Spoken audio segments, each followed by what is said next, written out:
1, 2, 3.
Hey, good morning, everybody. Welcome back. It's 8:34. We're on the record again. We have 7 board members present. Department, any updates or anything before we get into the proposals? I think we're good to go, Mr. Chairman. Awesome. Thank you.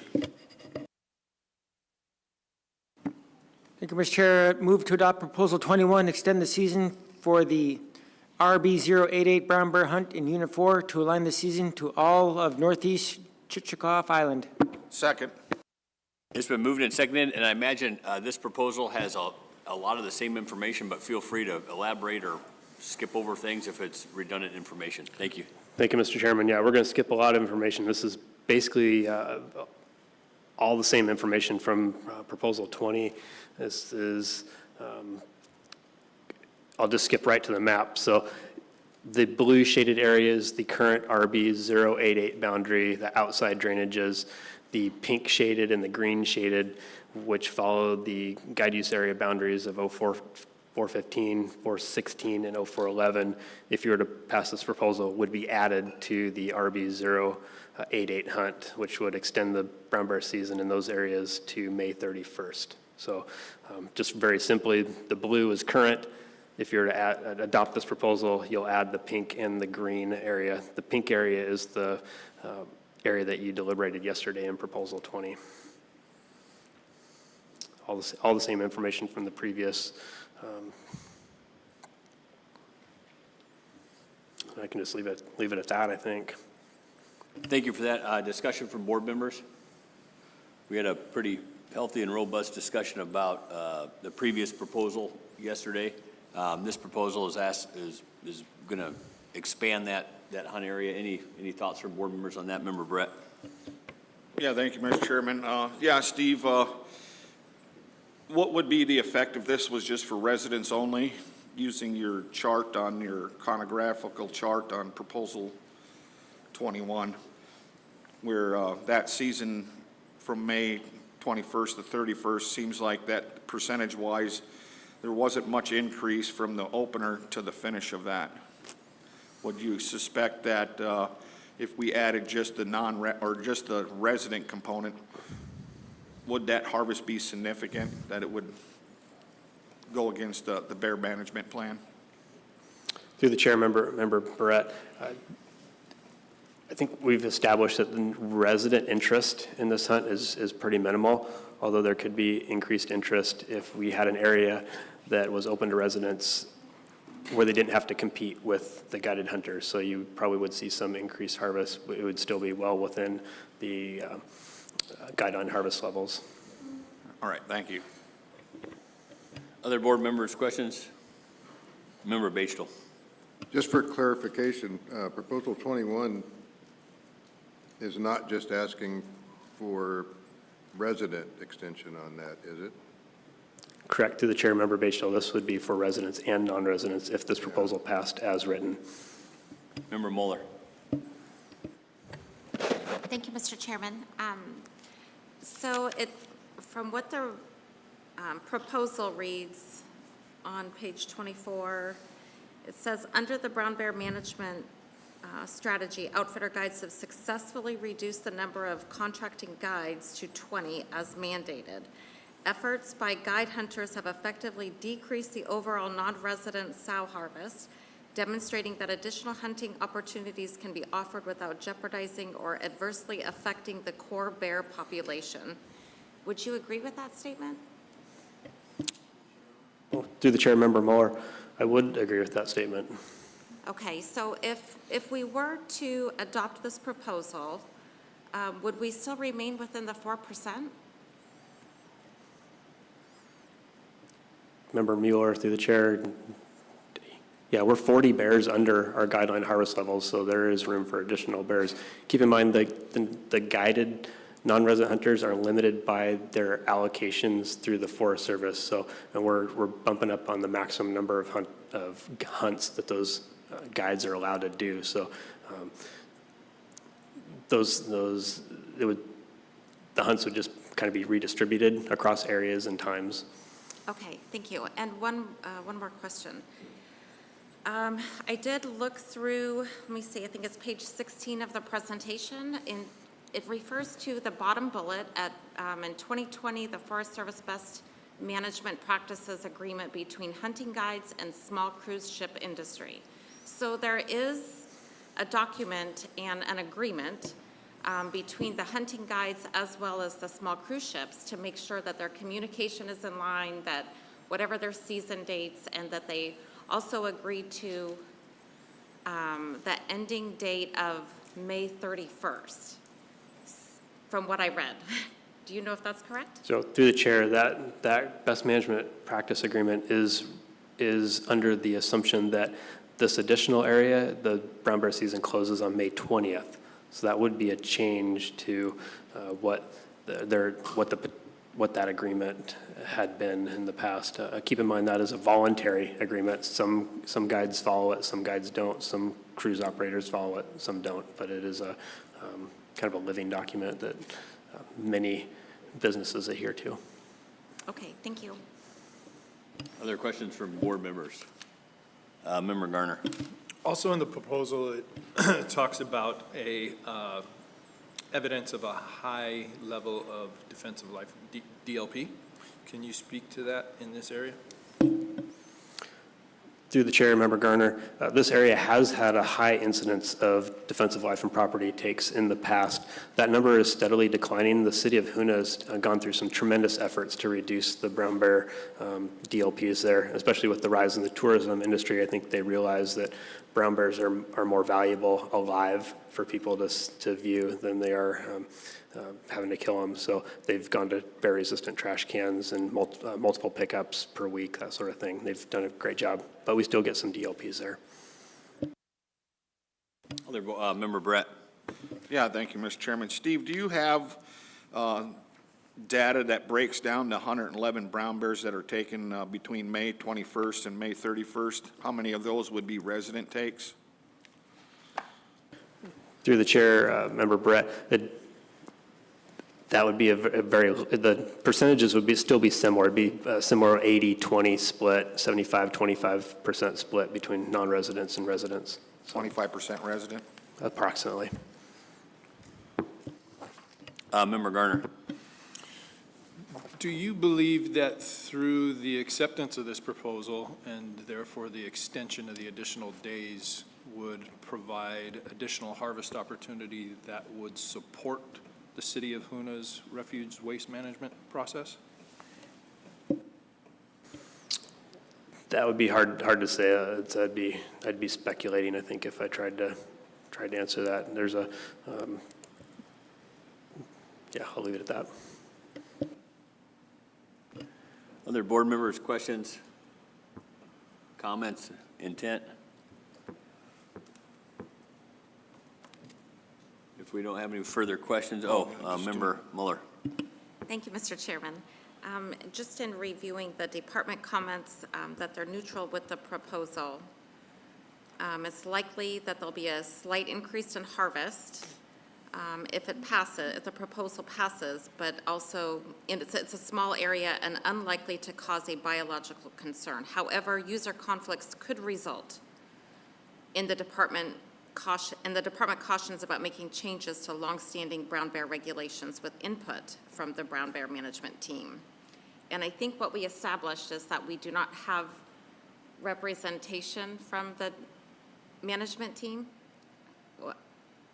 Is that correct? Yeah, it's an old group.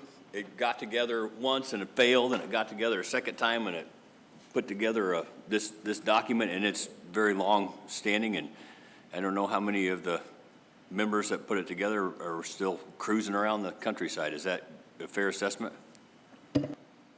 Yes, Mr. Chairman. Other questions from board members? Thank you. Member Brett. Yeah, thank you, Mr. Chairman. Maybe I'd like to hear some discussion on amending this proposal to residents only, being that the take would be little, about maybe 28 bears with the additional area, and the guided portion of it is about maxed out, so they wouldn't be affected, technically affected at all by it. Thanks for that. Board members, thoughts on on that amendment? Proposed amendment, not amendment? Member Loring. Thank you, Mr. Chairman. I always like to support an increased resident opportunity, but I'd like to ask the department if we do this, will this be outside the parameters of the management strategy, and will this be the first time that this happened? Through the chair, Member Warren, I don't know if it would necessarily be outside of the parameters of the management strategy, but it would be the first regulatory change in Unit 4 brown bear hunting in 45 years. Thank you. Other discussion, Member Brett put forth. Do we have any thoughts on it? I guess nobody has any thoughts on that. Member, I know you talked about the amendment. We're not making a, okay. So this proposal ahead of us, I guess in an effort to kind of move things along a little bit, for the same reasons that I did not support the previous proposal, I'm gonna not support this proposal as well. I think this handshake agreement that was, surrounded by this document that's been in place for quite a long amount of time has created an environment where multiple user groups can operate. And, at this point in time, I'm not willing for sure to, tweak that system that's been very, very long-standing. Member Brett. Yeah, thank you, Mr. Chairman. Yeah, I'm, without the support of the board, though, I'm willing to tweak this stuff. I'm always an advocate for providing more opportunity for residents, and it doesn't go against the bear management plan. And the bear management team or planners, have no frequency of meeting or even taking up maybe suggestions to tweaking their plan that's, 30 years old. I don't think anything should be set in stone and then bind the board from taking action because there's longevity in a plan that, yeah, it's working, but it can be tweaked also with as time and populations change and environment changes and social issues change. Other board members' thoughts? Member Batesville. Yeah, I think my biggest concerns with this proposal is the trickle-down effects to the other agreements and stuff that exist out there. I'm all for creating opportunities. If opportunities can be done and there's not a concern for the population of bears that are out there. But I just, under the agreements with other agencies and other entities and stuff across that region up in there, I just don't know how our decisions here would completely change how that management agreement has been put together. Thanks for that. Vice Chair Hoffman. Yeah, thank you, Mr. Chair. I have the same feelings, what Mr. James just said, but, we have a couple things that are going on here, and I'll kind of reiterate what I said in the last proposal. The department said that they're starting to work on another brown bear survey, right? I don't really want to make any big adjustments until that gets completed. And then along with what James just said, this agreement, this 45-year plan, if we start undoing things here, and we're going to end up with a lot more proposals. We're going to rock the boat to, that the management plan was put in place to kind of make everyone as happy as they could be and all work together and be cohesive. And I think we're going to start to undo that so I'd rather see the survey completed and maybe, we need some type of representation from this brown bear management team. I mean, if they could weigh in on this. I know that they're not around anymore. Is that correct? Through the chair, Member Hoffman, yes. And just to add, we did have one of the members that was on the team back in the day, and he strongly advised against, being very careful about not undoing this. And there could be a lot of ramifications to happen if we went that direction. Member Garner. Thank you, Mr. Chair.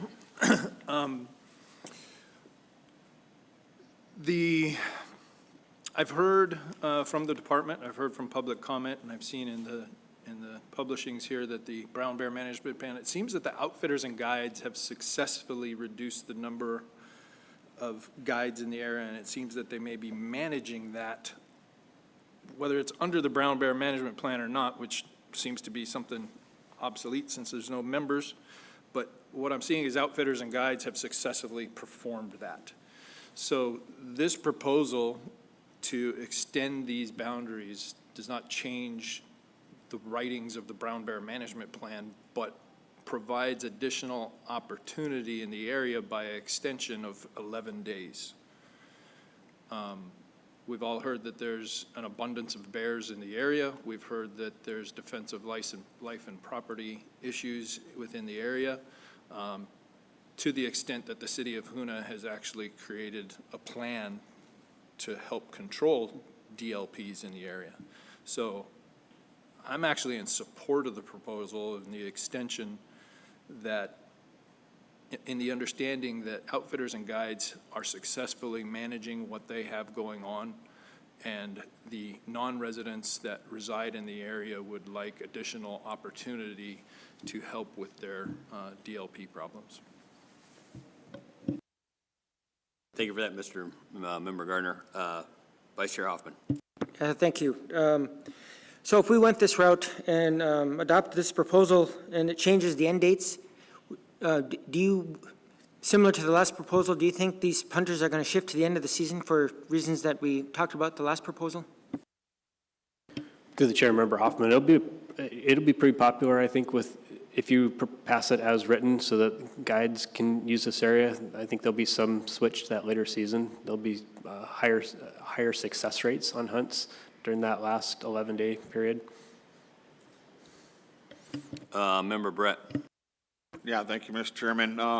You know, for one, there was, I think, one or two public testimony, and then there's been conversations I've had with other people that, you know, the U.S. Forest Service uses the brown bear management plan to, you know, hinder expansion of tourism on their lands, and they have room to improve or enlarge their tourist opportunities, and but they choose not to increase that opportunity and use that plan as a crutch or a way to not provide additional opportunity for tourism. So, you know, the plan does have some drawbacks on it, and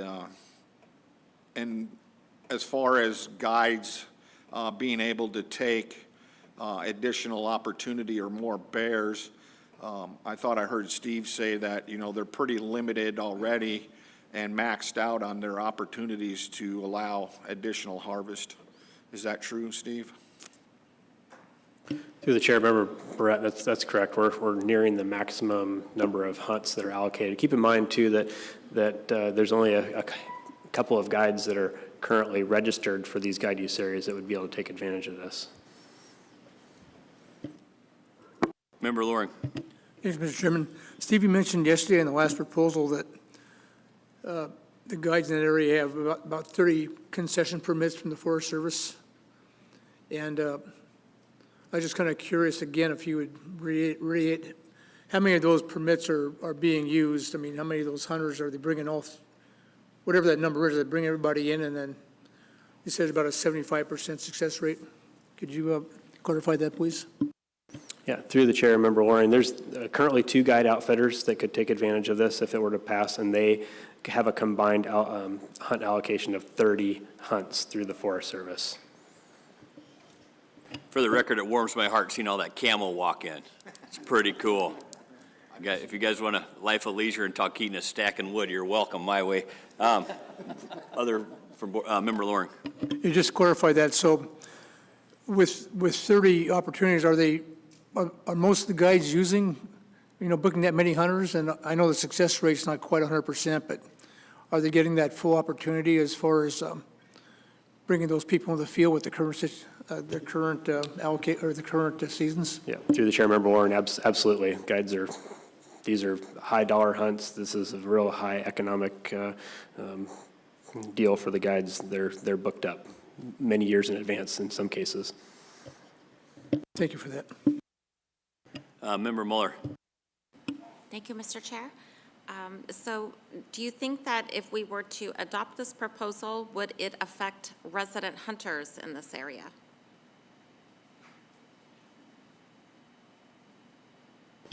Through the chair, Member Mueller,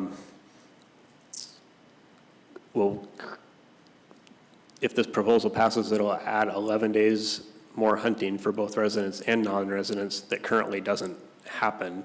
So it's hard to speculate how, because there's no effect right now, because it's closed for everyone, and so it'll just be additional opportunity for both residents and non-residents. Okay, maybe I'll ask differently, my apologies.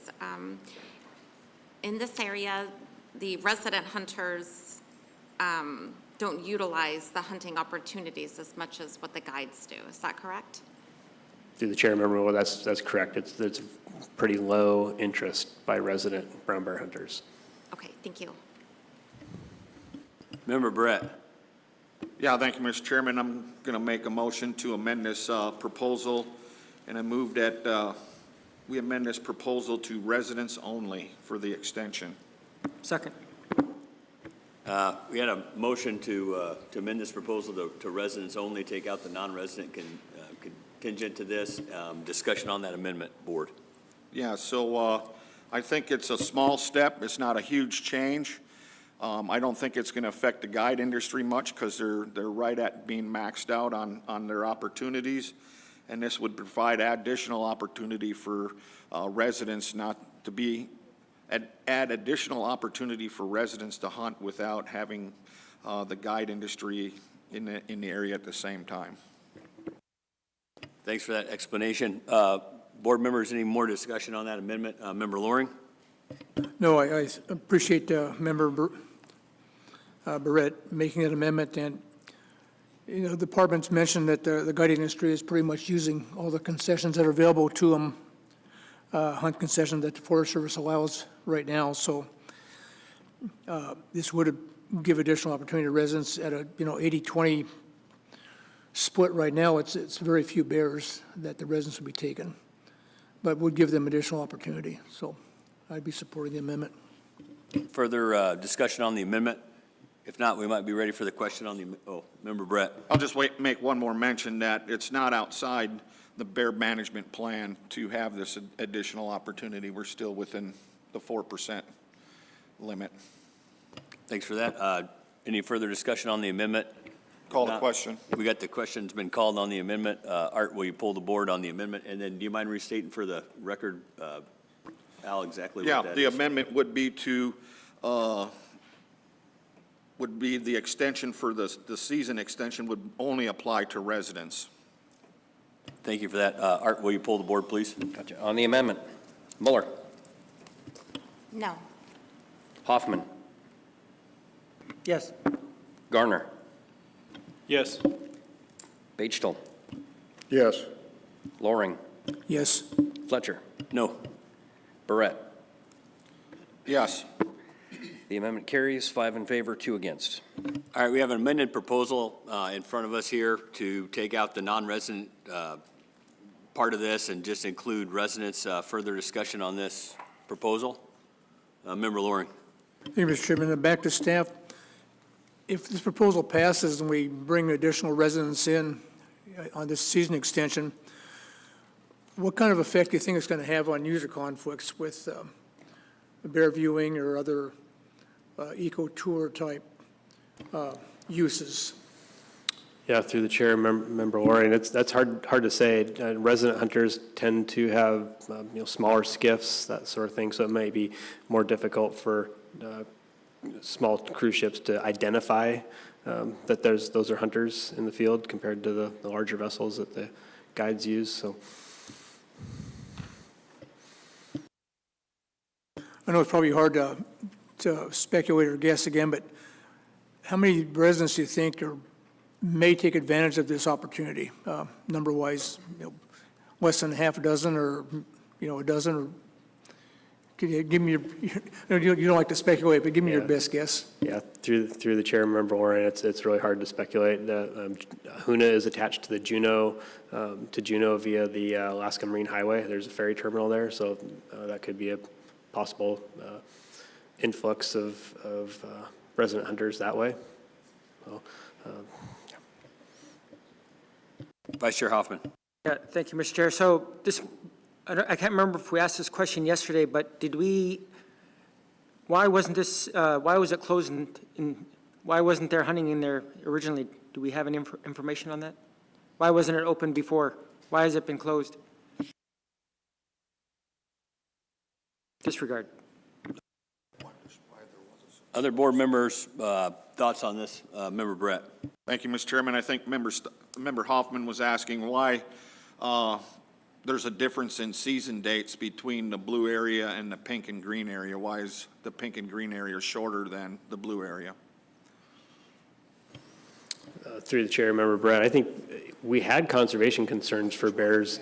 If you remember the graphic I showed in my area overview where the bear harvest was increasing over time, kind of saw that the step on the bars over the decades. So at times we were having conservation concerns. We've for the most part eliminated those through the reduction of guides and through this brown bear management strategy.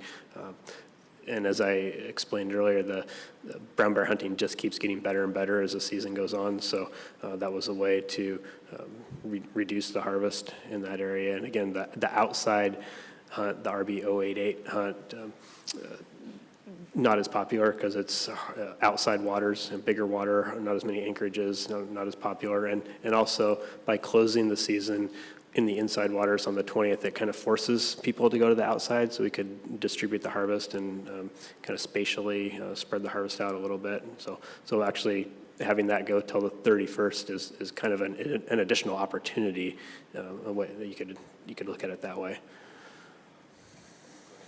When you mention additional opportunity, can residents, register for the inside, and then if they're not successful, go re-register for the outside?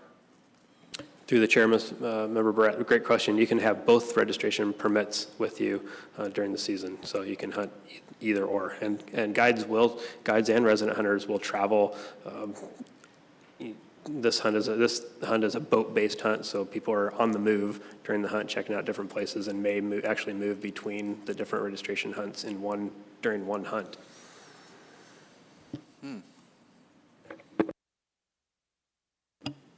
Member Batesville. Yeah, Steve, is there a area around Hoona that's closed? And where they, I know they're taking folks down the bottom of that creek and stuff like that, look for brown bear off of the cruise ship. Is that closed to hunting along that part of the coastline? Through the chair, Member Batesville, maybe you're referring to the Northeast Chichagof controlled use area. So it's actually, you can't use motorized vehicles to hunt the Northeast Chichagof controlled use area for brown bears. So it's a boat-based hunt in that area, but we don't have a specific closed area for hunting. Thank you. Member Brett. Yeah, thank you. Steve, do you have any data that would suggest what's the resident success rate on taking brown bears in either area? Through the chair, Member Brett, it's really hard to come up with those numbers because a lot of people just get a brown bear tag just in case. And so you'd have to tease out the number of people that got registration permits and the people that actually hunted those registration permits. But it's much lower success rate than guided hunters. So with both these areas being registration permits, do you not get a lot of permits turned in and, giving you that data, did they hunt or not, or where they were successful or where they weren't? Yeah, through the chair, we have that data. I just don't have it in front of me. I'd have to go dig it out. Other discussion from board members? Member Loring. Thank you. Steve, what kind of feedback would you expect from the other user groups, the cruise ship industry, the Forest Service, because this will be the first deviation that we would be approving. How do you think the rest of the group, the other 20 signatories would? Yeah, to would the chair, respond? Member Warren, I'm not sure. I don't have any direct contact necessarily with the cruise ship industry. They would be more in contact with the Forest Service potentially, but you don't have to have a permit to operate on marine waters, so it'd just be operators that do shore-based stuff as well. But so if I got any information, it would probably be through the Forest Service. Yeah, I can maybe foresee that we might end up with, just a crack in the door to making some changes. You might start seeing a whole lot more proposals from other youth groups to, I know a lot of the things we wouldn't have jurisdiction over, but I can start seeing more interest in, expanding changes to the agreed upon boundaries and dates and changes and maybe more user conflicts. Thank you. Other discussion from board members, intent from board members? If not, I guess go ahead. No, I thought you were. Oh, no, my final thoughts on this, I'm just going to reiterate a little bit what I spoke about earlier. I mean, we do a lot of talking about guided non-resident hunters. We do a lot of talking about resident hunters, but the one thing we haven't really talked about here much, and we are a board of game that deals with game management, is that this is still a living document, is a good faith agreement that came, and not just hunters, but non-consumptive users, viewers have built entire businesses around this model. We have a lot of testimony here from the one, member that came in here that was part of this group. I've never walked up Bingham Peak, but they have. They're intimately familiar with every single part of this whole island, right? And for me to come down from Talkeetna and to try to redraw these lines or adjust these seasons for such a long-standing deal that is highly successful. I mean, it's great. There's a lot of big bears down here. There's a thriving tourist industry. I'm not prepared to do it, and I'm not going to be supporting the proposal. And with that, if there's no further discussion, Member Brett. Yeah, thank you, Mr. Chairman. I intend to support this. I believe the resident harvest success is much lower than the guiding success rates. It still complies with the bear management plan that's been in effect for many, many, many years, and it provides more reasonable opportunity for subsistence, and it's might be the only plan that I know of, management plan, that doesn't have an expiration date. With that being said, we're probably ready for the question. Oh, Member Garner. Yeah, just a quick comment. We're also here to provide additional opportunity. Unit 4 brown bear harvest, and I've heard it and read it, has remained stable and is approximately 40 bears under the established harvest guidelines. So providing a registration hunt to help manage DLPs, provide local resident take, being pretty minimal, I don't think we're going to come anywhere near that 40 bear buffer. So I would be in support of extending this for providing additional opportunity, being it that it's probably a minimal impact to that 40 bear difference. With that being said, we're probably ready for the question on this amended proposal. Just to remind all board members, we amended this proposal just to include a resident portion of it. So, with that being said. Call the question, Mr. Chairman. The question's been called. Can I get a cost statement, Member Mueller?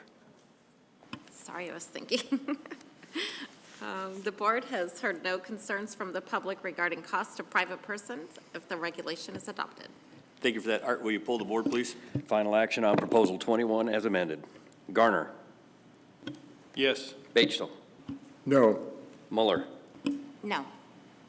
Hoffman. No. Barrett. Yes. Loring. Yes. Fletcher. No.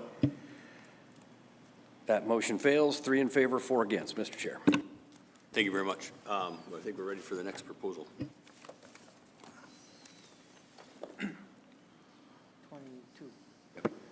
Mr. Chair, I move to adopt Proposal 22, lengthen the hunting season for brown bear in Unit 4. Second. It's been moved and seconded. Department. Thank you, Mr. Chairman. Proposal 22 would change the fall brown bear hunt start dates in Unit 4 from September 15th to September 1st. It's a public proposal. The department is neutral. So unlike the spring season where we have the inside and outside hunts, the fall hunt is a combined, it's just Unit 4. It's RB 077. You can go anywhere in the unit. The season starts currently on September 15th, goes till December 31st. This would add an additional 14 days to the start of the season. Generally, on average, 30% of our harvest happens during the fall. It's about 30 bears, and we take about 10 females on that hunt. So we do have a higher percentage of females in the fall hunt than the spring hunt, but it's still a fairly low number and kind of washes out when you add in the spring female harvest. So fall brown bear hunting is very intricately tied to salmon runs, and so an earlier start date would see more salmon in the streams and higher numbers of bears on the salmon streams. Well, the typical strategy of guides is to do 2 hunts in the fall. So they'll do a 10-day hunt the first 10 days of the season, and then a second hunt. And generally they have about, the first hunt is about 50% more successful than the second hunt, and that's tied directly to the availability of fish in the streams and the bears on those streams. So if we were to change the hunt, if you were to change the hunt dates, you'd probably see some higher success rates on our fall hunts. Again, you've seen this graph, and you've seen all this information as well. So again, the department is neutral. This proposal would change the fall brown bear hunt start date to September 1st. Discussion or comments on Proposal 22, Board?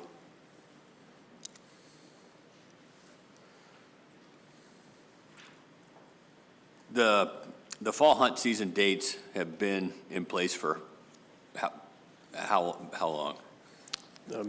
Chairman Fletcher, 45 to 50 years. What time of year do most bears go into hibernation down here? I mean, is it the same as up north, like the end of October? You get a few kind of wandering around that way, but by the middle of November, most bears are hunkered down? Mr. Chairman, Thanksgiving is kind of the date that I tell folks. It's highly variable, but that's, if I had to make a hard date, that's what I say.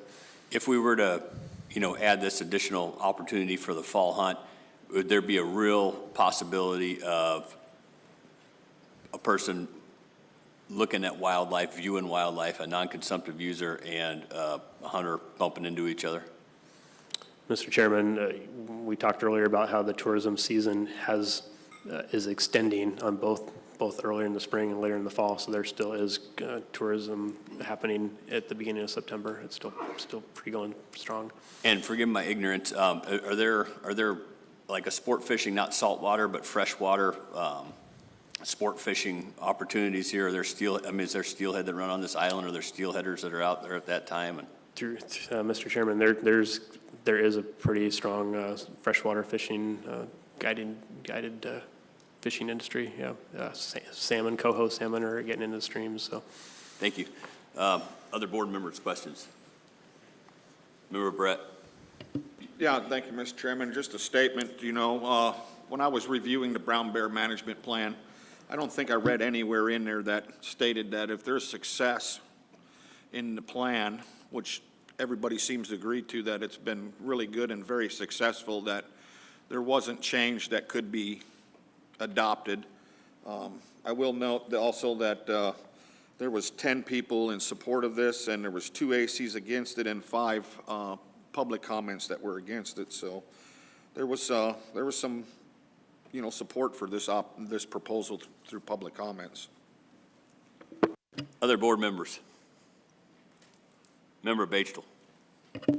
Yes, Steve, the proposer suggests that this would lead to less sow harvest by creating more opportunity and not forcing people to not want to go home without a bear. Do you have any feeling on that?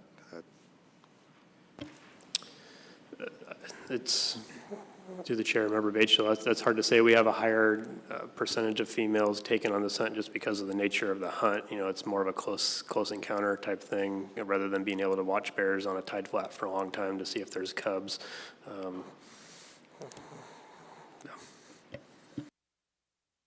Thank you. We open up the 25th of October, and if we started 5 days earlier, we would have a marked difference in take. I mean, is that what you would feel with this proposal as well? Mr. Chairman, there definitely would be an uptick in harvest, just because the earlier you can go in September when the salmon runs are stronger, you're going to have more bears available, and so you're going to see higher success rates. Guides see 50% higher success rates on their first 10 days of the hunt compared to the second 10 days of the hunt. So being able to switch earlier, you're going to see a few more bears taken. This time of year, do bears in this particular neck of the woods still like on fish for a couple days, go up on berries for a couple days, back on fish for a couple days, or are they pretty much just packing on the weight this time of year, just on the fish? Mr. Chairman, bears are bears. They can go and do whatever they want. They can, I talk to people about how bears can grab a salmon in the morning and go up and get some berries and be back on a salmon stream that evening. It's not hard for them to travel. Other questions from board members? Member Garner. Thank you, Mr. Chair. The start date in Unit 4, 1C and D are September 15th. Unit 5 is September 1st. Can the department speak to why the variance in that general area?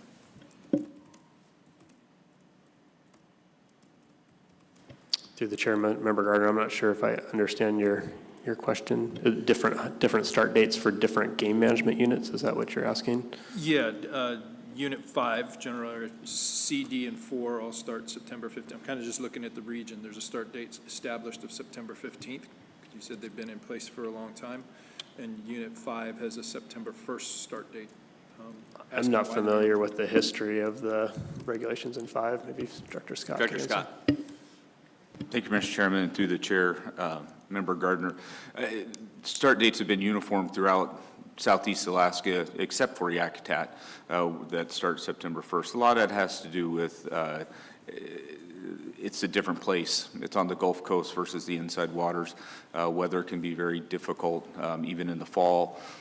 There's a healthy number of bears available. There also hasn't been a whole lot of interest over the years. Fairly small guiding community and very little interest in local harvest. So this season, it just accommodates the ability to provide the opportunity by starting a little bit earlier. Member Brett. Yeah, thank you, Mr. Chairman. Are the guides in this area also pretty much maxed out onto their harvest opportunities? Through the chair, Member Brett, guides can choose whether they hunt in the spring or the fall season. So most of them already, the spring season is more popular, but it's up to the guides to determine what kind of allocation they want to do for themselves, whether they go spring or fall. And one follow-up, and I don't know if you would know this or not, but you live down here. Is the tourist industry still pretty viable starting in September? Through the chair, Member Brett, absolutely. Yeah. No, thank you. Stream fishing. Other board members? Further discussion on this proposal? Member Brett. Yeah, thank you, Mr. Chairman. I intend to support this proposal. I still think that the success of the brown bear management plan gives us an opportunity to add additional opportunity. I think we're well under that management plan of 40 bears, and this is part of the plan. It's a successful plan. There should be a little more opportunity to harvest. Other board members? If not, we might be ready for the question on this proposal. Call the question. The question's been called. The board has heard no concern from the public regarding costs to private persons if this regulation is adopted. Thank you for that. Art, will you pull the board, please? Final action on Proposal 22. Barrett. Yes. Hoffman. No. Garner. Yes. Fletcher. No. Pagetool. No. Muller. No. Loring.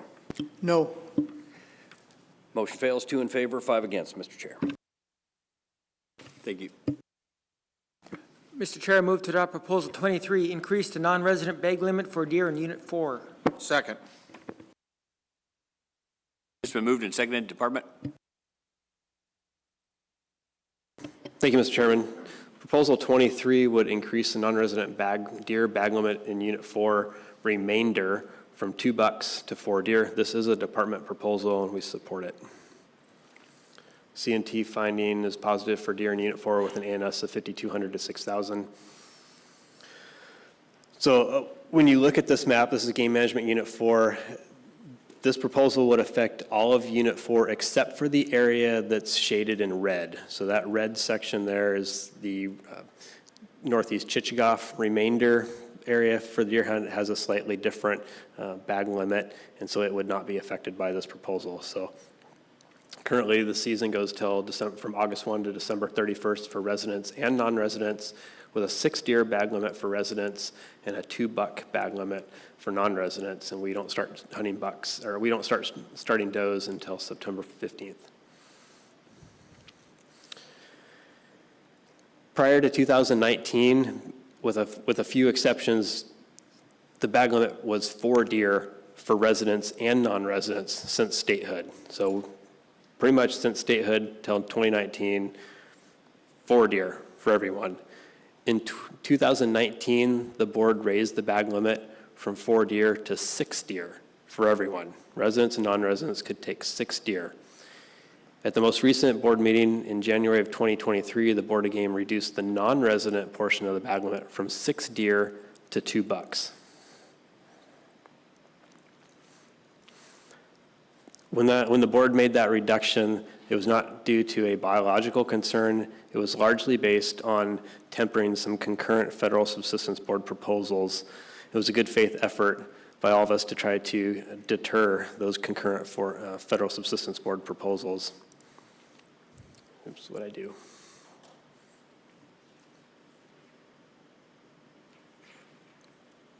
Go. There we go. This is a slide from that 2023 board meeting. And you can see that proposal to reduce the deer bag limit was submitted specifically to reestablish a clear priority for federal qualified hunters in an effort to avoid closures associated with current federal subsistence proposals. And if you recall, the original proposal was just to go back down to 4 deer for everyone.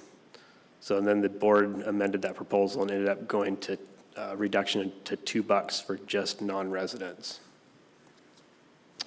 Pardon the interruption, Steve. I just noticed that this one's off and the screen here is not keeping up with the change. Well, even this one's not keeping up with the flips.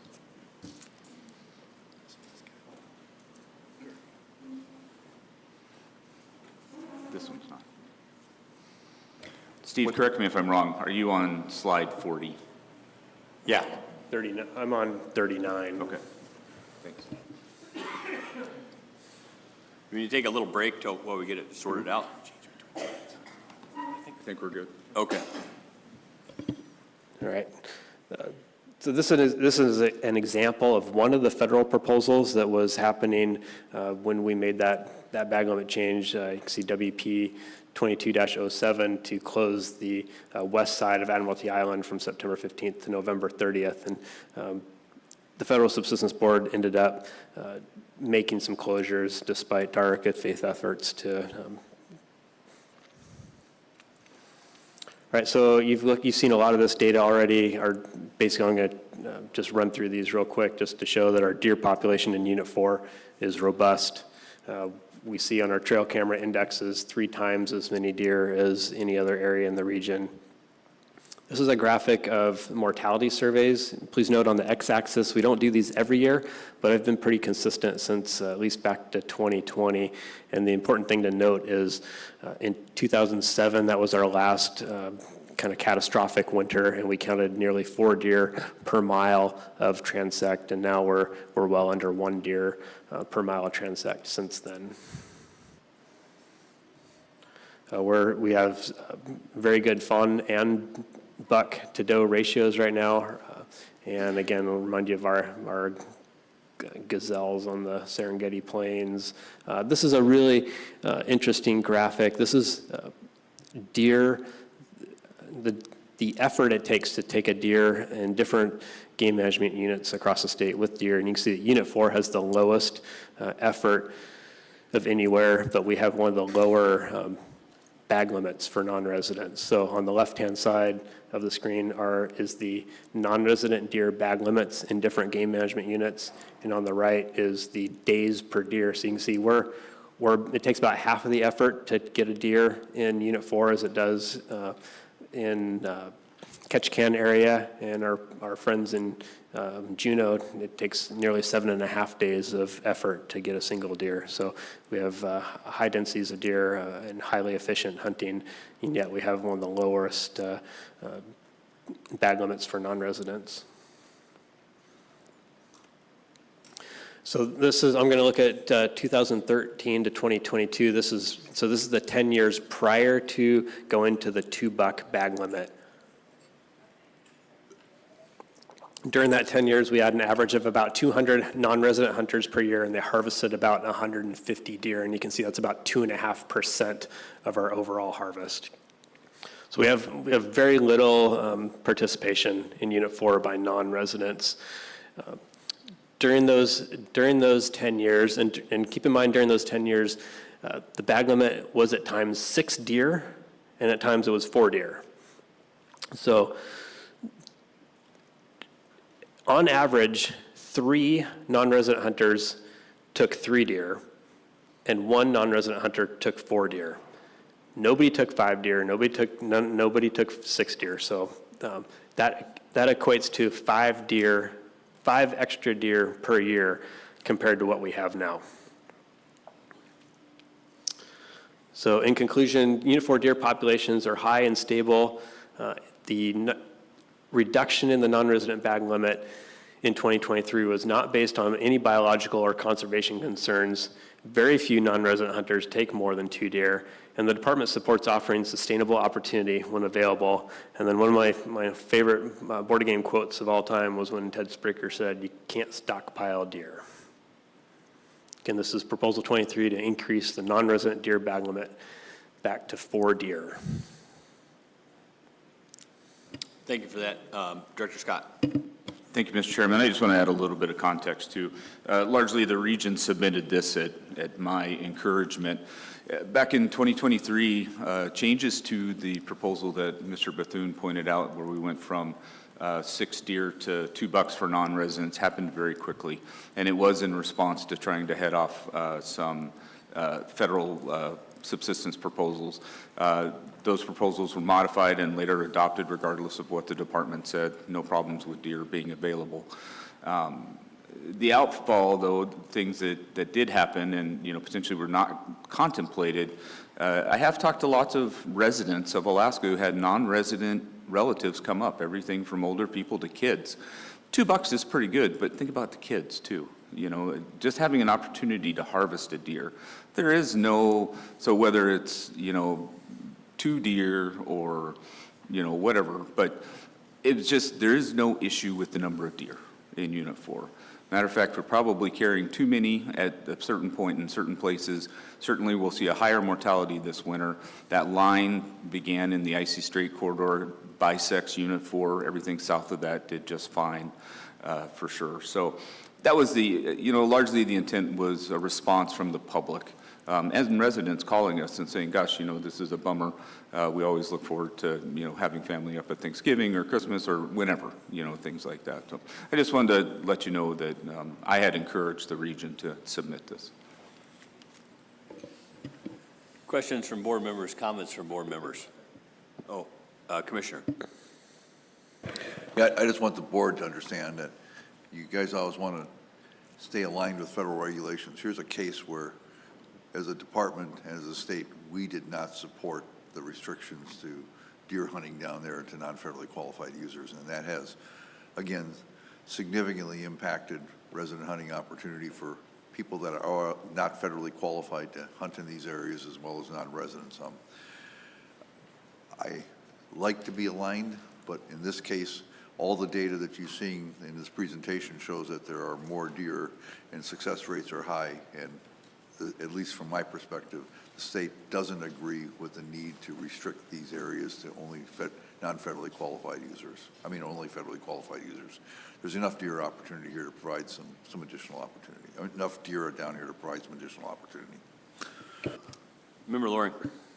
Thank you. I appreciate those comments, Commissioner. I fully support that point of view. And with that in mind, I'd like to ask Kendra, if what's currently in the works right now on the federal side, is there anything new as far as more restrictions to non-qualified federal users?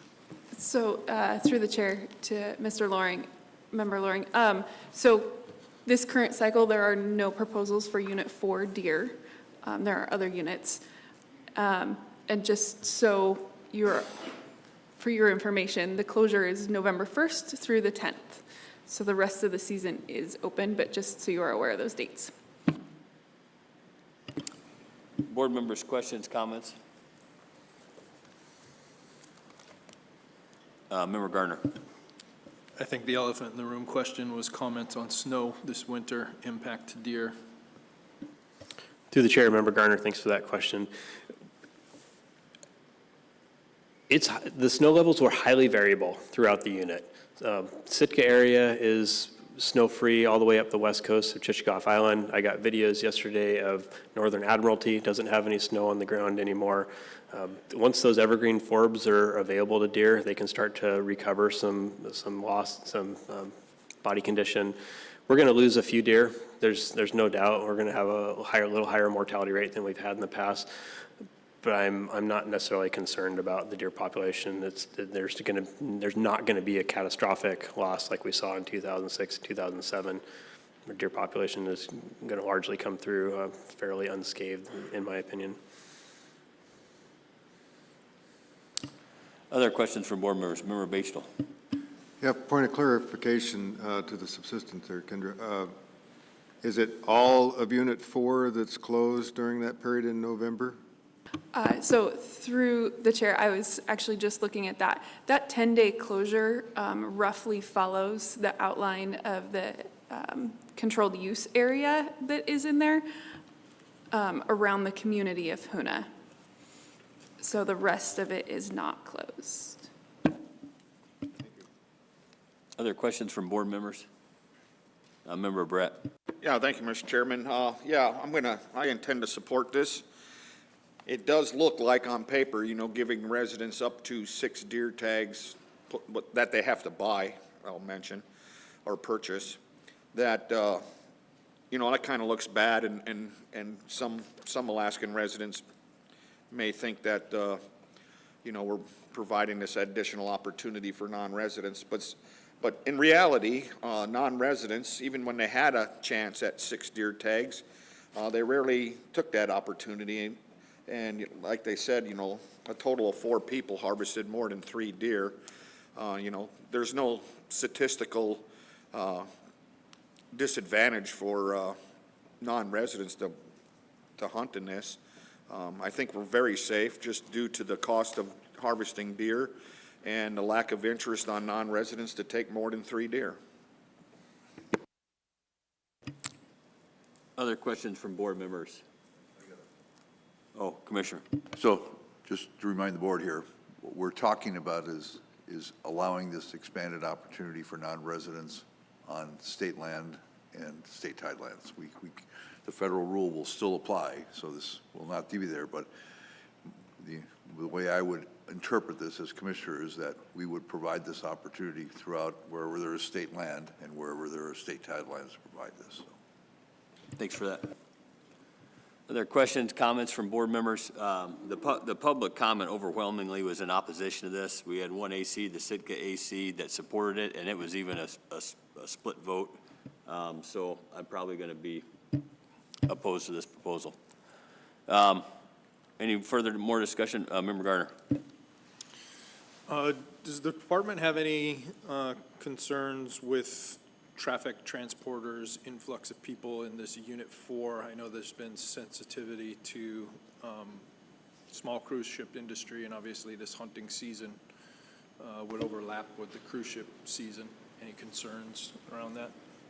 Through the chair, Member Garner, I've gotten lots of comments and seen lots of comments of people worried that the transporter industry is going to explode in Unit 4 if you were to raise this bag limit. I just don't see that happening. Like we've mentioned, we've had a 4 deer or a 6 deer bag limit for non-residents for years and years and years, and the transporters didn't take advantage of that necessarily.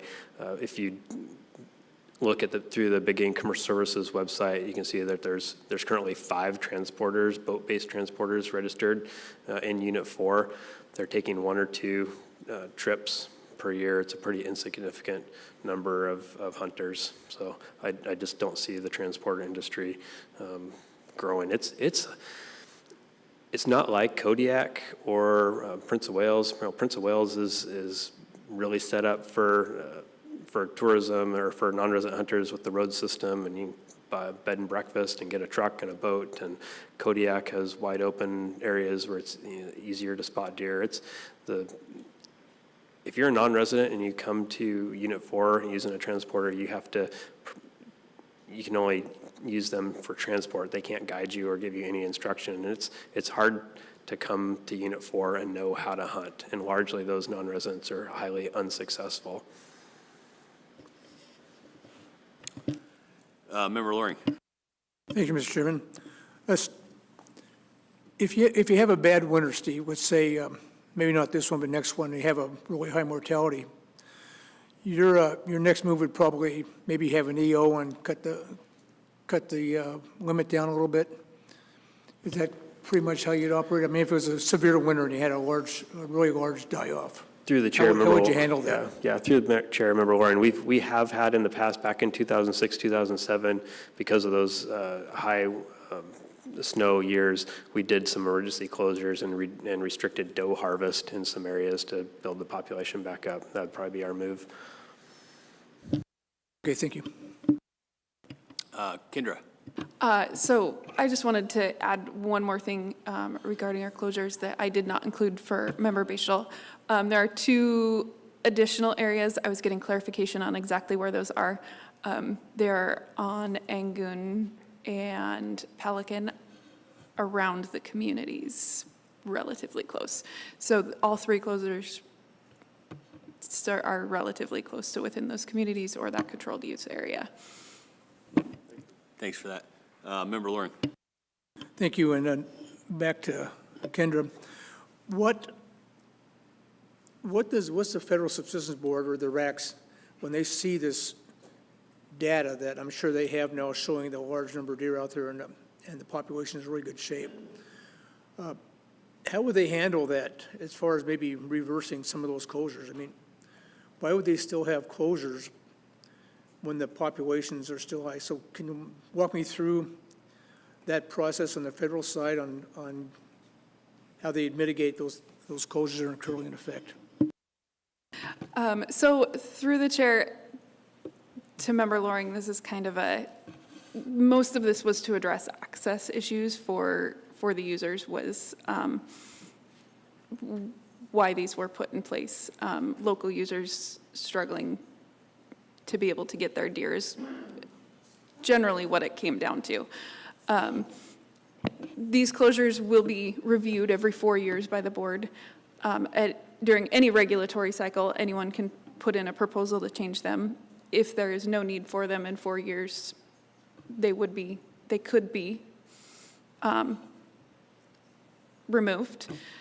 So there are multiple options to potentially get these rescinded if they're needed.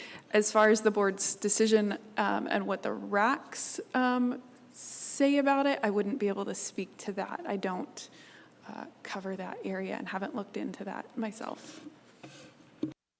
So are these closures that are in effect now, are they sunset in 4 years, or they can just continue on until they're they're reversed, or how does that work? So through the chair, so they're put into the regulations and they stay in the regulations. The reviews that we do are every 4 years, but that does not mean that they will necessarily be rescinded at that time. They do stay in place until the board rescinds them. But that 4-year review cycle does help ensure that these aren't just put in place and left and never looked at again. And so that does at least ensure some eyes on them to monitor the situation and see what's going on, whether there's a conservation concern or the access issue and things like that, and how things continue to look in that area. So yes, they are in place. They will stay in place until rescinded, but they are reviewed every 4 years. Thank you.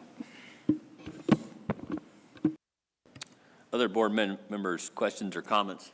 Member Brett. Yeah, thank you, Mr. Chairman. Commissioner, could you remind me, do you have the authority to change the bag limits? Reduce them? I think that's your call. So I just want to remind the board that the department opposed these proposals that the Federal Citizens Board took up to deal with this issue. The obligation the state has to provide hunting opportunity for all Alaskans when there's harvestable surpluses. We determined that there were harvestable surpluses in these areas, and while we're cognizant of the desire to protect hunting in areas near communities, we didn't see the need to take that step at this point in time, given the harvestable numbers of deer that were in the area. So, you know, we've been informing people that the state lands that are within these closure areas on the Tongass that remain open to hunting to all Alaskans, as well as state tidelands moving forward. So this is a case where I know you want to stay aligned very closely with the federal government. This is a case where we disagree with them in terms of the harvestable number of deer that are available and some opportunity to provide that to both residents and non-residents of the state. Other board members, thoughts? Member Brett. Yeah, thank you, Mr. Chairman. Commissioner, you mentioned that, you know, the federal side doesn't recognize our data on deer populations. Do they do deer surveys or have any scientific-based population estimates? I think the data is all ours. Thank you.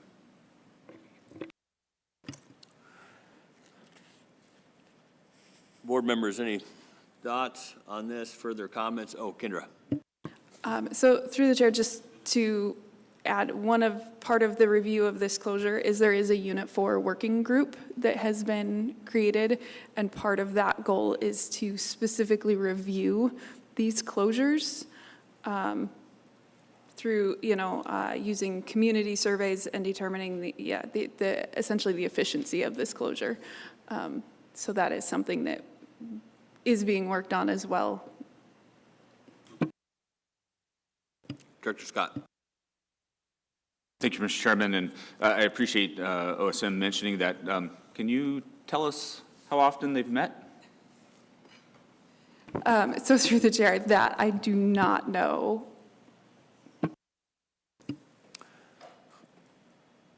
Board members, any more questions? Member Brett. My question's for Kendra. Does the Federal Subsistence Board have any matrix or guidance on how they determine if federally subsistence needs are being met or not?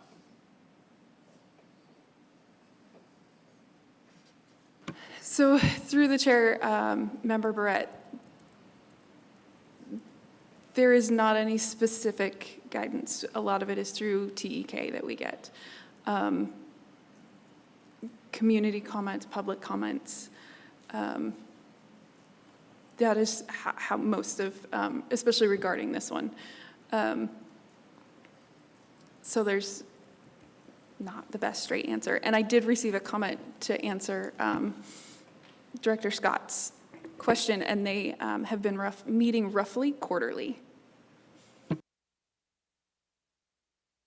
Vice Chair Hoffman.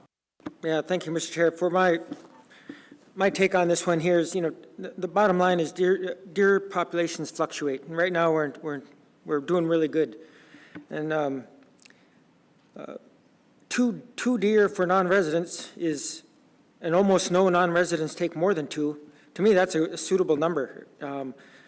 I would be more inclined to support higher resident harvest, because that would make more sense if a lot of our conversations right now are talking about, we got plenty of deer, but I'm fine with two deer for non-residents, and I won't be in support of this. Other board members, thoughts? Looking up and down the line, Member Batesville. So what's the current federal subsistence for non-rural people in Unit 4?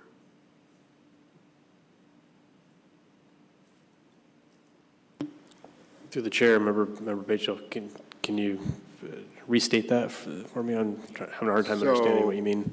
So on the federal lands, what are the non-federally qualified hunters or non-residents allowed to harvest under federal subsistence regulations? Well, non-federally qualified or non-residents would have to hunt under the state regulations. There would be no federal hunting for those folks, so those would be currently 6 deer or 2 bucks, depending on whether you're non-resident or just a non-federally qualified hunter. Okay. Other board members' thoughts, comments? Member Garner. Hearing the abundance of deer, any habitat concerns? Through the chair, Member Garner, we don't have any. I would say we are at. In some watersheds in Unit 4, we're probably at severe winter carrying capacity. Member Mueller.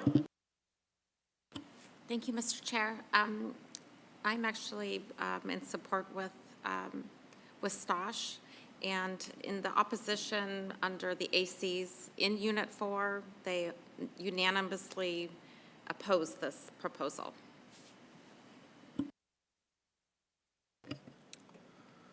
Any other comments from board members? We've had a good discussion about it. Any further comments or intent before we call the question? Member Loring. Thank you, Mr. Chairman.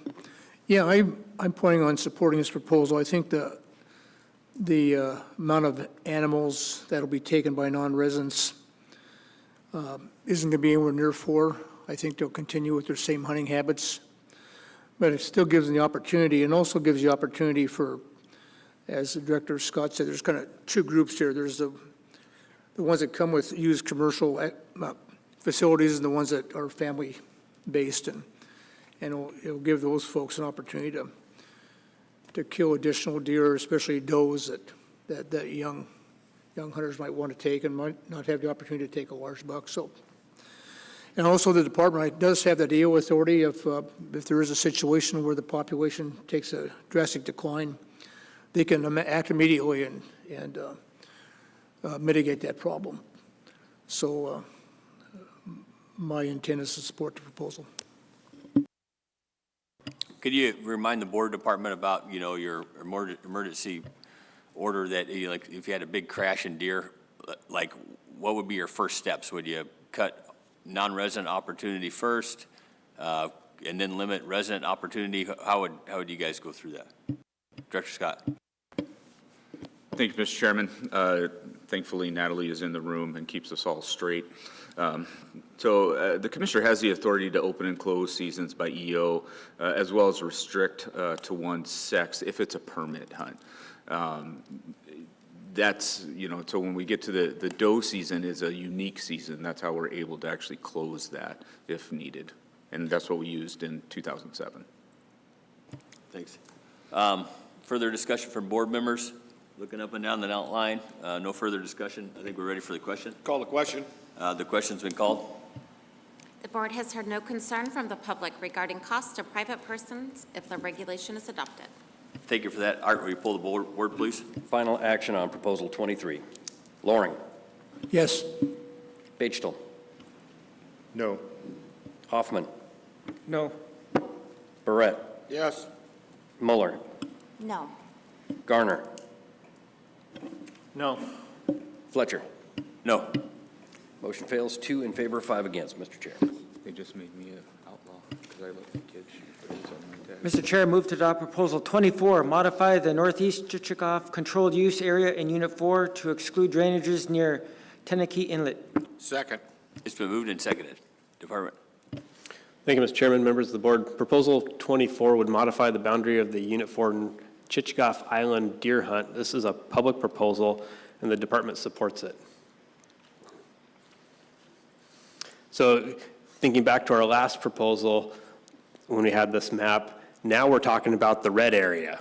So this proposal, it just addresses the area of of Northeast Chichikov, which has a current bag limit of 6 deer for, I'm getting ahead of myself. So there we go. So this is a close-up. So we got the red area on your map, and then this is a close-up of that area. The current season in this area is 3 deer for residents or 2 bucks for non-residents.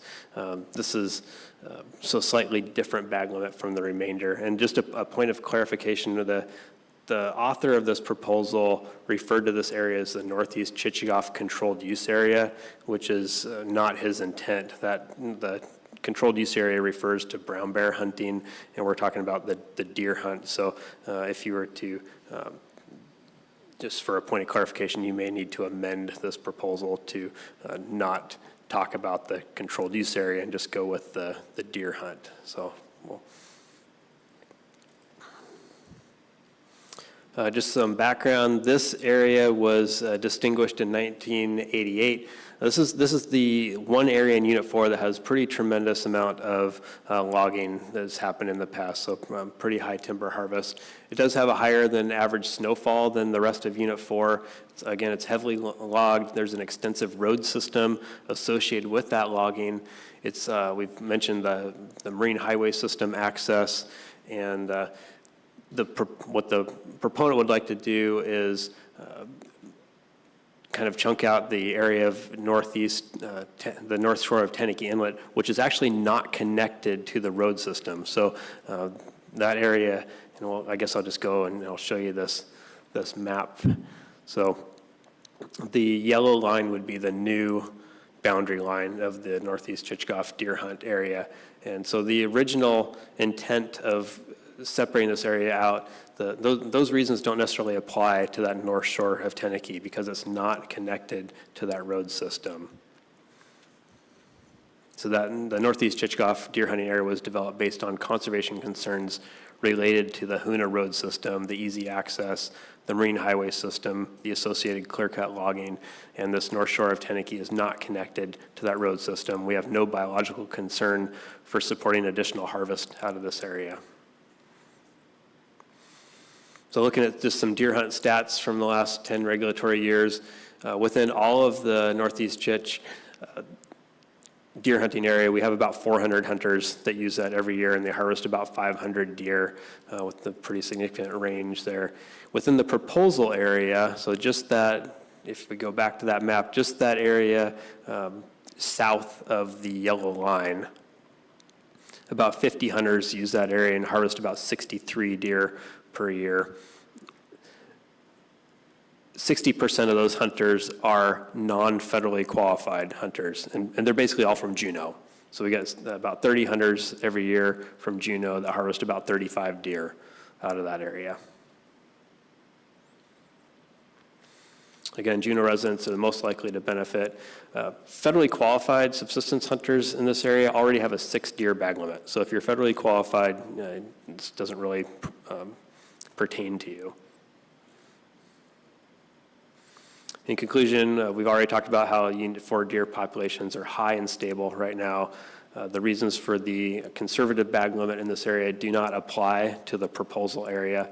We've already talked about how very few non-federally qualified hunters take more than 2 deer, and the department supports offering sustainable additional opportunity when it's available. Again, this is Proposal 24 to modify the boundary of the Unit 4 Chichikov Island deer hunt area. Thank you for that. Questions from board members. Member Brett. Yeah, thank you, Mr. Chairman. I'd like to make an amendment to this proposal that I move that we remove the language found in Proposal 24, modify the northeast Chickenough control use area. Second. It's been moved and seconded. I think the department was pretty clear about why we would need to do that. Any further discussion on this amendment? If not, Call the question, we'll call Mr. the Chair. question on the amendment. Art, could you pull the board?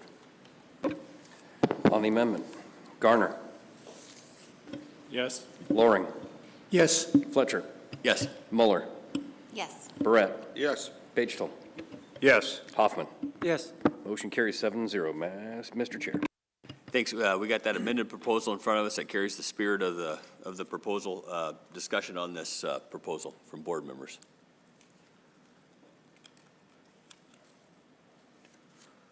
I guess I'll start off with the question for Captain Johnson. You see, is this problematic with enforcement at all if we were to come up with this demarcation line? Mr. Chair, no, I don't believe so.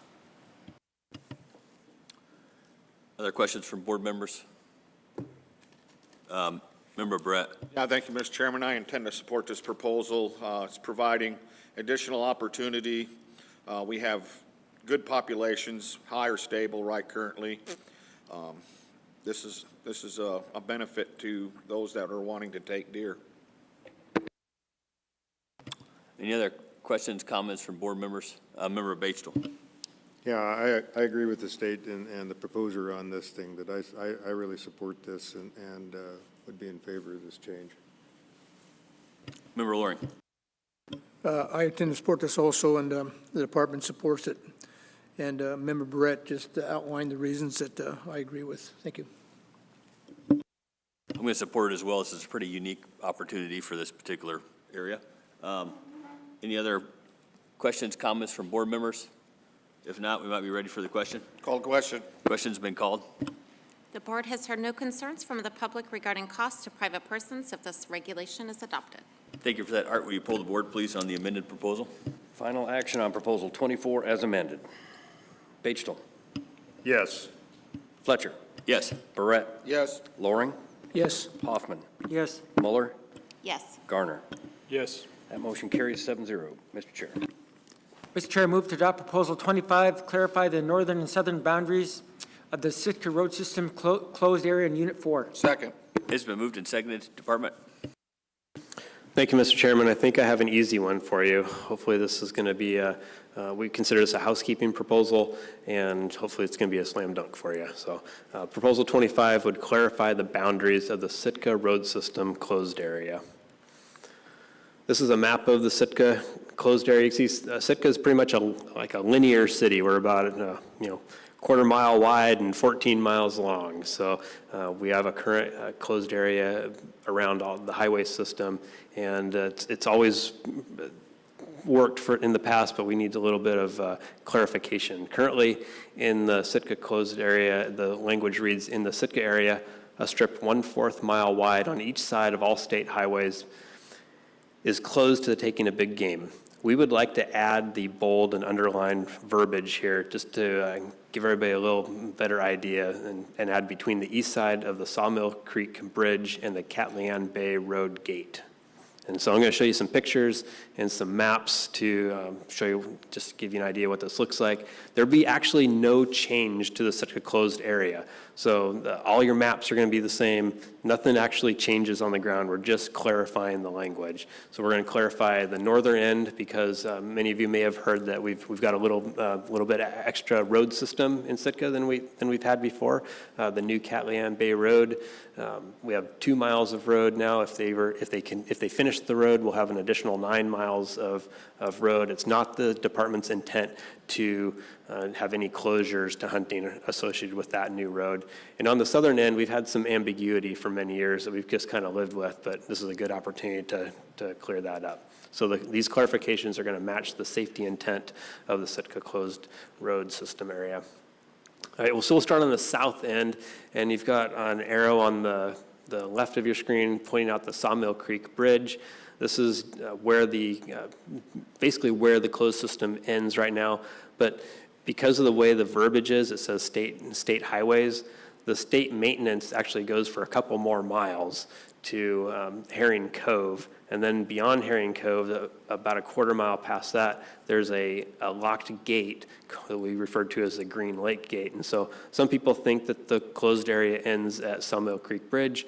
Some people think it ends at Herring Cove where the state maintenance ends. And some people think it ends at the Green Lake Gate, depending on who you talk to, which enforcement officer you talk to, which members of the public. There's some confusion over there. So here's some pictures.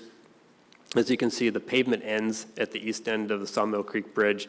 And really what this is going to do on the ground is going to be pavement to pavement. So when the pavement ends, you're good. So this is a picture looking north and then looking south, and you can see the Green Lake Road continues the graveled portion of the highway. You can see the Herring Cove always open gate, and that's where the state maintenance ends, and then a quarter mile past that is the Green Lake Gate, which ends public vehicular access and goes to, there's a hatchery beyond there, and then Green Lake, which has a dam and is part of Sitka's electric system. On the north end, so if you, basically in Sitka, there's a roundabout, and at the center of town, you go one way, you're going south to Sawmill Creek, the other is to the north is Halibut Point Road, and at the end of Halibut Point Road, where it used to be the end, now we have this additional Catleyan Bay Road, which is continuing on north. The current end of the closed area encompasses, there's kind of a Forest Service area here where some boardwalk trails, wildlife viewing, campground, some trails, and the current closed area encompasses all of those recreational areas. And then here's a picture looking north, and you can see on the far end, that's the new Catleyan Bay Road, and there's a gate there. The gate is closed in the wintertime for vehicular access, and they open it back up in the spring. So hopefully that's fairly straightforward for you. We just want to clarify the boundaries of the road system area of the department. This is a department proposal, and we support it. Hope you do too.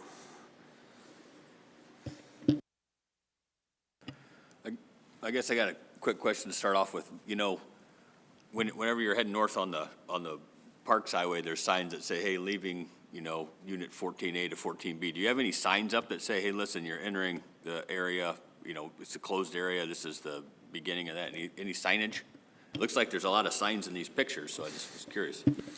Mr. Chairman, we don't have any signs about the closed area. No. You have any plans of putting up a sign if we were to adopt this proposal to clarify for everybody? We can discuss that, sure. Director Scott. Yeah, through the chair, Mr. Chairman, that's not something we can just go do. That's a negotiation with DOT to put signs up in the right of way. I am not aware of any Southeast Alaska closed areas that have highway signs associated with them. Thanks for that. Any other questions from board members? Member Loring. Thank you. Not a question, but just, I've been involved personally in a couple different boundary clarifications on closed areas and management areas, and it all had to do with just confusion among users and how it's enforced. And it's really important to make those clear. And in both those cases, we did that, and those prior boards accepted it, you know, with no problem. So I think this is the same as this issue here, and so I will be supporting this this attempt to clarify. Thank you. Captain Johnson, as it is right now, where do the troopers believe the point to be? Mr. Chair, I would say it mirrors what the department said. Yeah, we're always supportive of clarifications, and I have no doubt that wildlife troopers in Sitka were very involved in this, I'm sure. Can you speak to that department? Thank you, Mr. Chairman. Absolutely. I talked to all the troopers, and this is what we came up with was in cooperation with local troopers. With that being said, and the further comments Member Loring made, I'm going to support this proposal. Any questions? Member Brett. Yeah, just one question. Why is the Green Lake limit vehicle access past that gate? Through the chair, Member Brett, that's a a deeper question that could be posed to the city and borough of Sitka. There's a lot of us that would like to have that road open so we could access that area, but yeah, there's like I said, there's a lake back there that is part of our electric supply, and so I don't know if there's things to do with that, but that's not a fish and game jurisdiction, so. Thank you. Any other questions from board members? Member Batesville? Yeah, I really like that pavement-to-pavement concept, and I've driven those roads, and that's an easy thing to delineate. And to Member Barrett, it's always been that way. Thanks for that. Any further questions, comments from board members? If not, we might be ready for the question on this proposal. Call the question, Mr. Chairman. The question's been called. The board has heard no concerns from the public regarding costs to private persons if this regulation is adopted. Thank you for that. Art, will you pull the board? Final action on Proposal 25. Mueller. Yes. Hoffman. Yes. Garner. Yes. Batesville. Yes. Loring. Yes. Fletcher. Yes. Barrett. Yes. That motion carries 7-0, Mr. Chair. Thank you, and that concludes our Sitka area. Thanks a whole bunch, Steve and Ross, for sitting up here. You did a great job with the proposals. We're going to go on a break here. We'll come back and, Commissioner. Yeah, so I've been carefully listening to the discussions over the last day and a half on this area and the brown bear management plan that was developed a quarter century ago. And I think, sitting in my chair, I'm hearing confusion as to what this plan is. It's old. There's no current review going on, but it's really clearly guiding decisions of this board. It is clearly, clouding how you guys are looking at proposals moving forward. And so I'm just looking for a little bit of guidance. This plan is, again, quarter century old. It hasn't been undergone a review. And when I'm sitting here listening to it, unlike most management plans, like the Western Alaska Caribou Herd Plan, it's not tiered to abundance levels. So I think you're getting confusion from the public. What happens when you have a lot of brown bears? Who gets to get these brown bears? And is it going to be just driven by a plan that's not reflective of abundance levels? And I'm going to have a meeting after this board meeting finishes, and talking to Director Ryan Scott about what we can do to either update this plan or potentially look at this plan and get it up to date. Because, again, we're going to have new information coming in regarding the numbers of brown bears in these areas. But I'm seeing confusion from the public sitting in my chair, and I'm seeing confusion from our staff, about how we're going to deal with these proposals coming forward, and just especially with a plan that's a quarter century old. I realize we want stability, and I realize we want other things, but at least those plans need to be somewhat reflective of abundance and giving some guidance to the department and the public as to what you do when those abundance levels changes. So, thank you. Thanks for that comment. Member Batesville. Yeah, to the Commissioner. And I think the other part of that is what's our responsibility on the board to consider the changes we might consider and how that affects all the other uses and stuff in the agreements? Or do we just focus on the availability of brown bears and making opportunities, or how does that relate to the cruise ship industry and all of that? I don't disagree with that, but I'm a little bit unclear in that because I don't know how much we're involved in some of these other agreements and how we engage in those discussions. And those are all things I think we need to understand as we're making these decisions on individual proposals, because if you're not involved in those discussions, how do you factor those decisions into your discussions and your decisions? So, thank you. Thank you. With that being said, now we'll go on break. Come back in 15 minutes.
just want to acknowledge all these high school kids that came and sitting out there. It's pretty cool to have them out in the audience, and you're definitely welcome. And Art, did you have anything? Thank you. Just really quick, board members, you'll notice you have a new version of RC5 that we passed around and put at each of your seats. We had noticed that there were just a couple public comments that didn't make it onto here, and so it's been updated to include everything, hopefully. So, and we also updated it online. I also want to give a quick reminder. We've had some sound issues where we're trying to keep from blowing it up, but want to encourage board members to please pull the microphones closer to you and do your best to speak at the microphones rather than past it or to the sides. Thank you.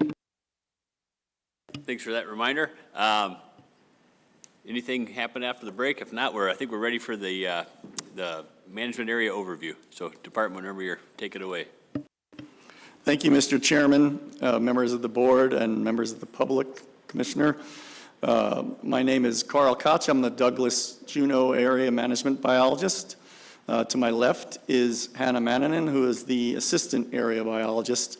And we're going to present to you about Unit 1C, 1D, 5A, and 5B. There'll be a couple of slight musical chairs, but we'll try and move this along as quick as we can. Other folks that work in the Juneau office are Chad Rice, Lucas Baranovic, and Paul Converse. Chad and Lucas are technicians that help with a lot of stuff, and Paul manages the front desk, and we get a lot of compliments about him, and super passionate about the resource, does a great job with that. The responsibility that we manage includes several communities. Juneau, which is 32,000 people. Haines, as you can see, is 2,080. Skagway is 1,240. And Yakutat and Gustavus are smaller. We get a lot of tourism in the area. So, Juneau's only 32,000 people. We get over 1 million cruise ship passengers. Guided hunting, fishing, heli skiing, ecotourism, very similar to some of the stuff that Mr. Bethune presented the other day of commercial fishing, mining, and timber. We have several proposals to go over. For brown bear, there's actually only 3. We covered number 5 yesterday. Deer, we have 3 proposals. There's 1 mountain goat, 1 moose, and there's 2 to expand big game archery hunting on the Juneau mainland. Juneau is one of the communities, like we talked about, as a non-subsistence area, and so harvest from that area does not count toward the ANS, and you can see it there in red on the map. It's quite a large area. Includes Douglas Island for when we get to the deer proposals, but it does not include the areas of concern for proposal 26 for the goat. Brown bear harvest in 1C is mostly driven by resident hunters, which is not the case in our other units. From 2015 to 2024, the overall harvest in 1C averaged about 10 bears per reg year for residents and non-residents combined. Hunter success is lower for residents, about 18%, and 47% for non-residents. And part of the difference for this is that some of the resident hunters are just bringing a tag along in case they encounter a nice one while they're out deer hunting or something along those lines.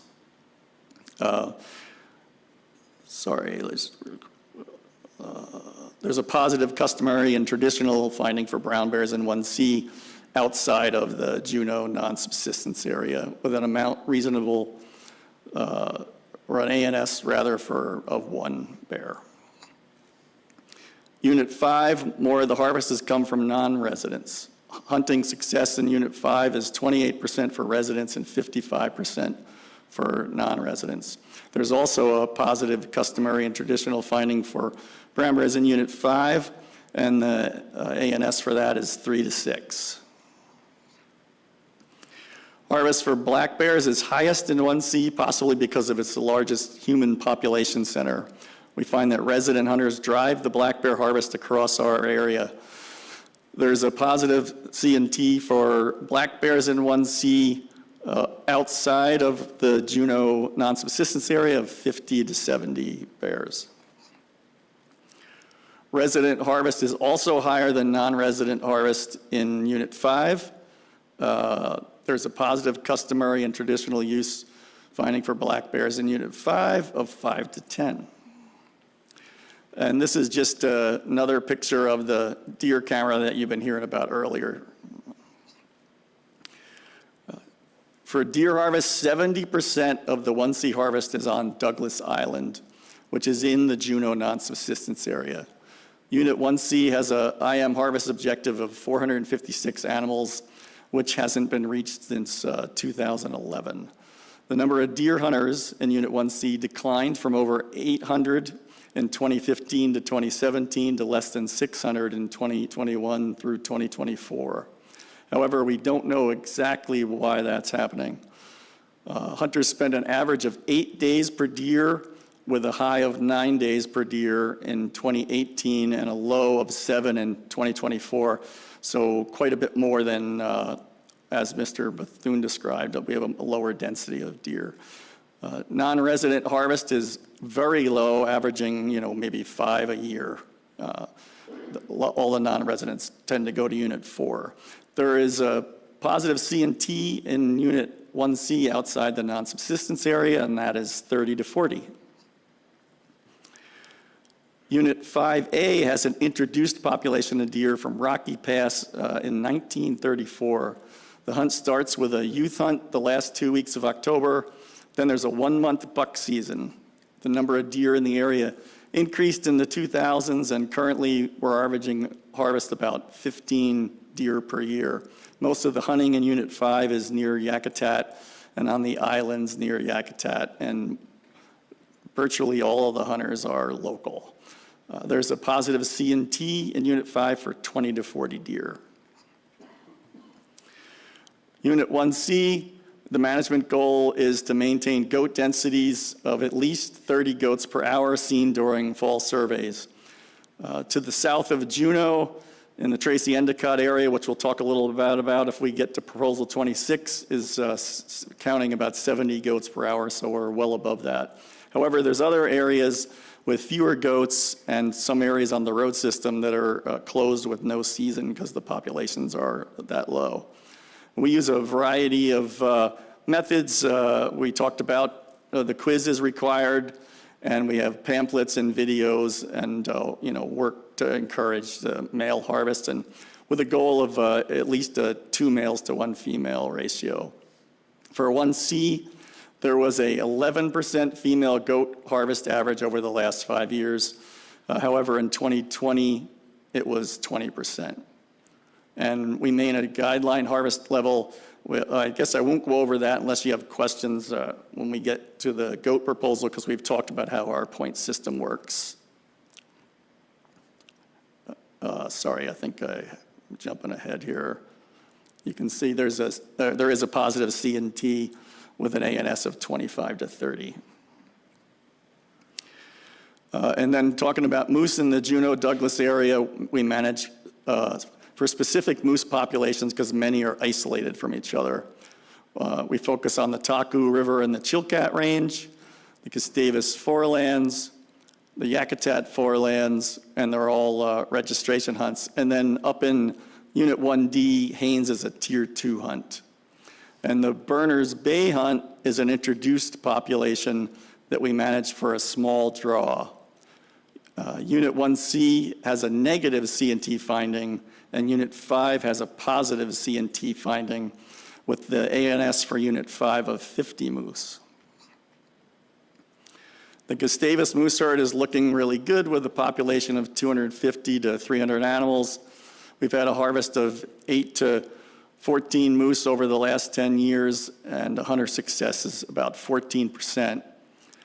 Due to inconsistent snow conditions, the last composition survey was in 2022 when 24 bulls, 77 cows, and 15 calves were observed.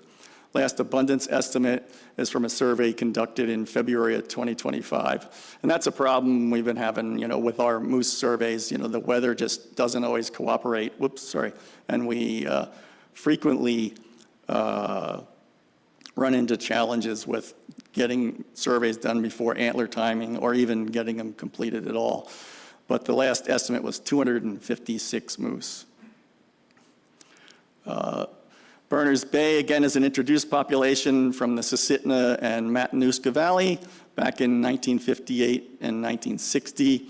The hunt's been closed periodically due to severe winters, including after 2007 and winter.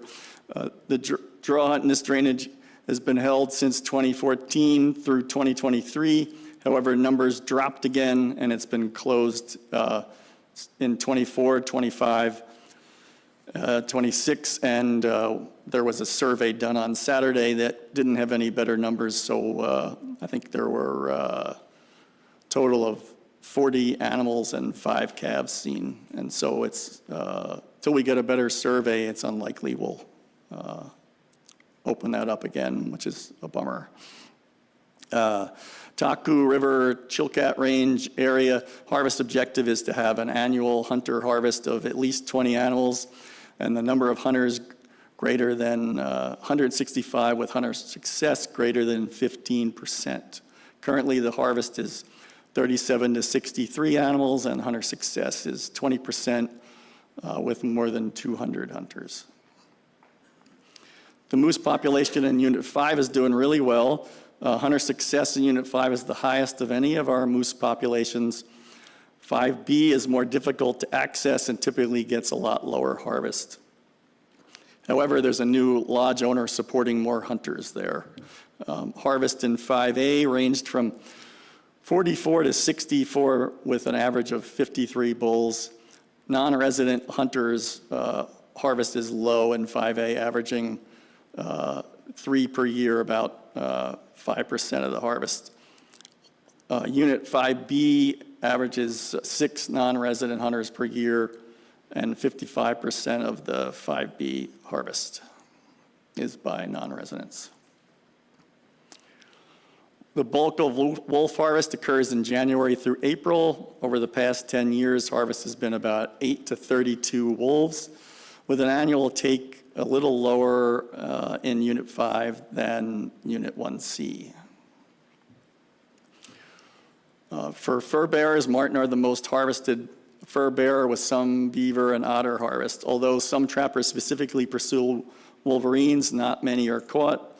And lynx are captured, when there's eruptions with the lynx hair cycle. In Unit 1C is the only place except for one individual fisher that was from 1D where they were taken. And there's a positive C&T for fur bearers, except, well, I guess somebody told me there was one for fishers, but at any rate, there's 90% for fur bearers. I'm sorry, 90% of available surplus. Oops, jumped ahead there. Small game hunting is common in the unit, with much of it occurring, sorry, I don't know why I keep pushing that. I'll move my hand away. Small game hunting is also common in the unit, with much of it occurring during the waterfowl season on the Mendenhall Wetlands State Game Refuge. Refuge is located between the northeastern portion of Douglas Island and the mainland. About 25% of permit holders don't make it out, and even with increased opportunities through the youth hunt, only about 10% of the hunters are youth. The refuge provides good hunting opportunity and an easily accessed area. It's very popular for local hunters. And I kind of zoomed through that, but I'll be happy to take questions. Carl, thanks a bunch for that presentation. I guess I'll start off with one quick one about the Berners Bay moose population and the decline. Is your belief it's driven by weather, predation, browse? What's driving that population decline? Yeah, thank you, Chairman Fletcher, for that question. So it's always going to be a small population limited by habitat, but we have a minimum objective of 80 for that population, which we haven't been hitting, and it's probably a combination of winters and predation. It is a snow hole. It can be, even when we get more rain around Juneau, it can stay pretty darn snowy up there. But I'm sure there's also some predation involved as well. Do you do most of your surveys from the air, or on your observations on foot, or how do you look at those animals? Yeah, we have a collared population, about 20 collars, and we do aerial surveys, and then we can use the proportion of the animals that are collared to get a population estimate. Thank you for that. Other board members? Vice Chair Hoffman. Yeah, thank you, Mr. Chair. I had a couple of questions about the Berners Bay moose as well. They were introduced in the 60s, those moose, and you said in your report from Kenai Peninsula? I think it was the Matanuska and Susitna. And do you have any in or out migration with that herd, or is it stock solely built from that introduced population? It's all that population.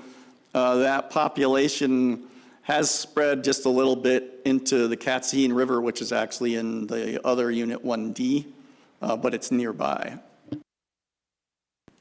Okay, and does the department have any concerns about, just lost the word? Inbreeding or genetics from that kind of being isolated? Thank you, Member Hoffman, through the chair. We don't have genetic information on that one, so it's hard to say, but it's an introduced with the Gygus subspecies. Member Brett. Yeah, thank you, Mr. Chairman. Thank you, Carl. I guess I'll jump on the bandwagon with Berners Bay. Do you have any idea why the federal system still allows harvest of moose with a conservation concern? Thank you, Member Bachel. I think they also don't, but I'll defer to Director Scott. I'm pretty sure they also close it. Actually, I can scratch that. They get up to 25% of what we draw, and since we're not having the draw, then they're not having the hunt either. Through the chair, Member Brett, that's correct. I misread their regulations. They do stay in contact. They do their own draw. We don't, get engaged other than just to talk about how many, if the season will be open and how many permits we're going to issue. Thank you. Other questions from board members? Looking up and down the line here. You got another question? Oh, Member Brett. Yeah, thank you, Mr. Chairman. Carl, with black bears in 1C, black bears in Unit 5, and 5A deer, and 1C goats, I see there's very little years that they're ever meeting their ANS. Do you have an explanation for that?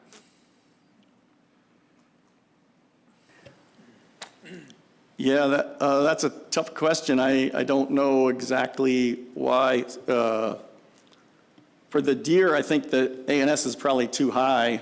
For the black bear and the goats, the goat population in some areas of 1C are low, but they're in the non-subsistence area, so I'm not certain why that's the case. Director Scott. Thank you, Mr. Chairman, and through the chair, Member Brett. I just want to point out, ANS is also based on the availability of an, it's not just harvest.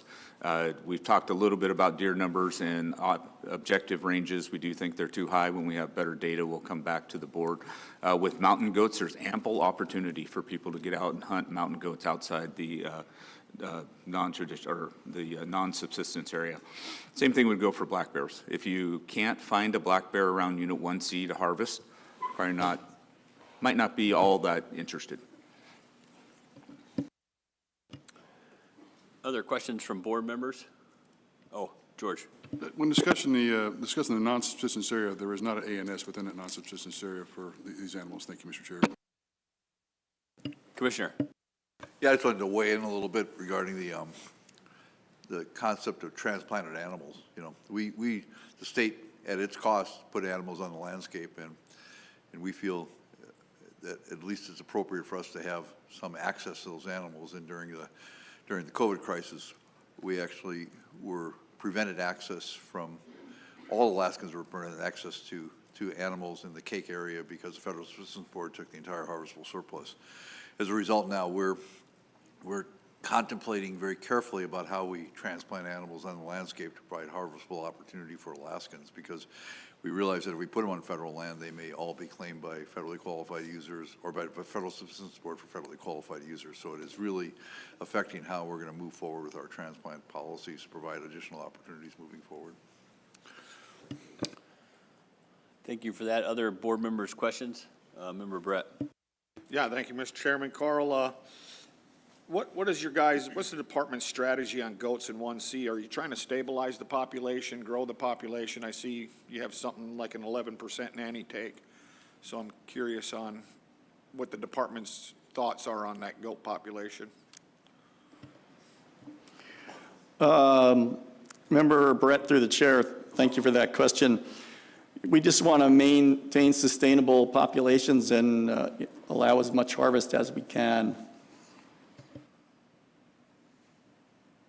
Thank you. Other board members' questions? If not, Member Bachtel. Yeah, thank you for that presentation, Carl. Is the moose harvest up in Yakutat mostly off the road system? Is that, or I believe they lost their flight service up there at Yakutat, so I'm wondering how access is to other parts of 5A. Yeah, that's a great question. I'm sorry, through the chair, Member Bachel. Appreciate the question. Unit 5B is only accessed by boat or plane. Unit 5A, when we get to a moose patrol zone, I'll show you a map, is separated by the Dangerous River. And the east side of the Dangerous River, people can really mostly only fly into, I think there's probably some boat access. But 5A on the west side is where the community of Yakutat is, and it's extensively roaded with Forest Service logging roads, and there's also places they can launch jet boats to go up and down the rivers and stuff, so they have a lot more access there. And then there is a new air taxi that started this year that can help hunters get access. Thank you. Other questions from board members? Member Brett. Thank you, Mr. Chairman. Just one more, and thank you again, Carl. In 1C, goat populations, you want to maintain that population. Is that due to habitat restrictions? Member Brett, through the chair, I'm not entirely sure I understand the question. They're native populations, so unlike Unit 4, they don't grow as fast. They have fewer twins and things like that. But, we're trying to manage for sustainable harvest by using the point system. There are parts of 1C that have decent goat numbers, like Tracy and Endicott Arms and the west side of Lynn Canal, and then there's parts on the road system that are, much smaller populations. Yeah, so my question is usually in management, we want to grow our populations to be sustainable with the habitat in front. And if we're just maintaining them at this level and there's plenty of habitat to increase that population, why wouldn't we be trying to increase the population? Director Scott. Through the chair, Member Brett, we don't have any indications of habitat degradation. Very little information is known across the country and then across Canada even about mountain goat habitat and habitat degradation. I believe there was some work done many years ago on Crow Ridge in Alberta that started to look at it. We haven't seen any signs of that. Mountain goats, we know a lot about mountain goats in Unit 1C. A lot of our southeast work has been focused there. Things like we have to be careful with nanny harvests. But we do still provide that opportunity, recognizing it can be difficult to find or to identify a billy versus a nanny in the field. Weather often drives these systems. Mountain goats are also species that live in places it's tough to make a living. They fall, they get caught in avalanches. There's a lot of other things that many other species don't have to deal with. So by providing an opportunity to harvest both genders. We also recognize that there are several places in Southeast Alaska that goats are considered a meat animal, whereas in other places, they're largely looked at as a trophy animal. So we're trying not to penalize, so far, we haven't penalized hunters for taking a nanny, other than to recognize the management concerns of over-harvesting nannies. Other questions from board members? If not, thank you very much for that overview, and I think we can get into the proposals. Mr. Chair, I move to adopt Proposal 26, restrict hunters who take nanny goat in Unit 1C Charlie from hunting goat in Unit 1C Charlie for the following 4 regulatory years and require non-residents to forfeit nanny goats taken. Second. Carl, go ahead. I apologize. Happy to get into that proposal if you want to. There is a 1D overview that Hannah was going to very briefly give you if you would like to have that. Absolutely. Yep, thank you.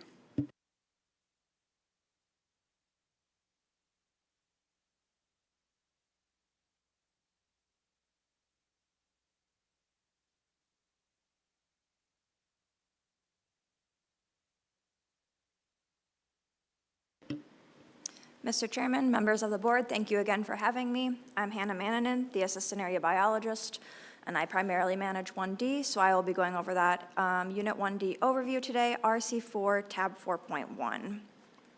So you can see on this map, the very top portion is 1D. It is surrounded by Canada on the north, east, and west sides, and then borders Unit 1C to the south. Unit 1D is approximately 2,500 square miles.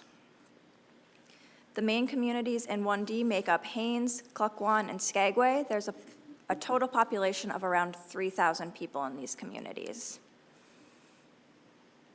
The main industries, like we've talked about in other areas of Southeast, include tourism, commercial fishing, mining, and timber harvest. Haines may receive anywhere from around 70,000 visitors or tourists each year, while Skagway can get up to 1 million visitors each year. 3/4 of those are usually coming from cruise ships. So we have a 1D brown bear management strategy, and unlike some of the other areas, we are lucky enough to have a pretty recent population estimate on this in 1D. So our bear researchers, Anthony Krupe and Stephanie Sell, conducted a study from 2018 to 2014. They were able to collar 55 females and 32 males and follow them with their GPS collars. We have an updated population estimate of approximately 307 bears. Because of that, we have increased our harvest to 7 total bears can be harvested in Unit 1D. 5 of those can be females, and then we allow for a 12 total human-caused bear mortality. This, I apologize, this graph is a little bit off, but the total number of brown bears harvested by humans in the last 10 years is a total of 155 brown bears. You're gonna see that really high increase in 2020. I think we've probably talked about this at other Board of Game meetings. That was due to a low berry crop season, low salmon runs, and a lot higher human conflict, so a lot more bears were taken during the year 2020. And then, so this shows just hunt kills by brown bears. So there's a positive C&T for brown bears in Unit 1D with an ANS of 3 to 5. This graph shows resident and non-resident harvest of brown bears over the past 10 years. In total, there have been 88 harvests. 53 of those have come from non-residents, and 35 have come from residents. In total, non-residents harvested 34 males. Oh, no, I'm sorry, that's not correct.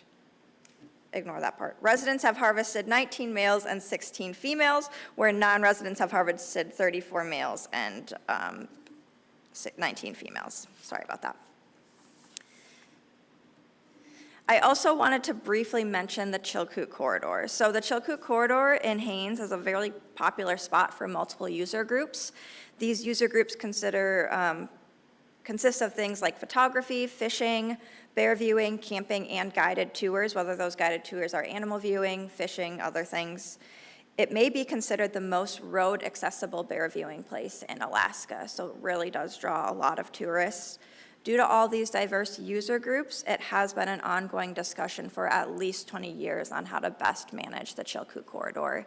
And we actually just started a Chilkoot Chilkoot Corridor Working Group, where we're looking at how to manage some of these resources.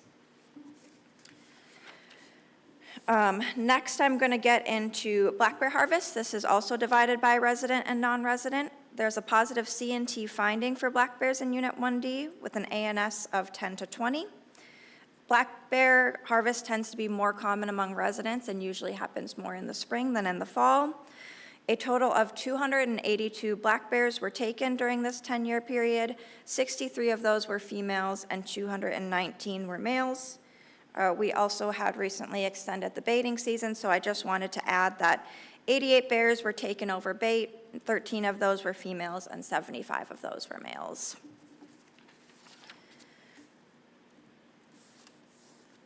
So to talk about mountain goats. Mountain goats are an important food source for the residents of 1D. Just with that lack of deer and a Tier 2 moose hunt, they do rely on mountain goats as more of a food source. I'm going to get into the nanny penalty in a little bit here. Heli skiing is also a popular spot in Haines with the World Ski Tour coming in March, and there has been ongoing conversations about goats and heli skiing in Haines. And then as conditions allow, we do continue to do aerial surveys for mountain goats to try to get population estimates for the goat units in 1D. So this, there's a positive C&T for mountain goats in Unit 1D with an ANS of 10 to 15. This graph shows mountain goat harvest by non-residents and residents. So it's important to note that the goat kiss was introduced in 1D before the rest of the state. So it was introduced in 2016 in 1D. And in 2023, it became illegal for non-residents to harvest nannies in Unit 1D. The range of nannies taken over the past 10 years has ranged from 3 to 13 by residents, and by non-residents, it's ranged from 0 to 3 nannies taken over the past 10 years. It is important to note that once that regulation came in place, that it was illegal for non-residents to harvest nannies. We have had no nanny take by non-residents. We also have TMO 59. This is our Tier 2 moose hunt. We issue up to 250 permits each year. We have a harvest quota of 20 to 25 bulls that you can harvest. We've hit that pretty much every year except for 2021, and that is due to severe weather conditions that we had that year. We have began collaring moose in 2019 to better understand population dynamics. Right now we have about 43 cow moose collared, and we do believe our population estimate to be somewhere around 350 moose.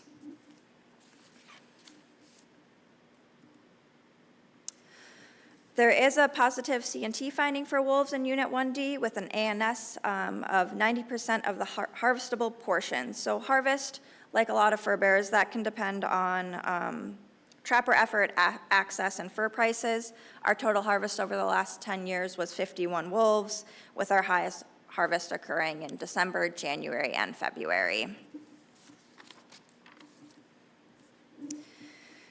There is also a positive C&T for fur bearers in 1D with an amount reasonably necessary for subsistence of 90% of the harvestable portion. Similar to wolf trapping, a lot of this depends on trapper harvest effort, conditions, and fur prices. Marten seems to be the most trapped, most popular fur bearer that is trapped in 1D. We had a record of about 304 was our highest in the last few years. And then also our highest lynx harvest in over 20 years occurred in 2019 and 2020 with 25 and 26 lynx harvested over that time. Lynx harvest in 1D tends to be higher than in other areas in Southeast. We do also have small game opportunities. We have spruce grouse, those are closer to Skagway, sooty grouse. We do have ptarmigan, and then we have snowshoe hare. The board has not determined if small game in Unit 1D has a positive or negative C&T finding, but we do have those opportunities available. And then I'll take any questions if you have them. Thanks very much for that overview. Questions for George? Thank you, Mr. Chair. Just to clarify the record, just want to point out that fishers do have a positive C&T, but no ANS has been determined by the board yet. Thank you, Mr. Chair. Thanks for that. I guess I'll start out with a few questions. The high mortality rate on brown bear in 2020, Would you remind me what you said that was driven by? Did you say it was a poor berry year? Yeah, Mr. Chairman Fletcher. So that was 2020, we had poor berry crop year, and then we also had poor salmon runs. So we had a lot more bears coming into town, a lot more human-bear conflict that year. And so there was, along with hunter harvest, there was also an exceptional number of DLPs that year. Did you find, or can you remember, I'm not going to hold you to it, what were the majority of those bears a certain age class?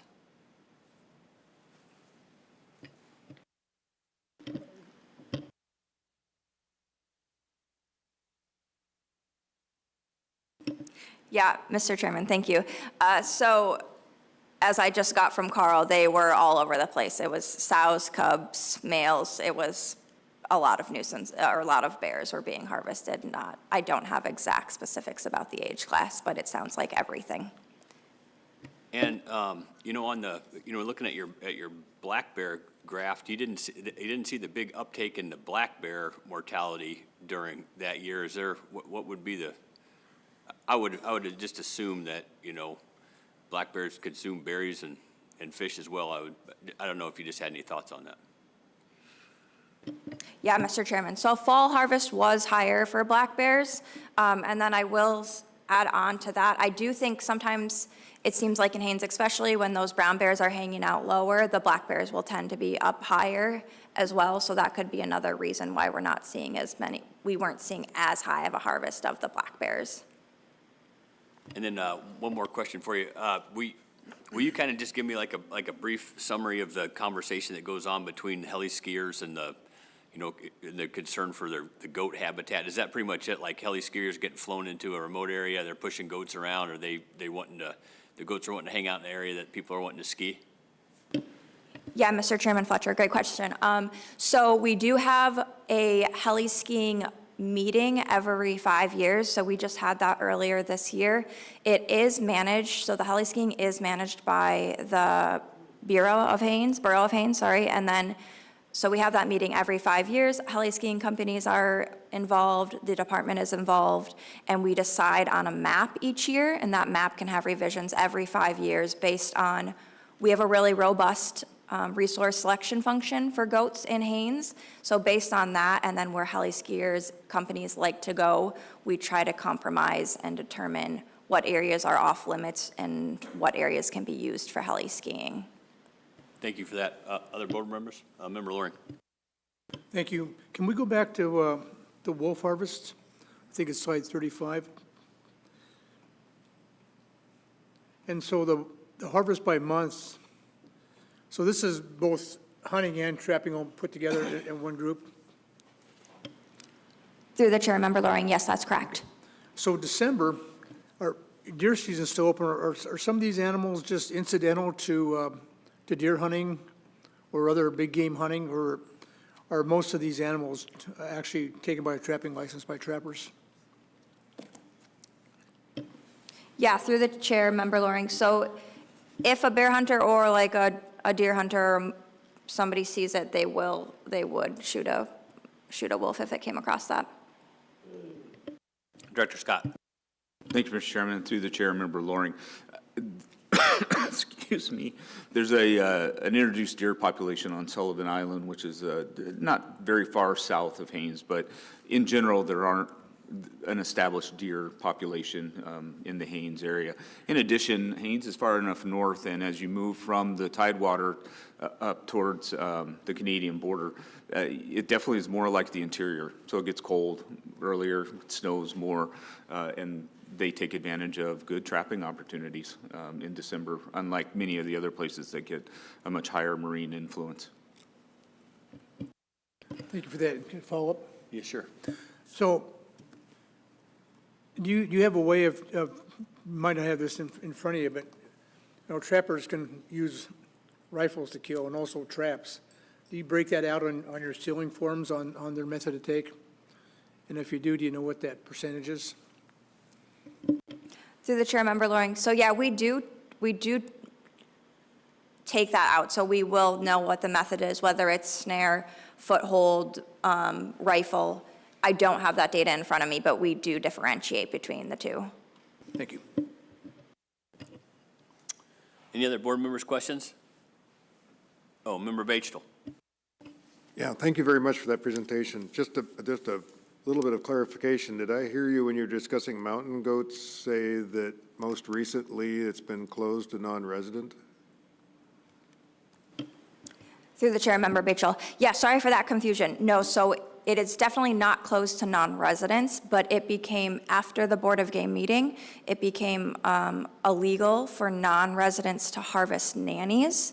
So non-residents are still able to goat hunt, but they are not able to keep their goat if they harvest a nanny. Okay, thank you. I guess just a point of clarification too, so like a 2DK, or does that include them as well? Unable to harvest a nanny? Yeah, through, Mr. Chairman Fletcher, do you mean second degree of kindred? Yeah. Okay. Yeah, it is it includes them as well. Thank you for that. Other board members' questions? Oh, Commissioner. Yeah, I got a question. Great presentation, by the way. So I want to go back to the brown bears that were killed in the Haines area. So that was 49 was a large number. I remember that year we had a lot of complaints about bears roaming around Haines, and they wanted us to take action. Instead, they basically took action in their own hands.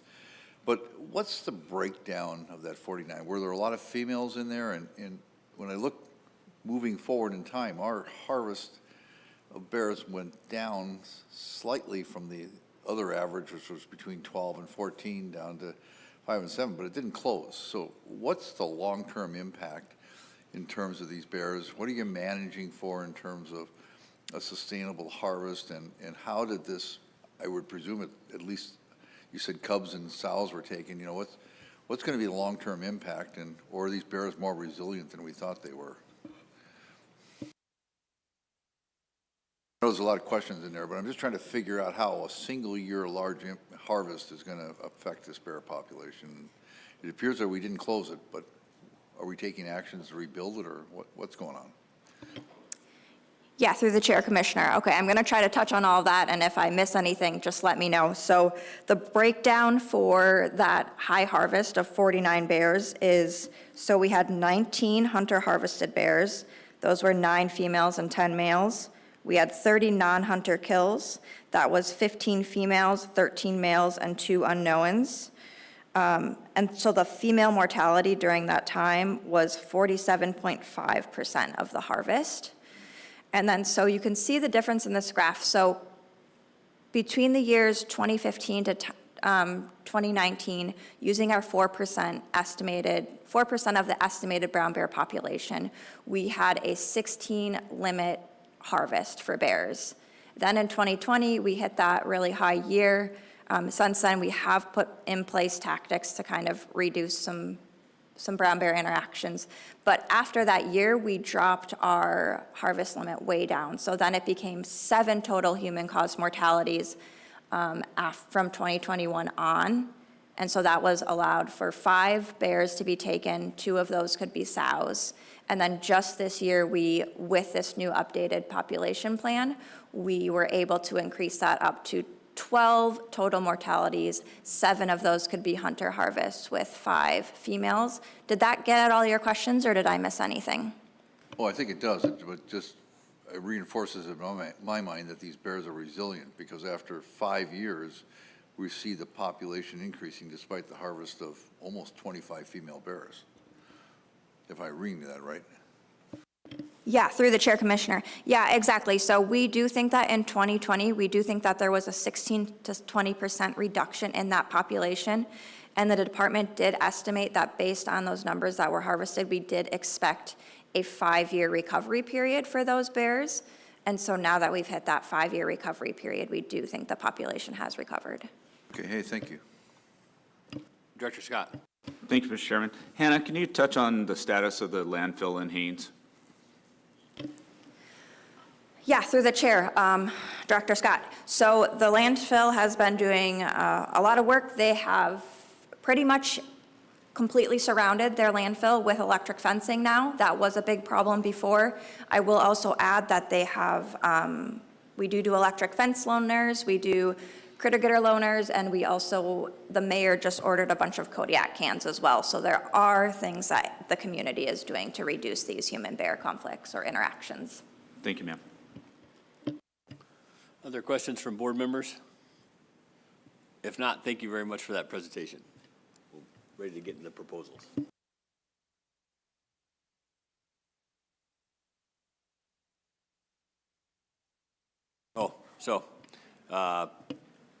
What proposal 26 is already in front of us here. I forgot that we already put it on the record that we're moving to adopt it.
Thank you, Mr. Chairman.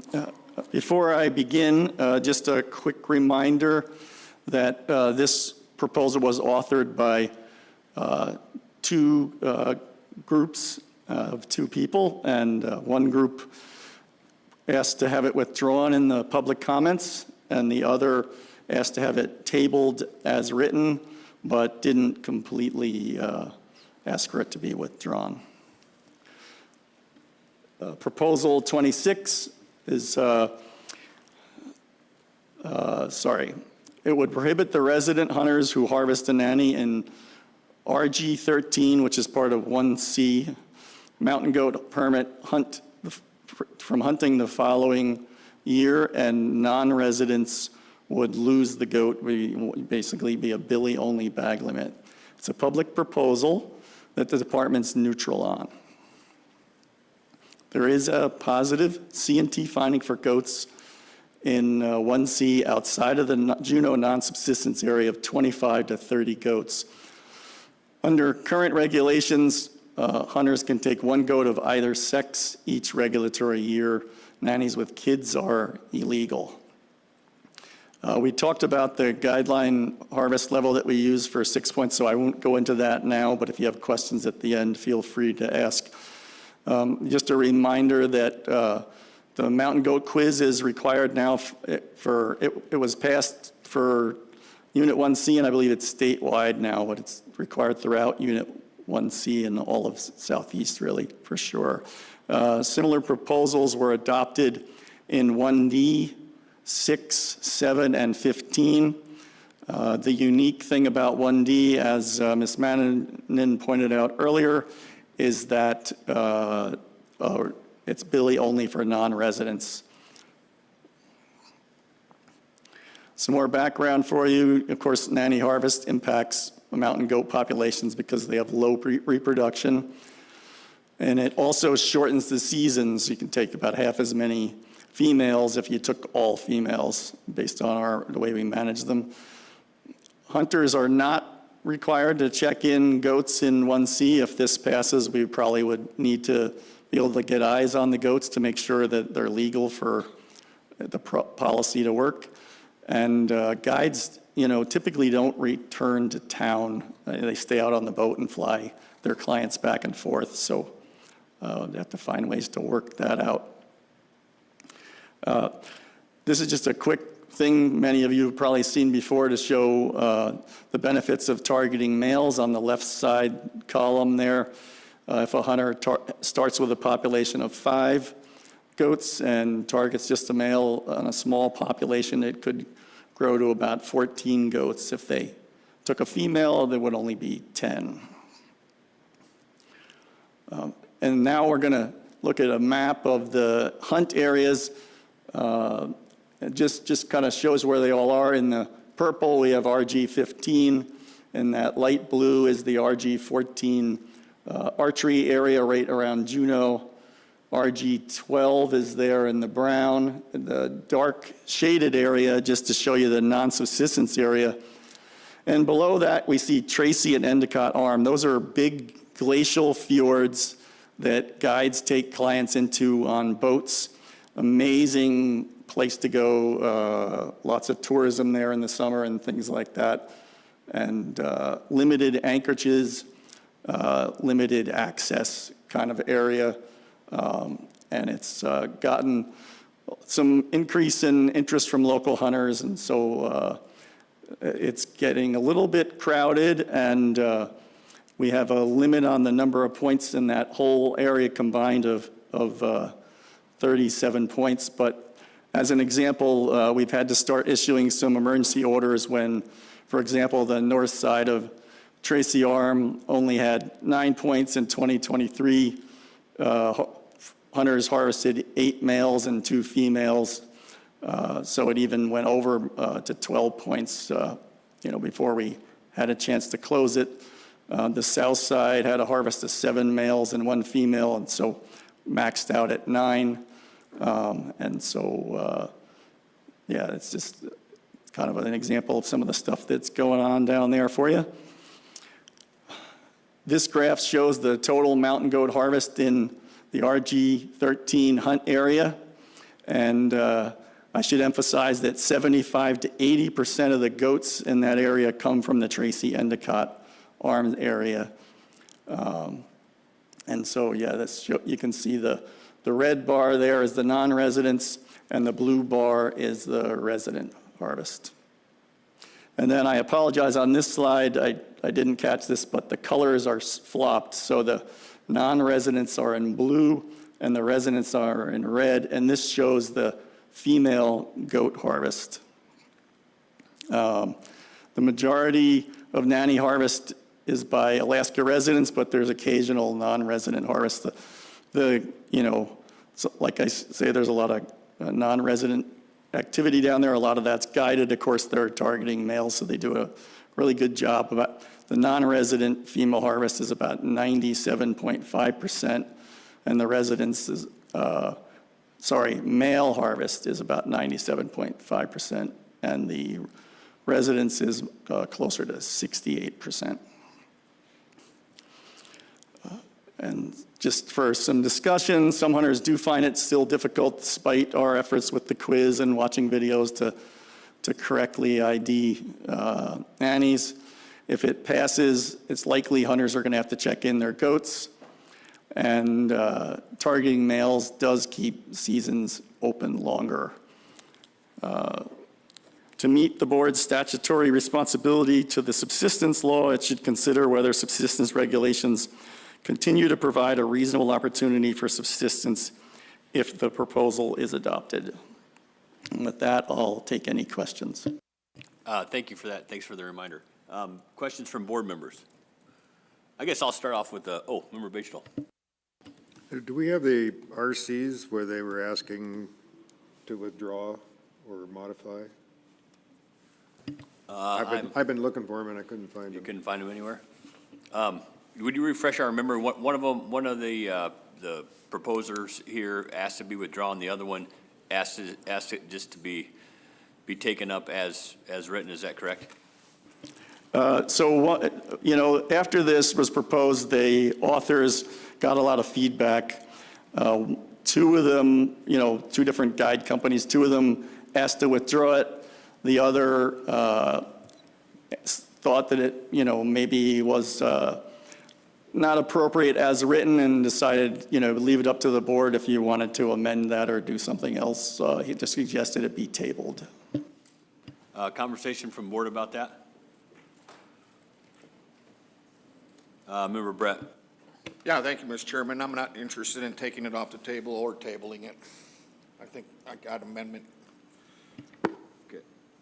Any other board members? Member Brett. Yeah, thank you, Mr. Chairman. I would like to amend this proposal. I would move to adopt the change the language in this proposal that would strike resident hunters who take nanny goats in 1C from hunting goats in 1C for the following 4 regulatory years and require non-residents to forfeit nanny goats with non-residents would have a bag limit of 1 billy goat. Second. It's been moved and seconded. Are all the board members clear what Member Barrett put forward? Or no, Art? So essentially, all the other provisions go away. It would just be a 1 billy bag limit for non-residents? Yes, sir. Okay, thank you. All board members clear on that? Looking up and down the line. Any questions, comments on the amendment? Member Loring. Thanks. What is the current regulation now for non-residents? Apologize, can you repeat, through the chair, could you repeat the question, Member Loring? The current regulation now for the bag limit for non-residents? What's currently in The place? current regulation is the same as for residents. They could take 1 goat of either sex. Thank you. Everybody clear on that? Looking up and down the line? Okay. With that being said, we're probably ready for the question on the amendment. Call the question. The question's been called on the amendment. Art, will you pull the board, please? On the amendment, Barrett, Yes. Hoffman, Yes. Garner, Yes. Fletcher, Yes. Batesville, Yes. Mueller, Yes. Loring. Yes. The amendment carries 7-0, Mr. Chair. All right, we have a amended proposal in front of us. Questions for the department? Member Loring. Thank you. So with this proposal amended to 1 billy, I get some comments from the department on what this would do to the possible harvest information in the future as far as number of animals that we saw there's very few non-resident nanny take already. So this would just pretty much eliminate that, except that one accidental one. Anyway, give me your thoughts on what this proposal would do. It would, I guess, potentially, change the non-resident nanny harvest, reduce it from 2.5% to 0. And then, of course, the client would lose the goat. Yeah. Thank you. So that 2.5% is basically just been 1 goat, pretty much? I mean, we have a percentage, what does that equal to when actual number of animals killed by non-residents? Less than a goat a year. Yeah, it's pretty low, but there's been more than one at times. Let me go back to, this is the, whoops, sorry. What did I do? 1 second here. This is the figure, and the non-resident is in the blue, so there was 1 year when it was 2 goats. As you can see, though, it's, again, the professionals do the best job at it, and there's several years with none.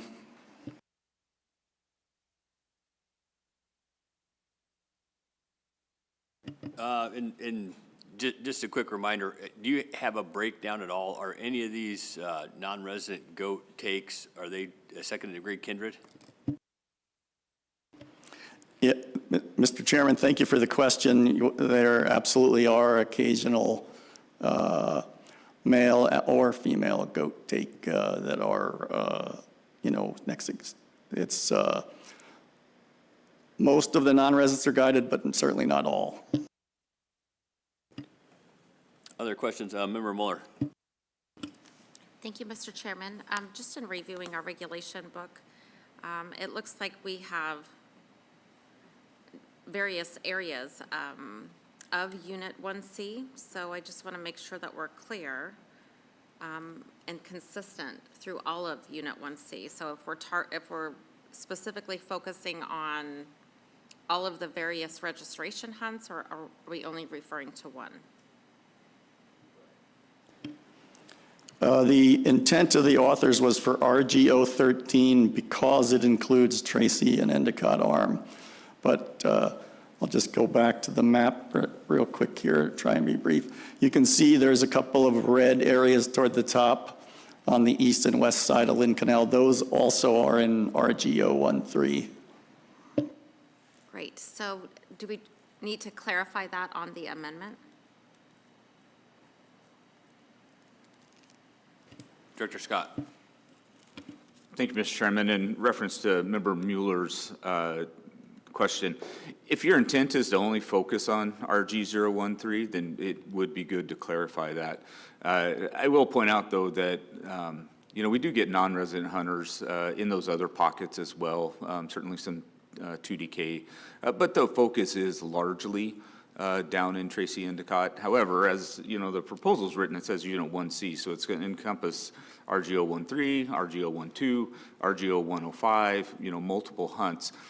One of the things that we've seen in the past, if the board makes a change in one section of a GMU, it's probably not unlikely that we're going to see some additional interest in some of those other areas. So something just to keep in mind. Thank you. Member Brett. Yeah, thank you, Mr. Chairman, and thank you, Carrie Ann, for pointing that out. I did miss that in my amendment, but my full intent was for Unit 1C to keep it unified and not piece it out. That's what my belief was as well. Was that every board member's belief whenever we supported that amendment? Looking up and down the line here, can I ask for unanimous consent on that? Or do we need to? Okay, anyway, everybody's agreeing. So does that clarify enough for the department too? Okay. More discussion on the proposal. Member Brett. Yeah, thank you, Mr. Chairman. I intend to support this proposal.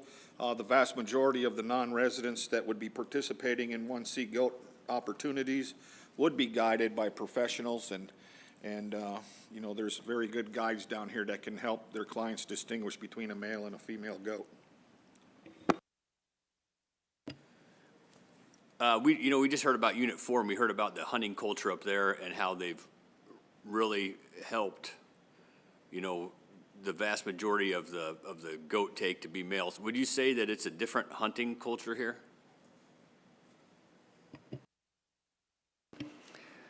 Thank you, Mr. Chairman. I think in Unit 4, there's, maybe more locals. There's certainly some guiding, and there's peer pressure from the locals with the way they do the system there. But we do have residents that like to go out and take a goat and fill the freezer every year, along with the non-residents. We heard a little bit of a testimony from some folks, and then from the AC up there. Is that the folks that harvest? The folks that harvest a nanny, is that? I guess walk me through that. Is there a conflict between a person a hunter that's going to focus on that wanting to kill billies, keep the season open longer, and then the person that wants to harvest the nanny? I know it's kind of a hard thing to speak to, but. Thank you, Mr. Chairman. There are, I think a lot of the hunters are trying to target males, that you saw it. The resident harvest is 68%, so it's lower, but it is still pretty good. But there are some folks who, the goat's down low and it's a female and the other ones are up high, and I'm here with my boat and I'm going to take the one that's easier. It certainly occasionally happens like that. And yeah, just to clarify, I know we're just talking about non-residents, but I was kind of talking about that 2DK factor with, a family member going with somebody that's Alaska resident. So, any other discussion from board members? Member Loring. Thank you. On slide 8, the one before this, in your discussion, could you clarify hunters may be required to check in goats, which has not been the case in Unit 2, that number, that second point? Thank you, Member. Tell me what you mean by that. Yeah, thank you, Member Lauren, through the chair. What I mean by that is, for example, in Unit 1D, the hunters have to bring the goat in for us to make sure, that it's actually is a male or a female. Otherwise, they could tell us, it was something else. And we also get information from them, can age the goat and have some good conversations with the hunters and things like that. But in this situation, in 1D, they're just driving on the road system. Often the guide will stop in there with them, or the local hunters will be able to easily bring them back. In 1C, people, a lot of it's by boat. And so the Tracy and Endicott in particular that the authors are most concerned about, the hunter would have to, check in. So they got to fly from the boat to the Juneau airport, somehow get to the office to check in the goat. And I just wanted to make folks aware of that. Other questions from board members? Intent from board members? Member Loring. I just have a follow-up question on that. So do you want that information? I mean, I know it's a little bit more inconvenient for the hunters, but we do it for sheep every place. And matter of fact, we actually have mandatory sealing for sheep. And so if we make this one billy, then, are they going to have to be able to prove that it is a billy, and is that information that you want to have? And can you make that a condition of the permit, of the registration permit, that they have to check it in? How would that all work? Thank you, Member Loring, through the chair. Whether we can make it a condition of the permit, I think we can, but we may have to have, looks like Director Scott wants to weigh in. Yeah, Director Scott. Thank you, Mr. Chairman, through the chair, Member Loring. So mandatory check-in wouldn't be mandatory. It's not something that happens right away. Evidence of sex is still going to be required. Unlike deer, horns are not a indicator of sex. So a trooper check in the field, would determine, looking at the horns, and oftentimes they have capes and things like that as well. Certainly, I think for resident hunters, this won't be a challenge. Most of them like to bring them in and talk about them. And it is great. We can measure them. We can age them. Oftentimes we do collect, other biological samples. And because this is like the focal point of goat hunting in Unit 1C, it's a good idea for us to keep a little bit closer tabs. I had not contemplated what we would do with non-resident guided hunters. It would be more of a challenge, but as you mentioned, there are other requirements similar to this across the state. We sorted out, they got to have their bears sealed, and oftentimes we spend an hour or two with an individual bringing in bear hides from hunters and skulls, and so there's methodologies to do it. It is going to add a level of inconvenience, but it can be added as a discretionary permit condition as well. But, as far as the legality goes, I think, yes, we'd love to know. I believe most people are on the up and up. I'm not too concerned about that. And then if they get stopped in the field, evidence of sex is required. Yeah, go ahead. Okay, just want to make sure that that wasn't something you wanted the board here to address. You have other options in your toolbox to do that if you need to do it. Is that correct? Member Brett. Yeah, thank you, Mr. Chairman. Yeah, you brought up a pretty good point about a second degree of kindred, so I'd like to hear other board members' thoughts on making an amendment to include a second degree of kindred be limited to one billy goat. Other board members' thoughts on that amendment? Proposed amendment, yeah. Member Loring. Well, they're non-residents just by definition anyway, even though they're QDK, they just don't have a guide, so they would be covered, I would think. Thank you. That being said, board members' comments, intent, more questions for the department? Yeah, Member Mueller. Thank you, Mr. Chair. Can we go back to the slide for the goat population for this area? on my screen. You mean the harvest slides? I don't think I had one that showed the population itself. Okay, we can go to the harvest side, that'd be great. Member Mueller through the chair, this is the female harvest. Did you want that or the total harvest? No, wait, let's do female harvest first. So what page is it? Slide 7. Thank you.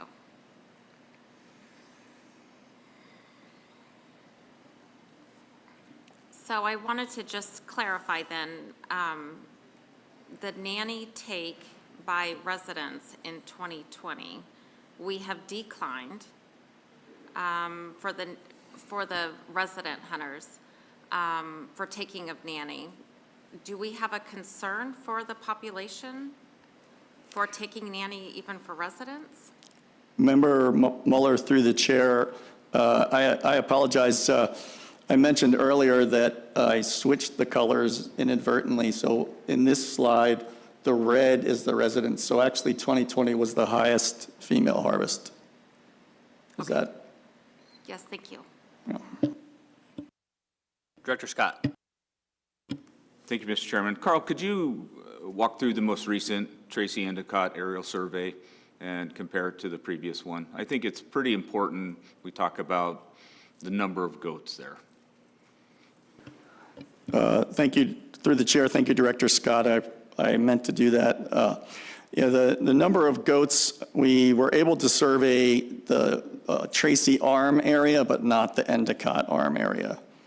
And in the Tracy Arm area, there was something like 240 goats. Was one of the highest surveys in the last 5 years.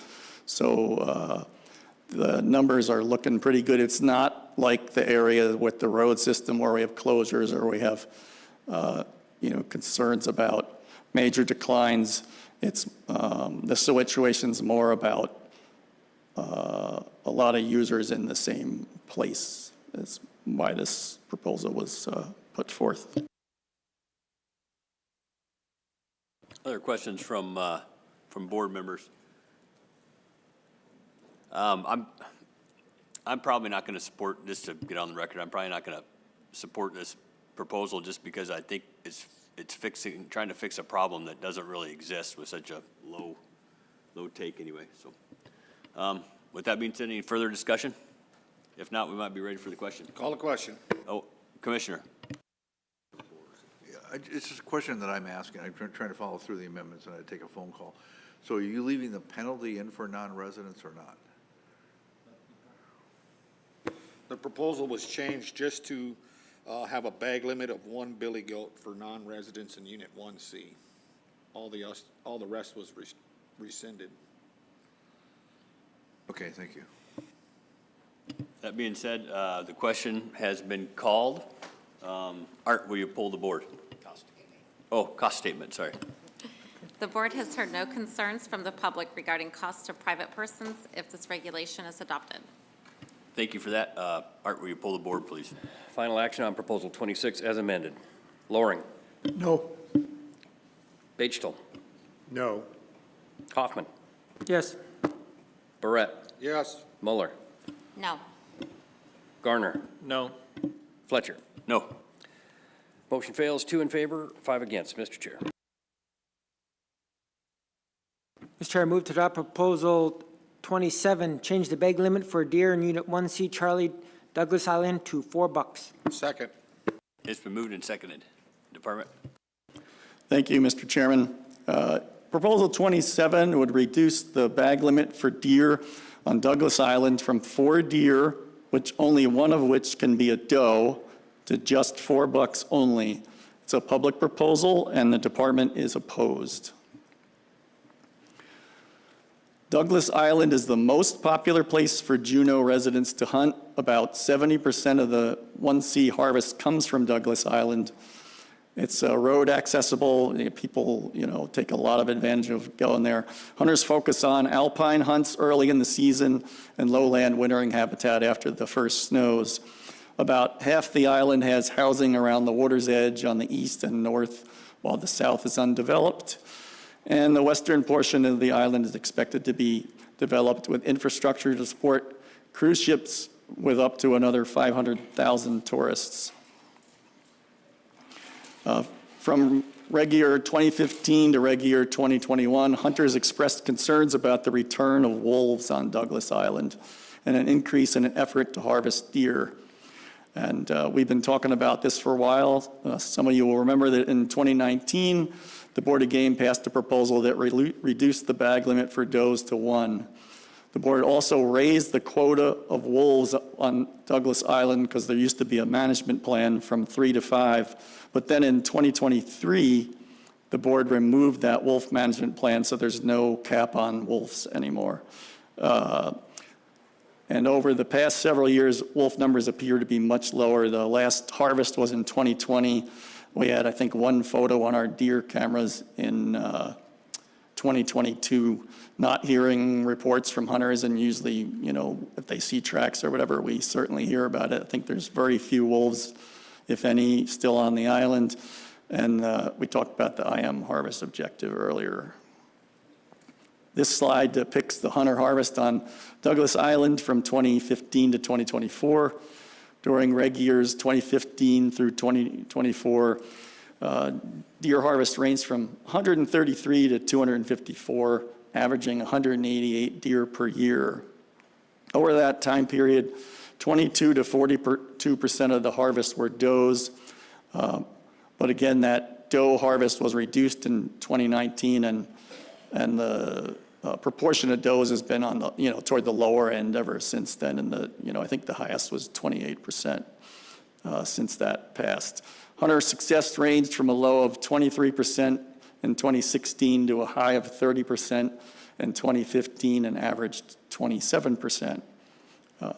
We monitor the deer populations using pellet surveys for many years, and now we're using the camera method that we talked about earlier.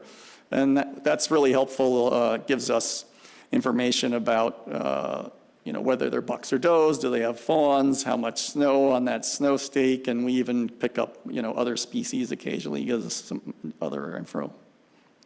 And this slide shows the hunter effort. The days of effort required to harvest a deer ranged from 7 days in 2015 to 10 days in 2021. The average from 2022 to 2024 was 8. And the number of hunters has declined, like I mentioned earlier, from an average of 595 in 2015 to 2019 to 452 from 2020 to 2024.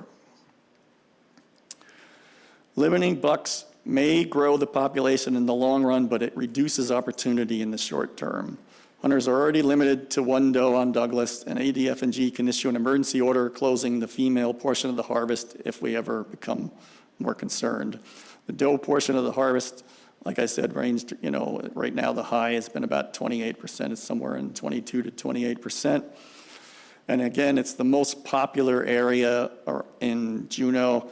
It's where people, you know, a kid can take their first deer. Folks without a boat can go and put some meat in the freezer. So Proposal 27 reduces the bag limit from 4 deer total, only 1 is going to be a doe, to 4 bucks only. The department manages deer populations to ensure healthy populations and harvest opportunity. There's no current conservation concern on Douglas. You know, you've heard about the big snow winter. I'm sure it had an effect, but we've also had a lot of rain, and as Mr. Bethune pointed out, there's a lot less snow than there has been. It provides good hunting opportunity for newer young hunters, and it seems like an unnecessary reduction in opportunity that could negatively impact those hunters. It's a public proposal, and the department's opposed. Thank you for that. Questions from board members for the department? Any board member discussions? Member Gardner. Just more of a, maybe pointing something out, even the Juneau Douglas AC was opposed to this. We heard overwhelming public testimony opposed to this, and the department has no concern about the abundance of deer. Sounds like the wolf problem has been handled, so I'd be in opposition of the proposal. Other board members? Member Brett? Yeah, thank you, Mr. Chairman. I'm not going to support this proposal either. I think limiting or losing opportunity without a conservation concern is not the prerogative of the board. I'm thinking along the same lines as Member Garner and Member Brett. Any other further discussion on this board? Member Bechtel? Yeah, I agree with that. We don't have a concern, and it would be a loss of opportunity to support this. I won't be supporting it. With that being called, I think we're maybe ready for the question. Call the question. Question's been called. The board has heard no concerns from the public regarding costs to private persons if this regulation is adopted. Thank you for that. Art, will you pull the board? Final action on Proposal 27. Fletcher. No. Garner. No. Barrett. No. Mueller. No. Hoffman. No. Loring. No. Bechtel. No. Motion fails 0-7, Mr. Chair. Mr. Chair, I move to take no action on Proposal 28 due to the action taken on 27. Second. I'm inclined to believe that that's perfectly appropriate. I'll look up and down the line here and get unanimous consent on that, and we'll take no action on that. Mr. Chair, I move to adopt Proposal 29, require an antler restriction for bucks harvested in Units 1C Charlie, Douglas Island, to at least one forked antler on one side. Second. It's been moved and seconded. Whenever you're ready, Department. Thank you, Mr. Chairman. Proposal 29 would require bucks harvested on Douglas Island to meet an antler restriction, but hunters could still take up to one doe. This is a public proposal, and it's another one that the department is opposed to. I'm going to breeze through a lot of this because it's all the same information, so let me just skim real quickly to see if there's anything important. So our ADF&G cameras show that most does have fawns in the spring, so they're already being bred successfully with the current number of bucks. There's plenty of them. Antler strategies were ineffective in many western states, and they stopped using them. No antler restrictions anywhere else for deer in Alaska, and so we'd have to come up with a definition probably of what they are. And again, the wolf problem has been resolved. We don't have any conservation concerns. Let's make sure I don't miss anything else here. Antler restrictions are controversial. They a new one could cause frustration to hunters. And again, it's very unlikely to achieve the proponent's desired objective. And unintended consequences, if you're having a challenge finding the right antlers because the definition are new and you're having trouble with them, maybe you'll just target does. Proposal 29 changes the bag limit from 4 deer, only 1 doe, and only bucks that have to only bucks that have at least a forked antler on one side would be legal for harvest. It's a public proposal, and the department is opposed. Thanks for that. So let's say we decided to adopt this, would the board need to come up with the definition? Director Scott. Thank you, Mr. Chairman. I think we're headed the same direction, you and I. First off, oftentimes when we come to the board with a proposal, an antler restricted hunt, primarily in moose is what we use them for, we bring you lots of examples of moose antler pictures and give you an idea of, oftentimes we actually work to get some idea of how many in a total harvest, how many would qualify as legal, how many wouldn't qualify. We don't have any of that for Douglas Island bucks. It's not a requirement to bring in antlers. We could likely, I suppose, find a whole bunch of pictures for you, but it doesn't mean that they were harvested, things like that. So, but in addition, we do have definitions for points and tines, so you may be able to rely on those, but we would definitely want to be very clear in the discussion and deliberation that these will be applicable to deer. And frankly, you're going to have to think about that. If it's a forked antler, do the forks need to be a certain size? You know, we're going to get into many of the same issues as we do with moose. Member Brett, did you have? Yeah, thank you, Mr. Chairman. Yeah, I'm not going to support this proposal. There's no need to restrict opportunity without a conservation cause. Member Loring. Thank you, Mr. Chairman.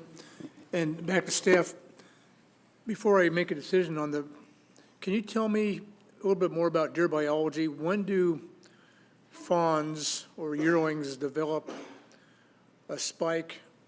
At what age? And then how old are they when they get to a fork? And there's an overlap between a spike and fork and say on yearlings. And give me a little bit of an idea of how antlers develop on young animals.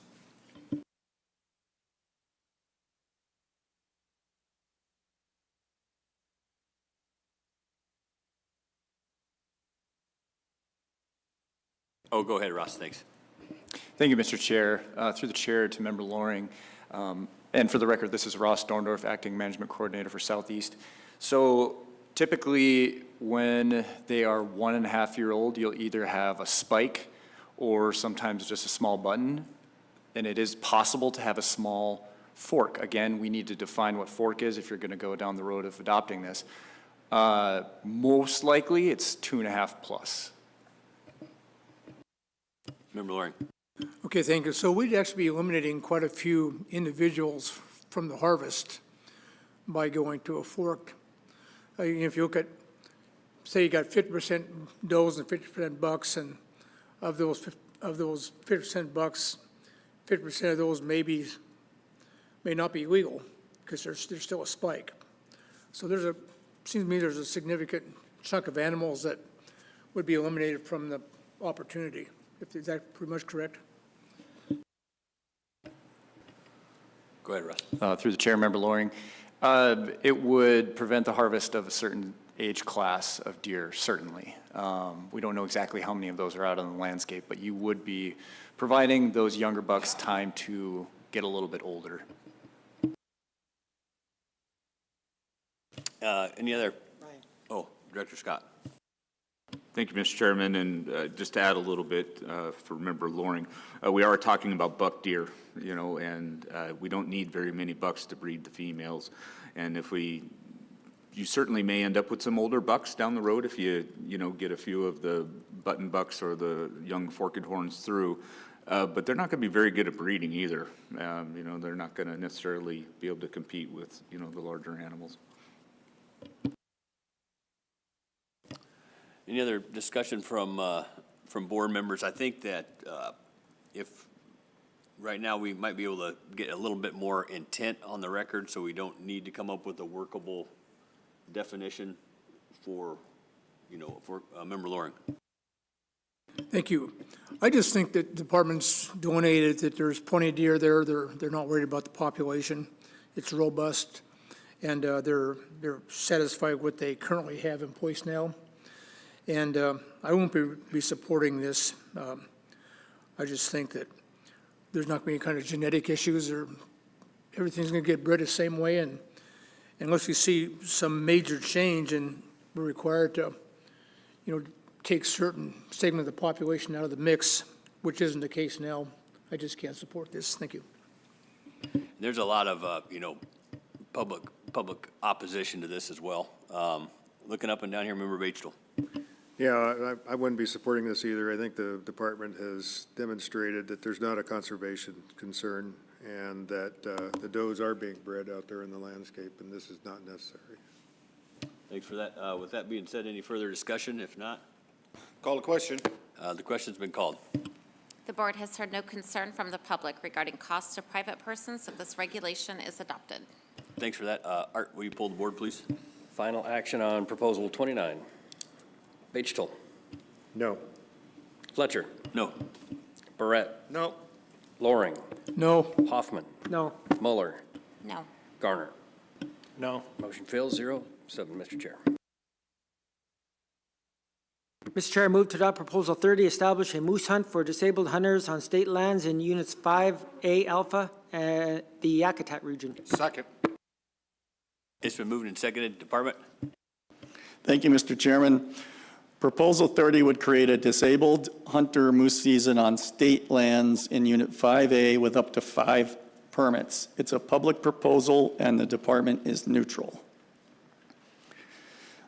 This is a map of the land status in Unit 5A. The small area in yellow is the only area other than, I suppose, below the tide line that would be, non-federal land where this proposal would apply.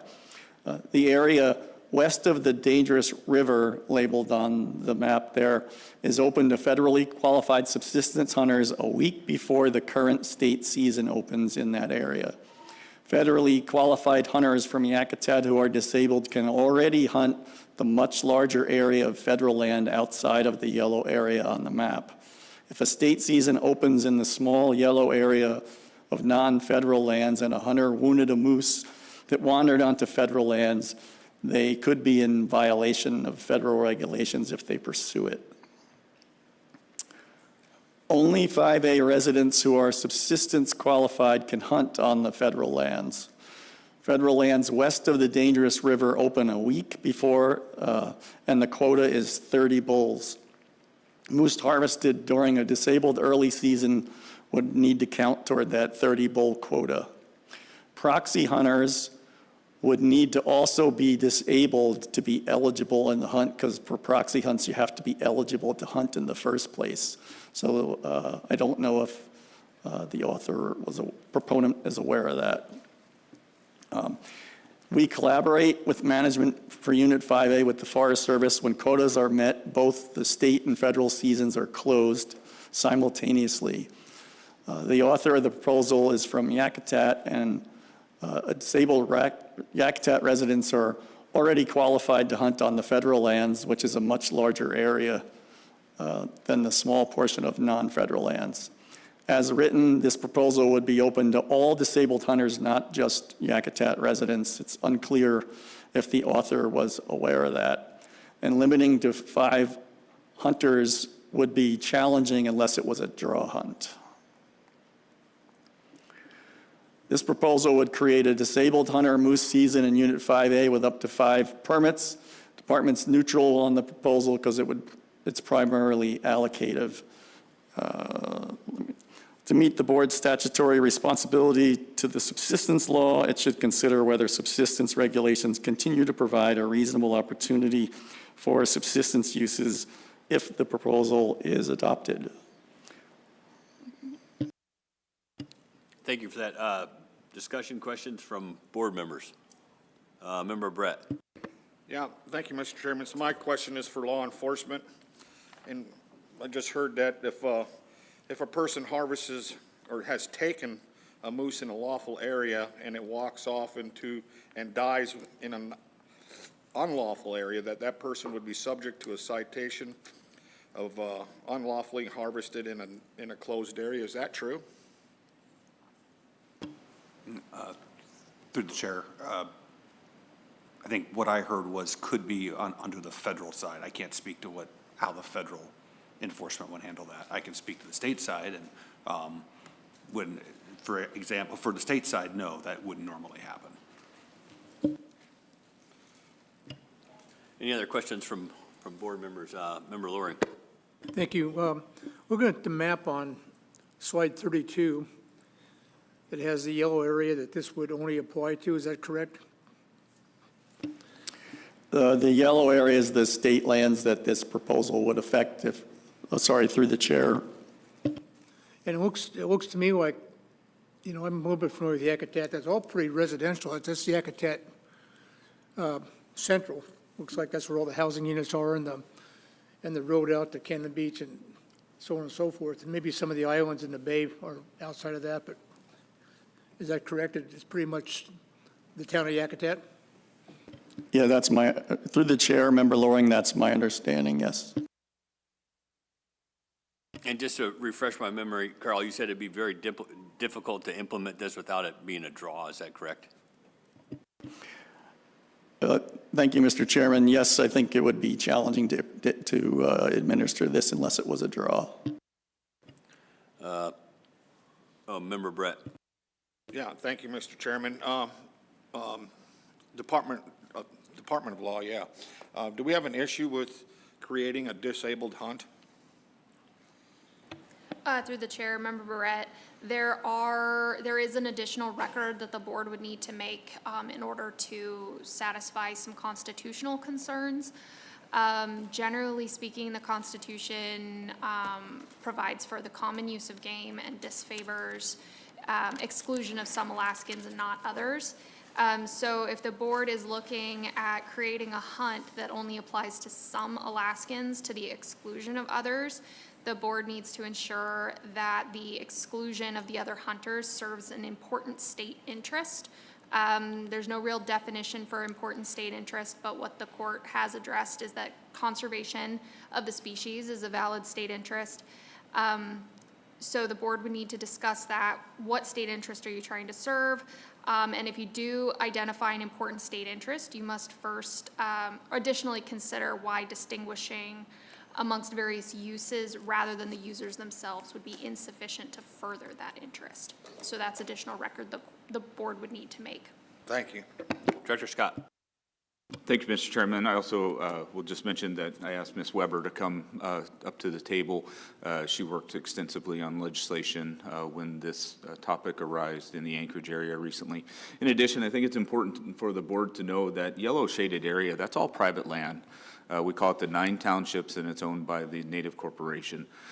I am not aware that we have any indication of whether or not, this would be allowed on private land, state managed, they follow state regulations, but it's still going to be private land. Do you have anything to add, Natalie? Thank you, Mr. Chair. I just thought I would follow up on the question that Member Barrett asked and let the board and the public who's listening know that the board did try to do a similar thing in 2023, found out the hard way that it did not have the authority in statute, and since then the statute has been changed, and now the board does have the authority to create a hunt such as the one that this proponent is asking for. So just put that on the record. You can do this after you answer a few more questions that we have about how you want it to look. Vice Chair Hoffman. Yeah, thank you, Mr. Chair. With that being said, as written, the proposer says establish a hunt for disabled hunters. What would be a legal disabled hunter under this hunt? If I may, Mr. Chair, we would rely on the definition in statute of the disabled hunter, and if you'll give us another second, we can answer that for you. But there is a statutory definition that is available and that the board should stick to for that. Member Brett. Yes, I have a question for the federal subsistence liaison. In this area, non-federally qualified people are not allowed to moose hunt on the federal lands. Is that only during the posted federal season, or does that go beyond what is posted in the federal handy-dandy? So through the chair, Mr. Brett, no. So the closure is from October 8th to October 21st, if I'm looking at the correct one.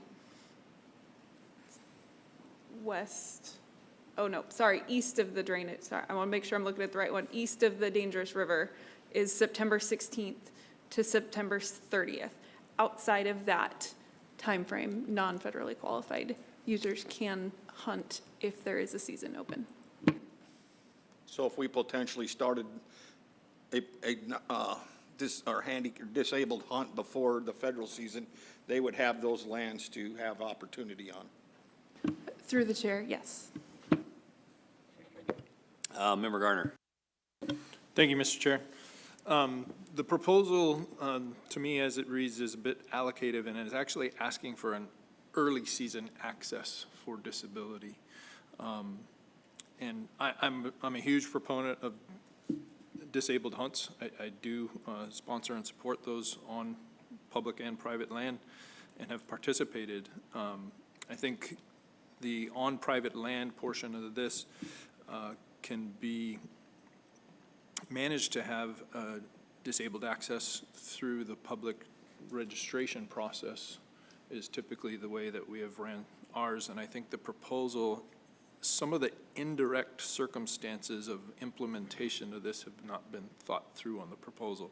So while I would not be in support of the proposal, I am in support of disabled hunts through the registration process on public or private land.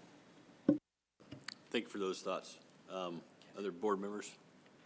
Oh, Kendra. Sorry, through the chair, I just wanted to correct myself on those dates. So this area is west of the dangerous river. So those dates are actually October 8th through October 21st for the closure. Thanks for that clarification. Any other questions from board members? Comments from board members? Oh, Director Scott. Yeah, thank you, Mr. Chairman. This one was a little bit difficult for us to kind of work through and think about all the moving pieces that were associated with it. Depending on what the action of the board is, I think this is something we would go back to the author to and just walk the individual through all those moving pieces and really try to work hard to find the path of least resistance, if you will, to get down there. The area is very accessible. There's a lot of roads. This area is heavily logged. In several places it's in or very near stem exclusion.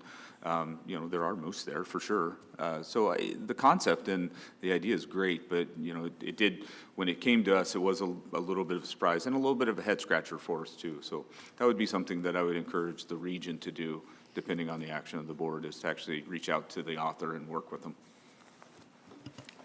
Thanks for those thoughts. Any other board members? Member Loring. Thank you, Mr. Chairman. Two questions to federal subsistence.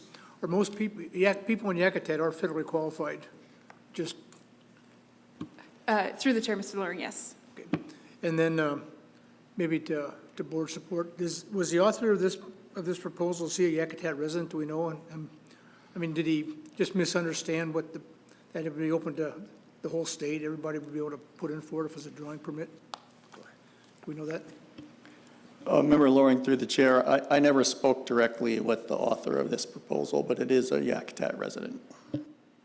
Because I think Director Scott's comments, really hit home that I think a lot of moving parts that he may not have realized would apply. And maybe we can get a more directed proposal at the next cycle or whatever to address this and make it successful for what his intent is. Thank you. Member Brett. Yeah, thank you, Mr. Chairman. I see how the board's kind of leaning. I think this would have been an excellent opportunity to provide some additional opportunities for handicapped people and have their hunt start before the 16th of September, and they'd have all that access and lands available to them, which would provide a pretty good opportunity for those fellas or gals. Other questions from board members? Member Loring. Thank you. So just clarification on how would the department implement this hunt? Kind of walk us through it. You did a little bit, but walk us through the steps. If we were to provide this opportunity, what would the department look at as far as how would the hunt be administered and antler restrictions or no, or either sex or no, or just kind of give us an idea of what would happen? Thank you, Member Loring, through the chair. First of all, the area is actually an any bull hunt, so that wouldn't be an issue.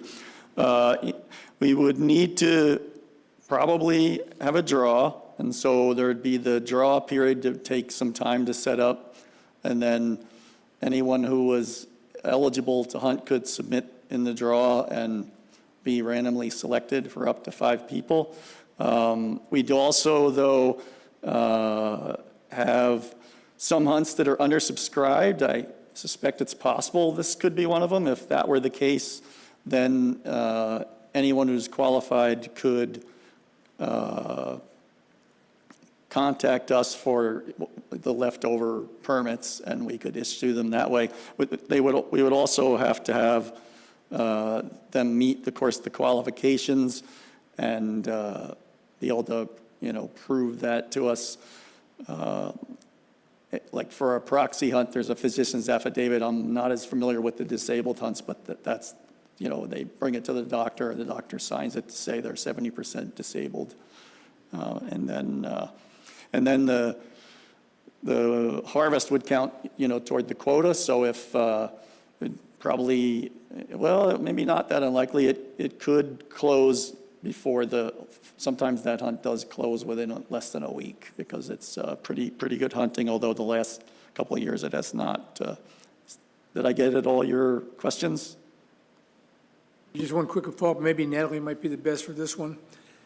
So if the board approves this, we have it's for disabled hunters, so they're already disabled, which is already one section of the proxy. How would the proxy, would it even apply? Would they still be able to proxy something like that out to another disabled hunter, or is it because we're giving a disabled hunter the opportunity, could we say no proxies, or tell me how that proxy system would work? Through the chair, Member Loring, that was one thing we also had not had to address in a hunt like this. Well, for one thing, there is no hunt like this. But in order for someone to proxy hunt, if they were to be awarded one of these permits, whoever proxy hunted for them would also have to qualify for the hunt. There are a couple other instances around the state that are a little bit different than your standard, if you will. And in those cases, the board has gone so far as to say proxy hunting is not allowed in those cases because they realize that there might not be very many people who would qualify to proxy hunt for them, or they wanted to try to keep it a little more simple. So there is some flexibility on the board's part to be able to prohibit proxy hunting in a hunt like this. However, the proponent does specifically ask for proxy hunting. But again, I'm not sure that they were aware that whoever proxy hunted for the permit holder would also have to qualify for the hunt. Member Brett. Yeah, thank you, Mr. Chairman. Natalie, could you refresh my memory? Do we allow proxy hunting for drawing permits? Through the chair, yes, we do. Okay. Where can I get the definition of disabled in front of me? Mr. Chair, it's in the department comments and it's also in statute. If you would like, I can read it into the record for you right now. That would be awesome. Thank you. All right, that's in AS 1605-940, number 26. Person with physical disabilities means a person who presents to the department either written proof that the person receives at least 70% disability compensation from a government agency for a physical disability, or an affidavit signed by a physician licensed to practice medicine in the state stating that the person is at least 70% physically disabled.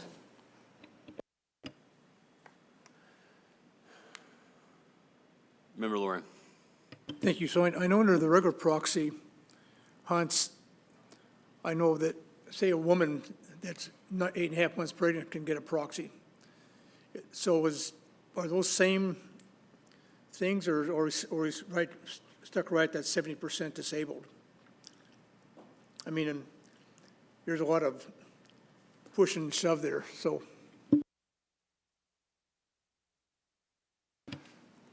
Through the chair, Member Loring, we follow the guidance of the statute, and if a doctor is willing to sign off on a disability affidavit, that's what we're going to go with. I guess maybe this is a question for Department of Law. Could we amend this proposal to a person that is 100% disabled qualifying and not that 70% threshold, or would that take a?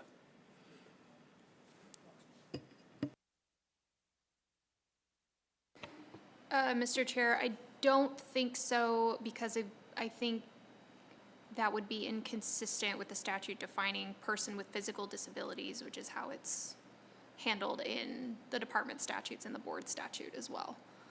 Your authority is to, that you can adopt a hunt for physically disabled hunters, and then that carries the definition elsewhere in statute.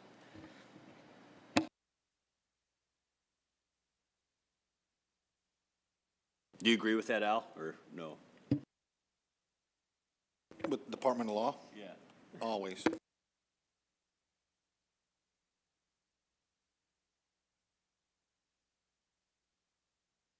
That being said, any further questions from board members, comments from board members? I think I'm going to kind of side with Member Barrett. I think this might be a good idea. I think that we could have 5 draw tags here, and it might be a pretty unique opportunity, but that's just my thoughts. Member Garner. Yeah, I just, as part of the discussion, again, I think this proposal actually overcomplicates something that is, I've been involved in a lot of these types of hunts. I think the author's intent is fantastic, but I think there is ample opportunity through the registration process on private lands, rather than the early season portion, to provide opportunity to all disabled veterans, not just those that are identified through the statute of Alaska. And so while I am in support of disabled veterans hunting, and I would gladly, if they want to reach out to me to help put that together, I will be in opposition to the proposal. Thanks for that. Any more from board members? Member Brett? Yes, Mr. Chairman, if we were to pass this proposal, we'd have to come up with a start and end date for the season. Do we think we need that probably in place right now before we can act on it one way or another? Thoughts from board members? Member Mueller? I actually just wanted to make an additional comment, but not to that one. Sure. Is that okay?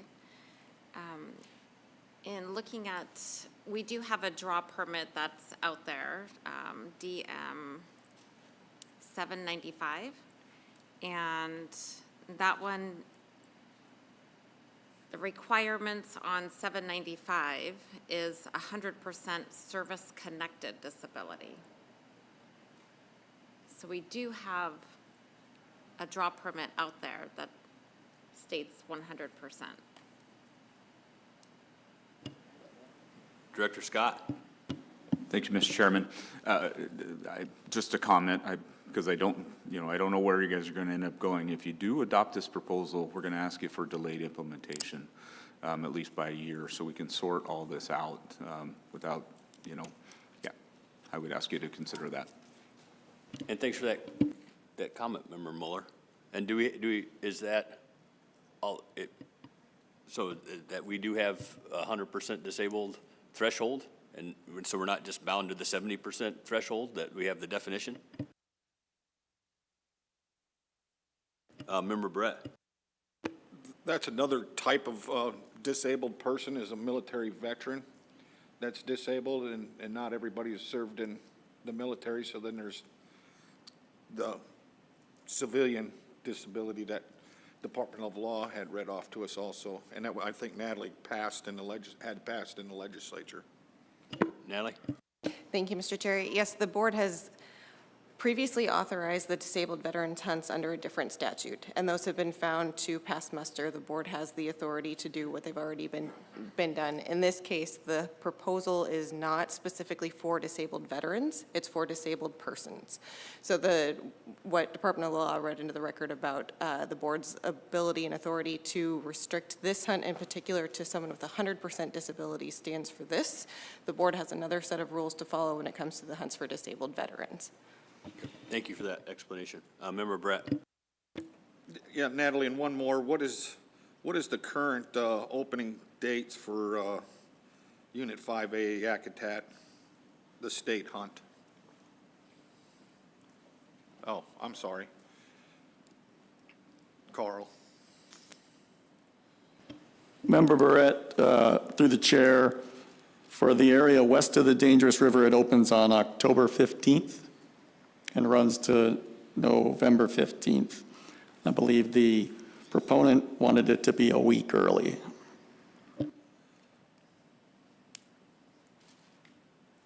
So we don't have to come up with a date, it's already in here. Other comments from Director Scott? Just to make this a little bit uglier, the federal season opens October 8th. So that would be that would coincide if you opened it a week earlier. It would coincide with the federal season. These are going to be private lands, so they do fall under state management. But just so everybody's clear that we'd be, Kendra?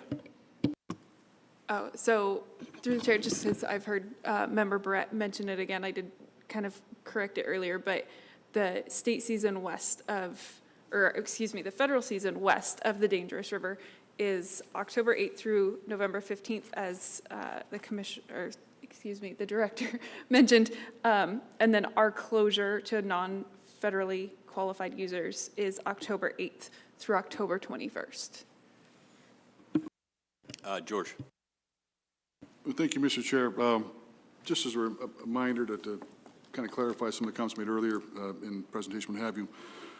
There are 30 permits in this hunt, and if you take 5 of those permits out of this hunt, might we consider what impacts that would be to a reasonable opportunity? Removing 5 permits from that. Thank you. Member Brett. Yes, it's my understanding, George, that the majority of all those quota or those harvested animals are going to federally qualified people, and rarely is a non-federally qualified person getting a moose in this area.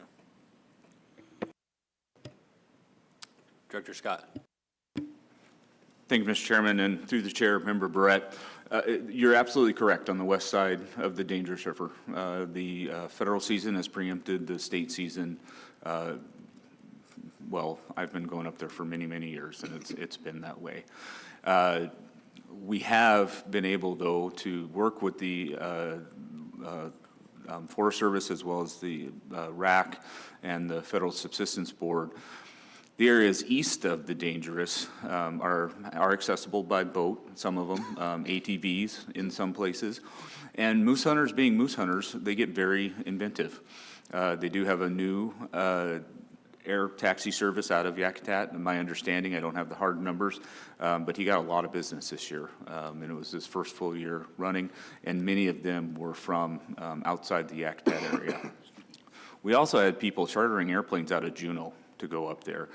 This landscape is marked with numerous airstrips that are maintained by the Forest Service, so you can actually get larger aircraft into them. Caravans were not uncommon to fly in moose camps. It's very expensive, don't get me wrong, but again, moose hunters being moose hunters, they found a way to do it. So it's not, especially with the availability of that east side of the dangerous river, the Unit 5 harvest has definitely improved for non-federally qualified hunters. Member Brett. Thank you, Mr. Chairman. Well, to keep this moving along, there seems to be some interest in it. I'm going to make an amendment. I move to adopt that the season dates for a disabled hunt would be from the 29th of September to the 7th of October. Second. It's been moved and seconded. Discussion on that amendment. Board? Just those dates again, Al. 29th September to the 7th of October. Thank you. All right, that being said, we got Member Batesville. Do we need to also include the delayed implementation in our discussion? I think we have an amendment before us, so we can do that, but that's a good catch. We'll definitely discuss that whenever with this amendment. Any other further discussion on the amendment? If not, I think we're ready for the question on the amendment. Call the question. The question's been called on the amendment. Art, will you pull the board, please? And are you clear with the dates? I am. Okay. 29 September through 7 October is what I've got. So. Thanks. On the amendment, Hoffman, Yes. Barrett, Yes. Loring, Yes. Fletcher, Yes. Garner, No. Batesville, Yes. Mueller. No. Motion carries 5 in favor, 2 against, Mr. Chair. All right, we got the amended proposal in front of us. Now would probably be a good time, Member Batesville, if you want to discuss your point you made earlier. Well, I was just following up on what Director Scott said, that he suggested that we waited on our implementation of this. I don't know if that needs to be an amendment or. It's intent enough, like if we just, we have it on the record that, yeah, if this proposal happens to pass, that we would like delayed implementation would be just fine. Director Scott. Thank you, Mr. Chairman. I'm going to stick with asking for it so we can sort out all the moving pieces, but Ms. Weber assures me we may not need it. So we'll move expeditiously. However, it would be good to have that in our back pocket if we run into some negotiation issues. Yeah, Mr. Chairman, I move to adopt that we have delayed implementation on this regulation if passed. It's been moved and seconded. Discussion on that? If not, I think we're ready for the question on that. Call the question. Question's been called. Did you get that, Art, on the delayed implementation? as an amendment. Yeah. We got another amendment Yes. already. Happened quick. So I think we're ready for the roll call vote on the amendment. On the amendment for delayed implementation. Yep. Okay. Barrett, Yes. Hoffman, Yes. Garner, Yes. Fletcher, Yes. Bitchtal, Yes. Mueller, Yes. Loring. Yes. Amendment carries 7-0, Mr. Chair. All right, we have a proposal in front of us that's been amended a couple times. Do you have any more discussion on the proposal? Member Loring? Thank you. Yeah, I'm not sure that the proposer's going to get what he wants out of this. I think that he may not realize that it's going to be open statewide to everybody that's going to apply, and there might not be very many people from Yakutat getting it, if that was his intent. And then secondly, the proxy issue too. Yeah, since that was a big part of his proposal, that you may not realize that the person that's going to proxy also has to be 70% disabled or meet the disabled definition under statute. And so it kind of concerns me that he may be back again next cycle asking for changes. I don't really know, but I just think there's just too many moving parts here that I'm not comfortable with. Thank you. Director Scott? Thank you, Mr. Chairman. There are a lot of moving parts. I agree with Member Gardner, though. I think that we probably are, it's just a challenge to wrap our heads around all the parts. And it's a great example that he used from Unit 8, and I really appreciate the offer of help there. There's always the opportunity, too, though. We will talk to the author very quickly, depending, as the board votes, regardless of how the board votes on this. And if it is something that he feels very strongly about, we'll talk to him about submitting an ACR to, potentially addressing, an unintended consequence or something like that. We'll look at the options that are available to us. Member Brett? Yeah, thank you, Mr. Chairman. I intend to support this. I can't speculate on the author's location where he lives or what he thought. He's getting exactly what he proposed. And so I don't think he's under any perception that this wasn't a huge undertaking, and I think it was very clear to me what he was asking for. Thanks for that. Other board members' comments? Intent? Kimberly?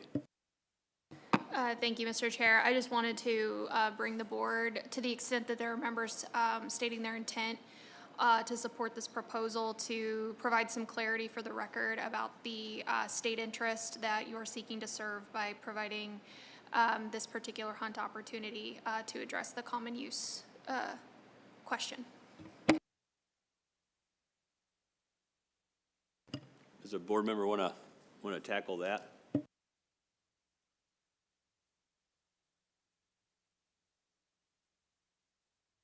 Any other comments? Member Brett?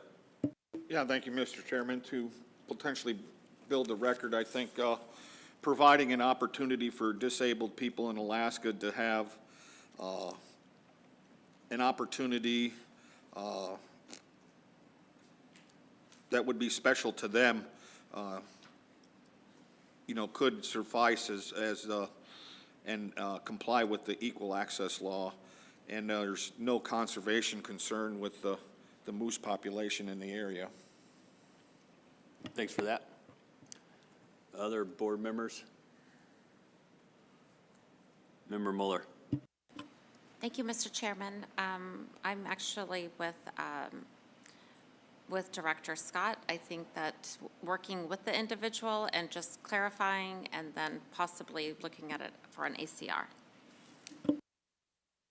Yeah, just to familiarize it, the listening public, that we have a agenda change request ability that we look at the end of the year. Member Brett? Thank you, Mr. Chairman. Director Scott, do you have a concept of how you would meet the criteria of an ACR being accepted? To the chair, Member Barrett, not at Not presently. I mean, I recognize, I don't disagree with anything you said, by the way. You know, we got the proposal. I believe the board has had a great discussion. We've identified, not only have we identified some of the sticking points, but we've identified how to get through some of them already, which is great. And that'll be up to the board during the teleconference whether or not to accept it. I would not anticipate it would be the department submitting it. If the author wants to pursue it, I will encourage that person to do that. Any other thoughts from board members? We have a proposal in front of us. We've amended it a couple times. We got some dates in there and the intent to have a delayed implementation in there. Natalie.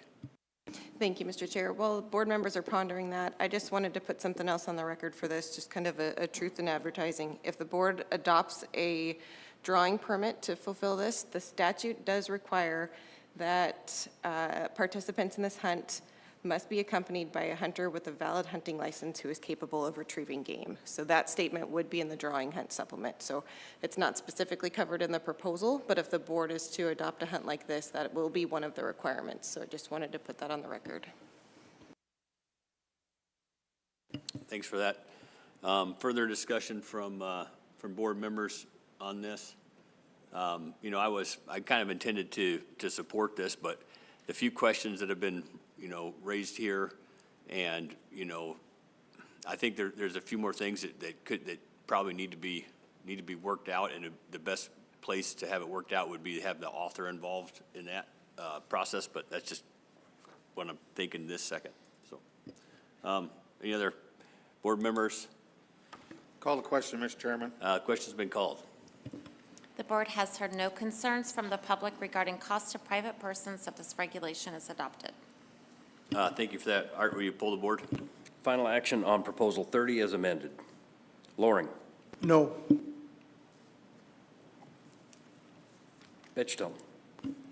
Yes. Hoffman. Yes. Barrett. Yes. Muller. No. Garner. No. Fletcher. No. Motion fails, 3 in favor, 4 against, Mr. Chair. And now, guys, we're going to break for lunch. We'll come back here in an hour. We'll see everybody at 1:42. What is it? 142.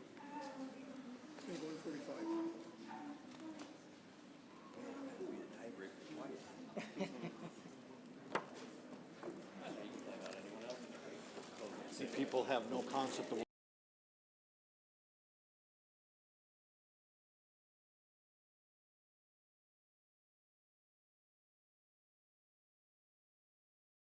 Too many questions out there. what's the question?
I move to adopt Proposal 31, expand the RB 063 and RB 073 brown bear resident hunt area in Unit 1C Charlie to include the Chilkat Range and change the bag limit to 1 bear every year. Second.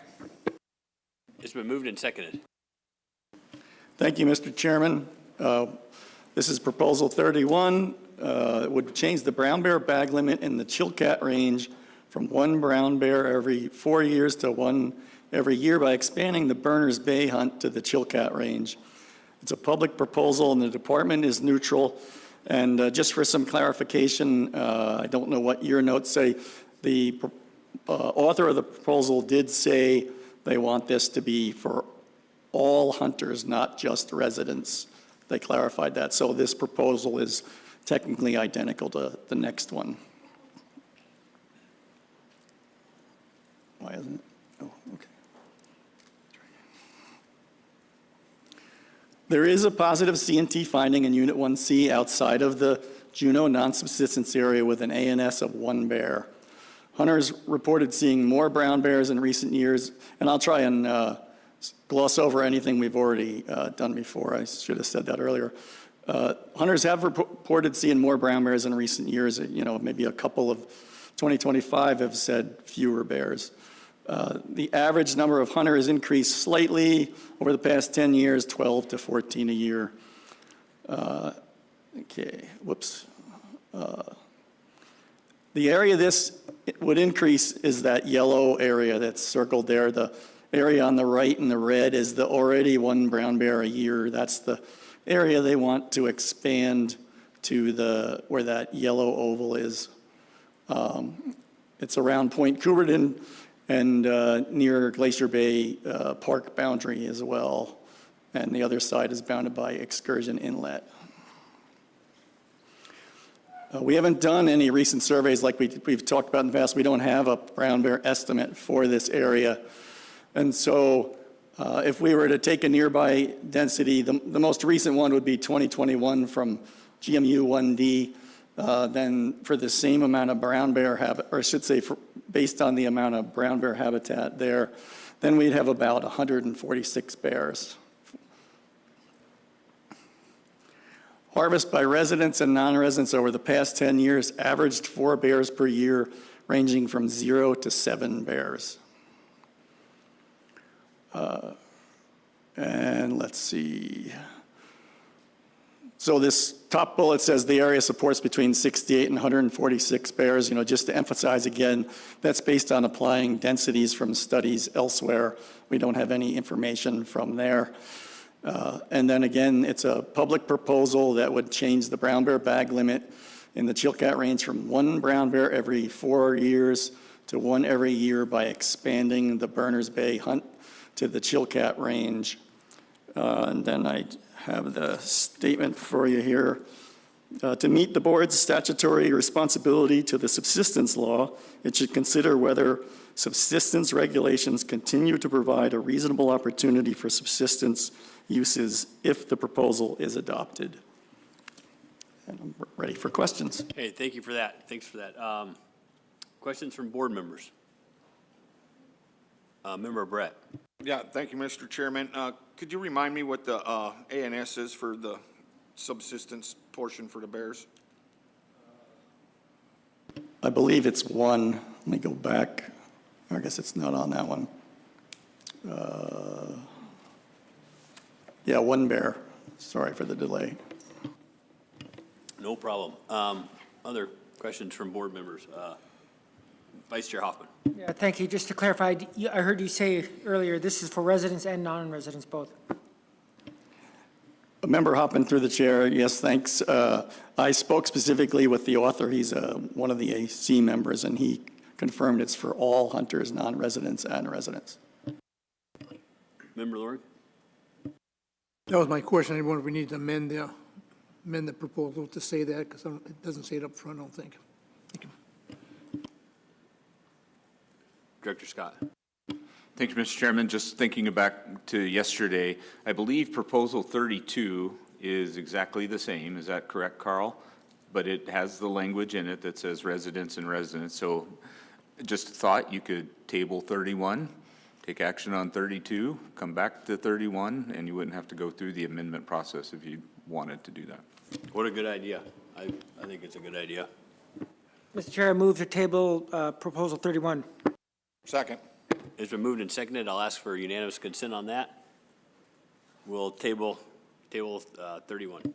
Mr. Chair, I move to adopt Proposal 32, expand the RB 063 and the RB 073 brown bear hunt area in Units 1C Charlie to include the Chilkat Range and change the bag limit to 1 brown bear annually.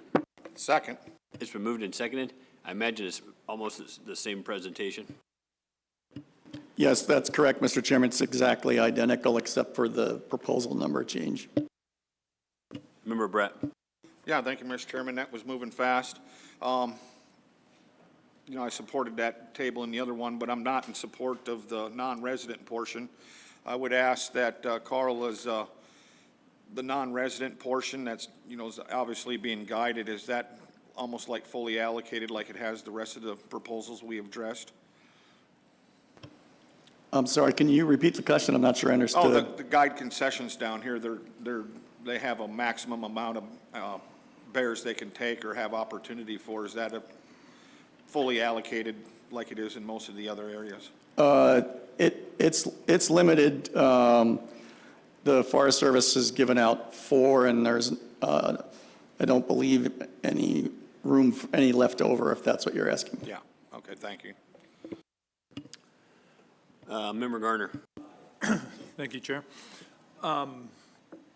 Slide either 40 or 47, I guess, since we're on Proposal 32. Brown bear harvest. Unlike previous, we've seen similar statistics. This one shows that there's a lot more resident participation. You would agree with that? And then just a general question, what happened in 22? Member Garner, through the chair, it is more dominated by resident harvest. We have, you know, some guided use. Sometimes it's only 2 bears. It's been, the most has been 4, and some of that could have been non-resident. I think some of it was guided. As far as 2022, you know, that one's hard to explain. I knew you guys were going to ask me, and I looked at it. It did have by far the lowest hunters. I think what possibly happened there was that area is, well, at least some of that area is on the shady side, and it could have been late winter and maybe less in the spring is one of the more popular times for folks to go. Other question, Member Brett. Yeah, thank you. Again, Carl, you know, since sealing and interacting with hunters is, you know, seems to be a valuable tool for the department. When hunters have been coming in to seal their bears, have they gave you an idea of what they've been seeing out there? Or have they been seeing a lot more grizzly bears? Member Barrett, through the chair, for several years, there's been complaints that there's fewer black bears. I don't think that's necessarily showing up in the harvest, but certainly people are seeing more brown bears. There was a couple of folks in 2025 that would always speak that concern, that said they saw less, but we also had folks saying they've been seeing more. Any other questions from board members? Member Brett. Yeah, what kind of skull sizes are we seeing on the harvest rate here? Have they increased in size? Member Barrett, through the chair, I haven't looked at it for this, you know, it's a small portion of 1C. I don't think we've seen them declining in, you know, I think it's been fair, it's variable, but it's been somewhat stable, I think. Director Scott. Thank you, Mr. Chairman. Through the chair, Member Barrett, just because of my previous experience as the AV in this area, I can tell you that they're smaller generally than Unit 4 bears. However, so a big adult male, if you get to a 25-inch adult male, that's a really nice mainland trophy bear, or a really nice mainland bear. Females obviously be a little bit lower, probably somewhere down in the neighborhood of 22 to 23 inches, but you know, and people are generally very happy with 23, 24-inch males. Member Brett. Yeah. And I understood that. I meant within perspective of, you know, the unit. You know, not everybody can produce 25, 26-inch bear skulls. But respective to this area, has that skull size increased? Through the chair, Member Barrett, I haven't looked, you know, within the last few months, but it's been very stable over time. Other questions from board members? Member Loring. Thank you. Hey, just a quick, a little bit confused on this chart that's up on the board now. With 2022, was there no harvest at all, or just it was so little it didn't show in the bars, or? Member Lauren, through the chair, there was zero harvested in 2022. Okay. And then what kind of a sex ratio on the harvested bears, what % female are being taken? I know we don't have a whole lot of bears taken totally, but is it half and half? Or Member just Loring, through the chair, folks are trying to target males, and it's, the majority are males. I think it's in like low 70s. Even with the resident hunters, because most of the bears are resident, they're still killing mostly males. Through the chair, yeah, that's correct. They're usually targeting males, especially in this area. It's a popular area. Thank you. Member Brett. Yeah, thank you. And again, Carl, do you have any data on how the age structure has been harvested over the years? Member Barrett, through the chair, I don't have the exact data in front of me, but certainly the majority of bears that come from that area are adults, if that helps answer your question. Yeah, it helps. I know when I've attended other meetings down here, or at least listened in as a person of the public, you know, Southeast was always concerned about the size of skulls and the age of animals. And they made some, you know, back in, you know, 2012, 15, 16 era, you know, there was a real concern about, you know, shrinking, you know, getting people harvesting smaller skull sizes and more females and younger bears, which was showing that there was a population concern. You know, the population was getting smaller now, and now I'm trying to correlate that if we have larger bear skulls, we're harvesting older bears, that we may have an increase in population of bears. Member Barrett, through the chair, we don't know whether it's increasing or decreasing, but people are taking, I think, decent bears. Sorry they don't have the age numbers, but they're adults with, you know, a good one in Southeast. You're happy if it's 23 inches, 24, and it looks like the management coordinator has some thoughts as well. Go ahead, Ross. To the chair, Member Barrett, from what we've said already, the skull sizes have been stable, and I'm talking in a perspective of across Game Management Unit 1A.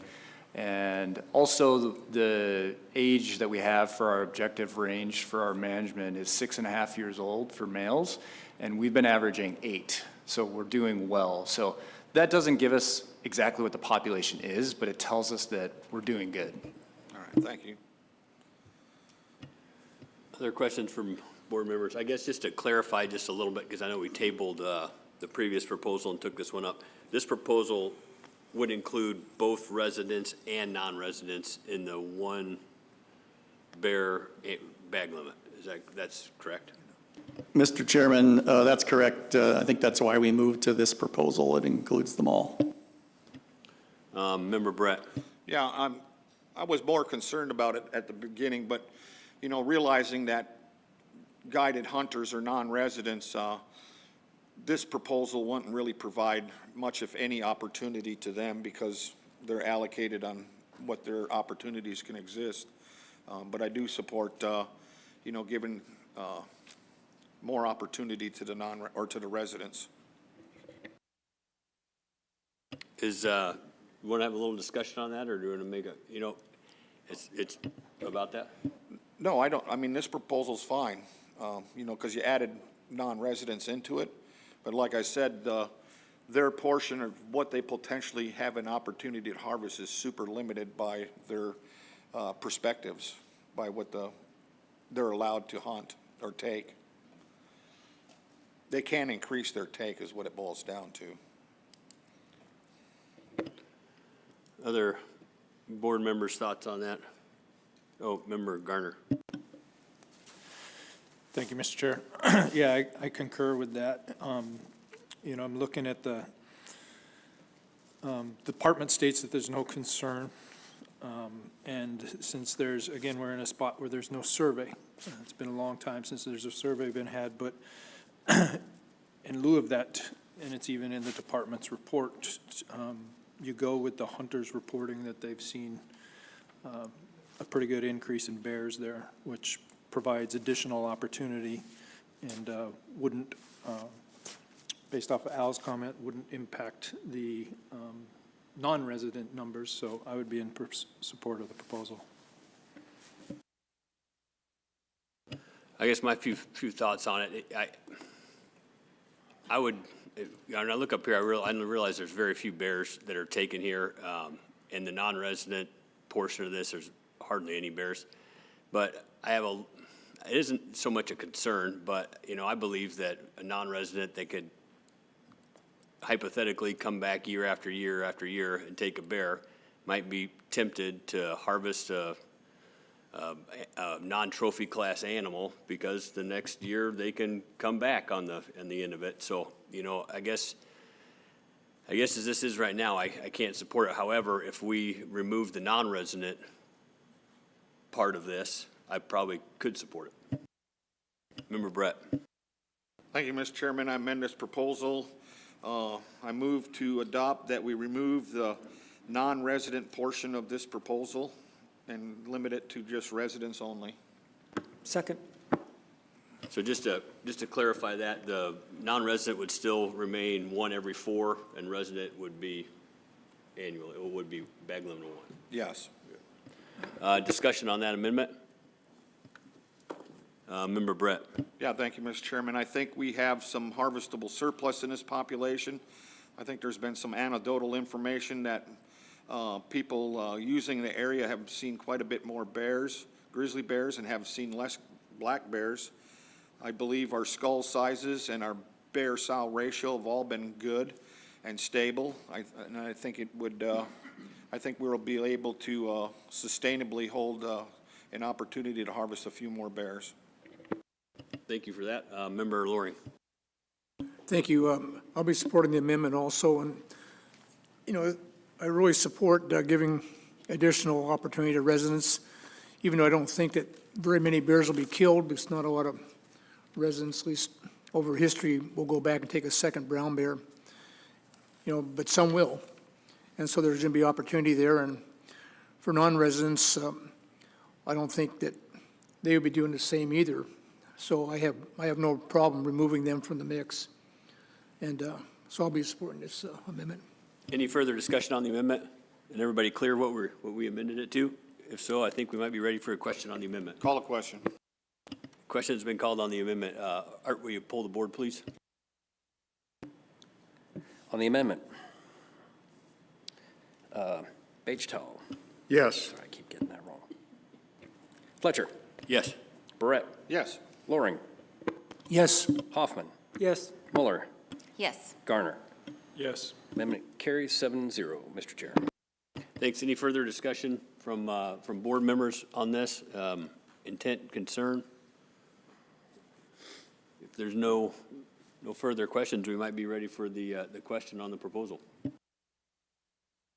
Call the question, Mr. Chairman. The question's been called. The board has heard no concerns from the public regarding costs to private persons if this regulation is adopted. Thank you for that. Art, will you pull the board, please? Final action on Proposal 32 as amended. Mueller. Yes. Yes. Hoffman. Yes. Garner. Yes. Bagetow. Yes. Loring. Yes. Fletcher. Yes. Barrett. Yes. Motion carries 7-0, Mr. Chair. How does it work now? Do we got to make a motion to take 31 off the table again? I move to remove Proposal 31 off the table, Mr. Chairman. Second. It's been moved and seconded. I'm going to ask for unanimous consent on that. I see unanimous consent up here, so we have that proposal in front of us. Mr. Chair, I move to take no action on Proposal 31 due to the action taken on Proposal 32. Second. It's been moved and seconded. I'm going to ask for unanimous consent on that as well. Looking up and down the line here, everybody's in agreement, so we'll take no action.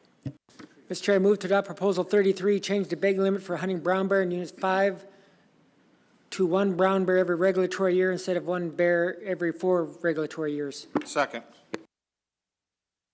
It's been moved and seconded. Department? Thank you, Mr. Chairman. This is a Proposal 33 is a public proposal that would allow both resident and non-resident hunters to take 1 brown bear every year in Unit 5, and the department is neutral. This is a map of GMU 5, Unit 5A, as I spoke of earlier with the moose, is much more accessible, especially around the Yakutat side with the road system. And then some folks fly into cabins and things like that on the east side of the dangerous river. 5B has to be accessed by boat or plane, and there is a lodge there in Icy Bay. There is a positive C&T finding for brown bears in Unit 5 with an A&S of 3 to 6 bears. Based on the 2013 population estimate, there's 354 bears. Let's see, sorry, I'll make sure I'm not repeating stuff from earlier. From 2005 to 2014, harvest averaged 24 bears per year in Unit 5. During that time, 22% of the harvest came from 5B. Allowable guided harvest can be up to 30, but I'll go into a little more detail on that when we get to our discussion. Harvest averaged 9 bears per regulatory year in Unit 5, ranging from 5 to 16 bears over the past 10 years. Only 6% of the harvest over the past 10 years came from 5B. Past harvest has been considerably higher than the current harvest. Registered guides have up to 30 brown bear hunts, and a lot of those are combination brown and black bear hunts. So it doesn't mean they would all be brown bear hunts. It's up to the guide. There's been some transfer of ownership and things, so I can't really predict how many. I tend to think it wouldn't be 30, but I just don't know. It certainly could be, I guess it's hard to say. I don't want to speculate. And that's all I have for that.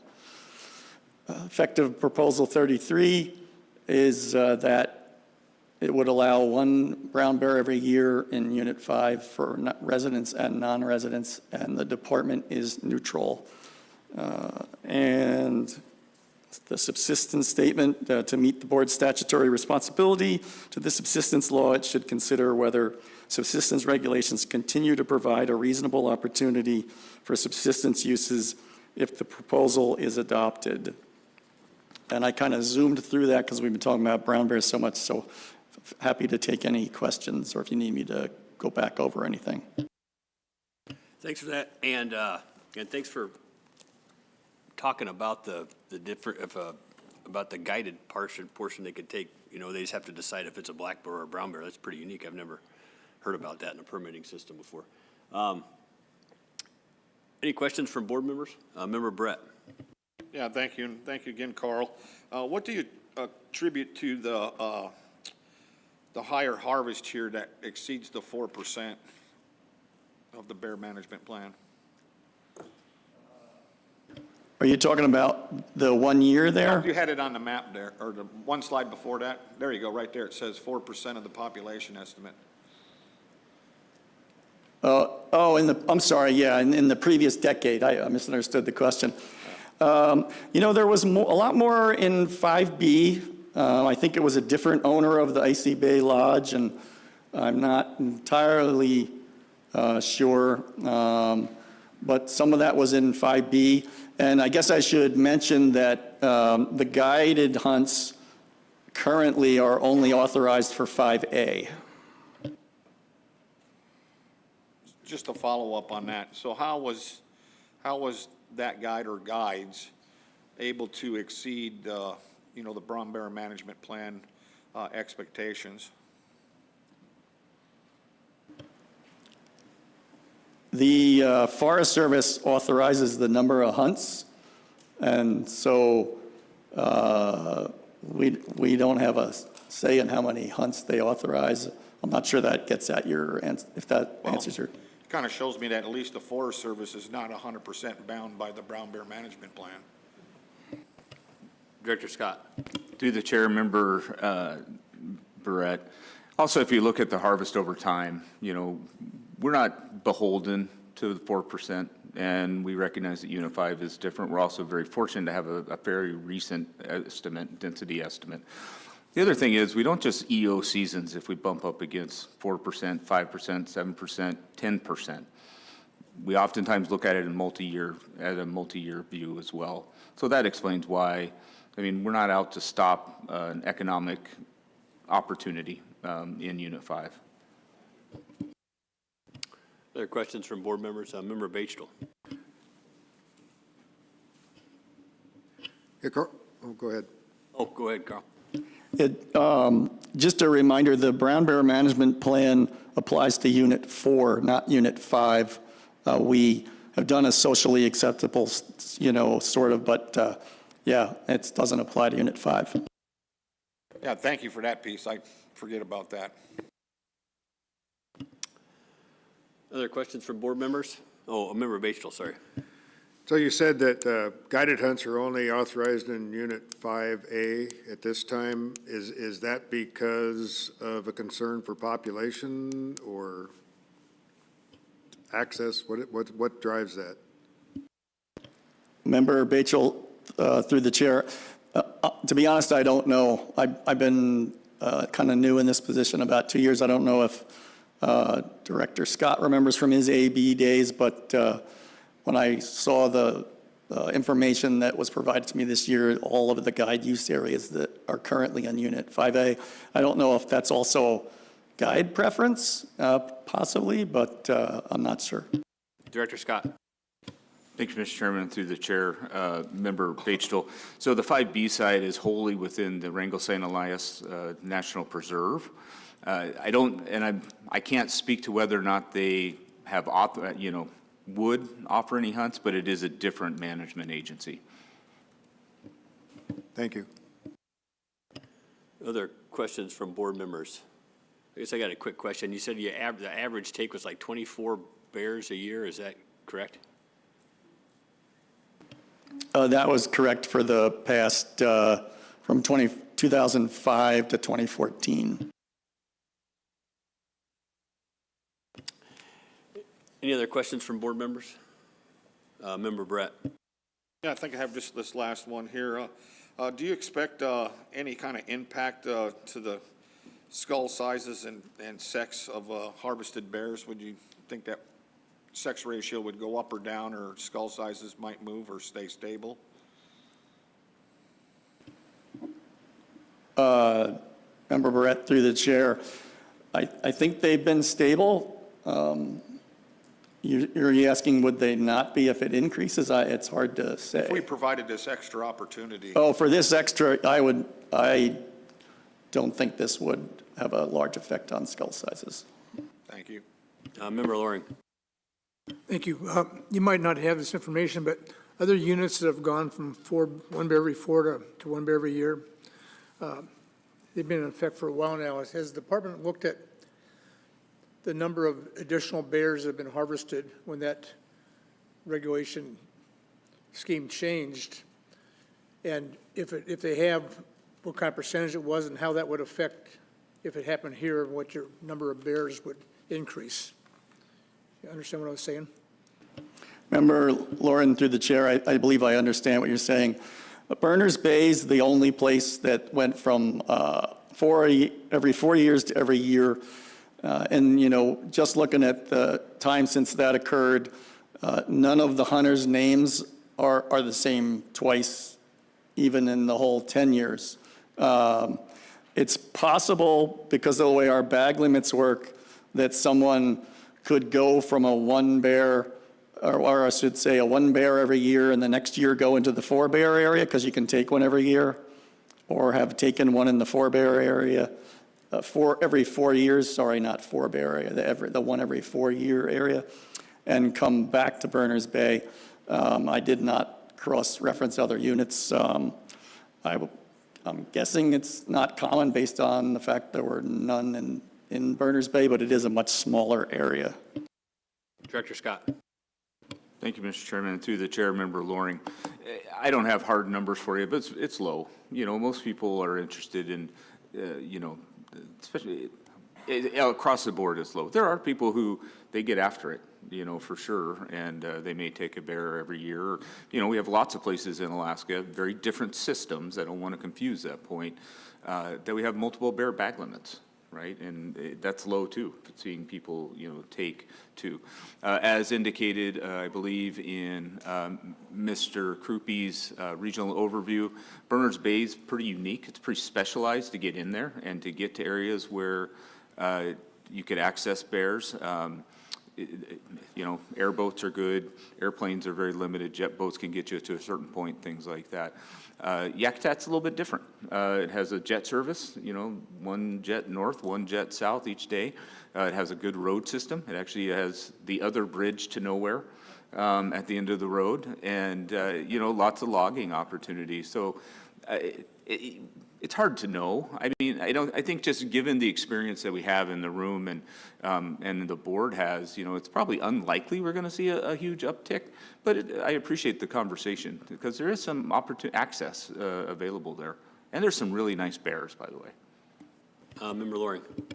Thank you, Director Scott. That's what the record I wanted to hear and put on record, that we don't expect a large, or not even a very small uptake in the number of bears killed, and the department's comfortable with that number regardless. So just wanted to get that out there, and thank you for the conversation. Kendra, did you have something to add? Oh, so, Mr. Chair, I was just gonna point out that this proposal would bring the state and federal regulations in alignment. So the federal regulations currently are for brown bear for 5 is 1 bear by federal registration permit with the same season dates as September 1st through May 31st. There, Member Bachtel. Yeah, and reading what the proposer did there, they don't mention resident or non-resident, but when he gets down in his description, he's referring only to the resident harvest.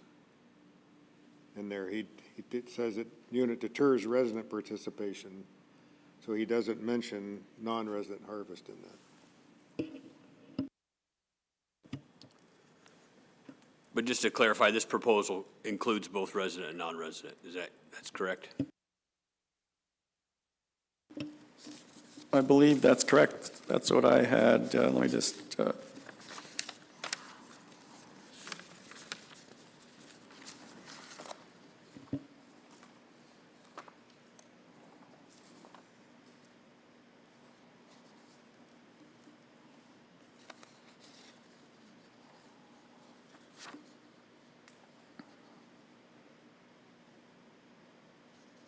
That's what I'm reading here.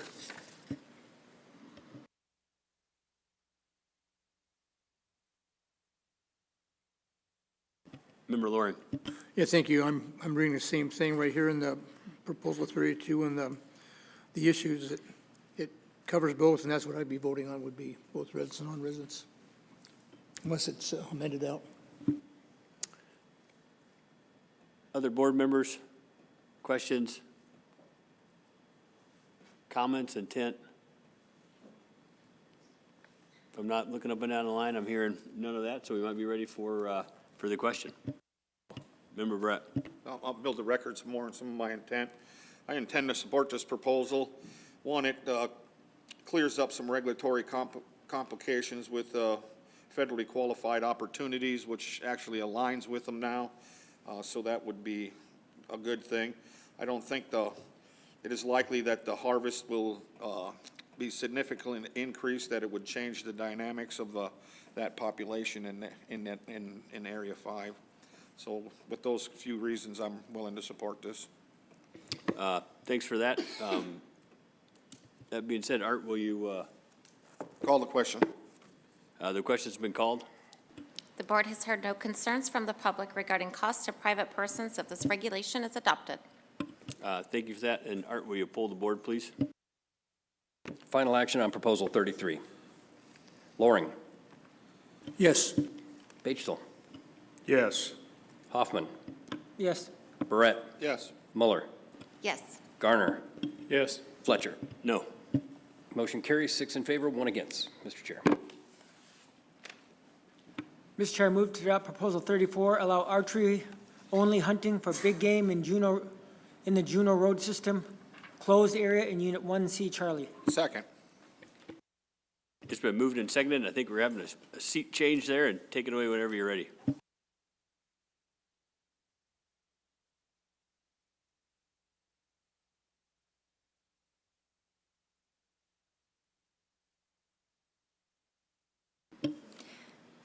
Mr. Chairman, members of the board, thank you again. For the record, this is Hannah Mannanen, Assistant Area Biologist out of Douglas, Juneau. This is RC4, tab 4.2, Proposal 34. The effect of this proposal would open the Juneau Road System closed area to archery hunting for big game. This is a public proposal, and the department is opposed to this proposal. So this closed area is a hunting closure designated by Alaska Department of Fish and Game that restricts big game hunting within the closed area. This closure has been in place since pre-statehood and has seen changes throughout the 1950s and 1960s. There are several big game species included in this closure that could be affected if this were to open. That includes black bear, brown bear, Sitka black-tailed deer, mountain goat, moose, wolf, and wolverine. So this is a map that shows the current Juneau Road System closed area. I can go into a little bit of detail about what that includes. It includes the area between the coast and 1/4 mile inland of the following road systems.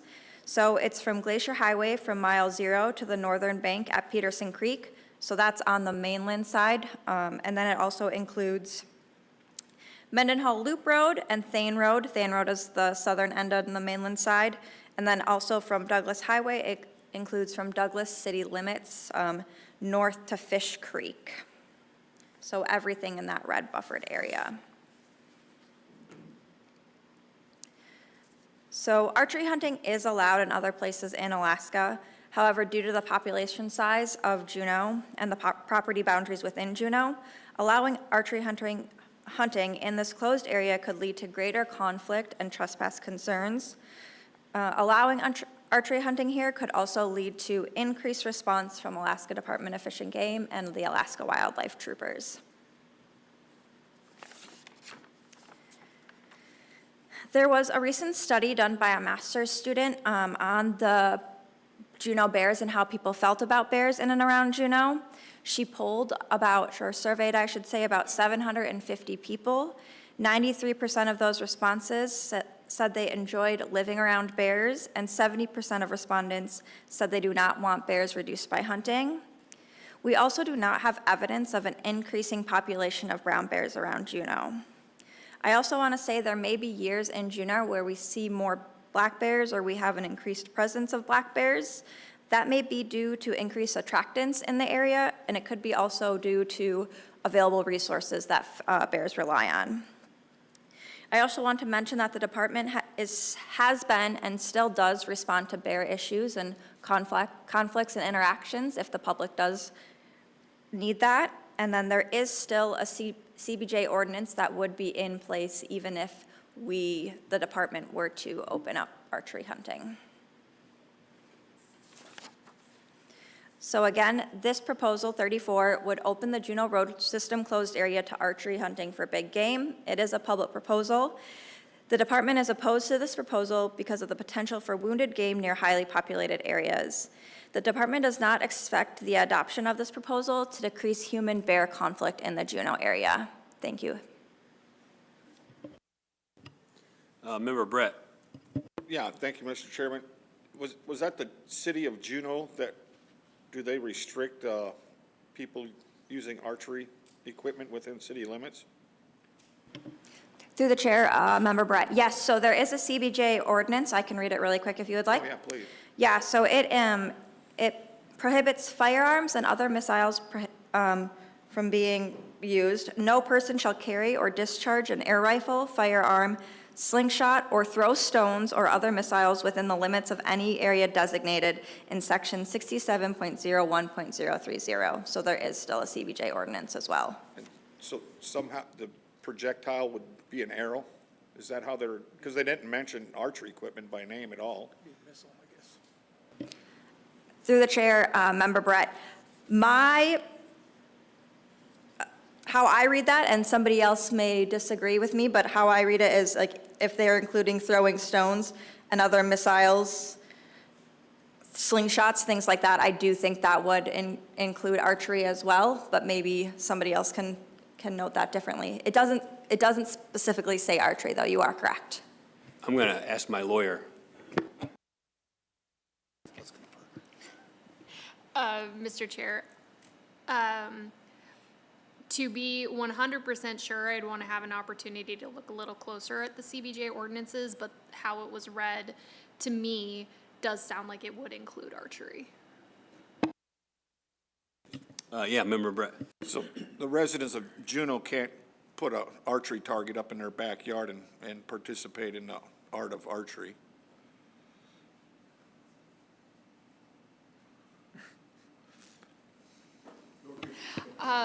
Through the chair, Member Barrett, I might defer that to law enforcement as an enforcement question.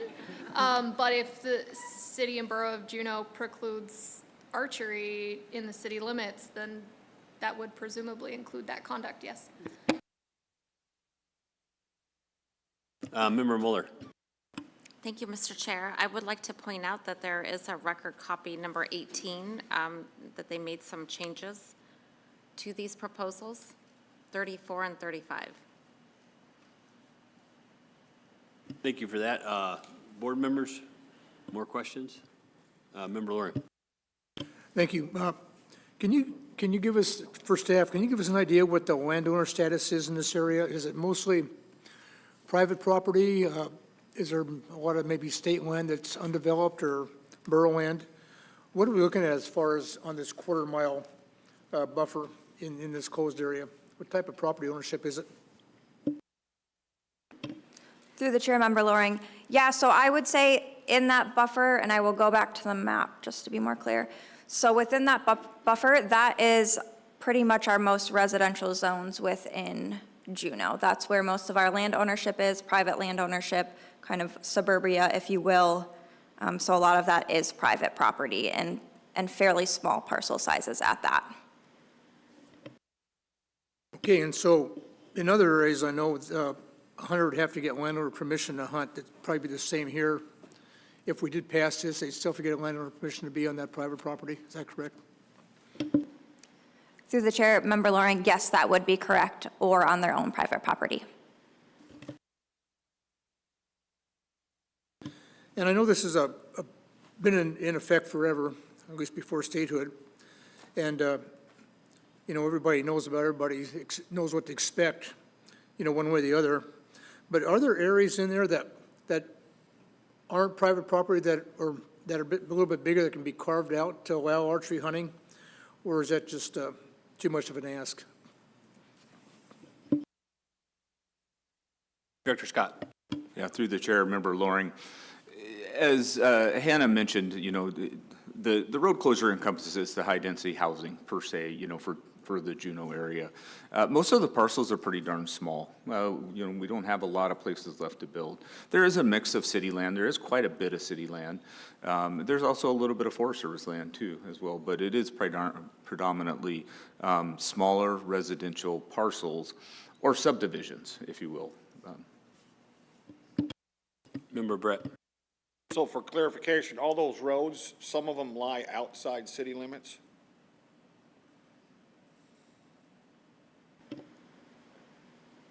Through the chair, Member Barrett, I believe those are all within city limits. All within city limits.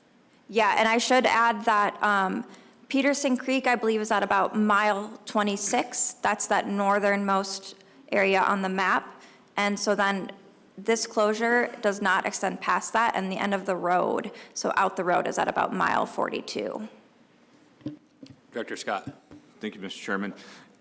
I cannot remember the exact year, that's because I'm getting old, but it wasn't too long ago, we actually revisited the Juneau Road closed area, the Juneau Road System closed area. And we did very similar to what the board took action on for Sitka. We re-identified and specific landmarks for people to be able to recognize, the north side of Peterson Creek, for example. At that point, you know, people are still able to hunt, even within that road closure. They have to get a quarter mile off the road. But after you get to Peterson Creek and farther out, you know, we see it all. And there's a lot of bear viewing and a lot of bear activity in the spring. And, you know, it's not uncommon to have people go and tip over a bear, you know, and people utilize that opportunity. Once you get out to the northern end on Peterson Creek, really the residential areas fall off. It becomes, you know, there's a lot of state park land, again, some city land, a lot of Forest Service land. And if you go down the other side, which is going to be a proposal you're going to have next, down to the end of Thane Road, that's fully built. Anywhere you can build it. It's like the most dangerous avalanche area in the state. And so everybody, in places they can build, they have built. So it's highly developed in there. But again, you can get a quarter mile off the road, and at the end of the road, there's a great trail system you can walk out and have an opportunity to harvest there too. Yeah, thank you, Mr. Chairman. I mean, with a city ordinance in place, and we're not allowed to skip rocks or shoot arrows or release arrows, isn't this discussion kind of mute? I kind of learned my lesson from Anchorage. You can skip a rock. Yeah, it's a good one. Through the chair, Member Barrett, it is. I mean, it's largely, it's a difficult one to navigate. The ordinances are based on, are their public safety ordinances. We've, you know, had discussions in the past about abilities of, you know, municipalities to impact wildlife regulations, things like that. It's also, you know, we're talking about 400 yards off the road, and you're still, you know, if you're not on private land, you likely have the opportunity to hunt. Member Loring. Thank you, Mr. Chairman. Yeah, this reminds me of some of the issues we went through at the Mendenhall Flats wetlands, and with hunting going on in residential areas and people getting their houses pelted by shotgun pellets, although that was with waterfowl and shotguns. But it's still a lot of consternation, a lot of public outcry, and that finally got settled to where it is today. But we went through a lot of issues with that whole process, and that was in this same area. You know, this residential area that had a waterfowl opportunity also. So I'd like to try to avoid that if we can. Yeah, I appreciate board members' questions. I appreciate the department and your proposal. You did a great job, and just because of those reasons, I'm not going to support it either. Member Brett. Yeah, I'll just add one thing to the record. You know, at least in Fairbanks, you're allowed to archery for moose in the Fairbanks city limits.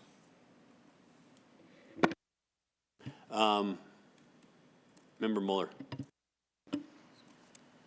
Thank you, Mr. Chairman.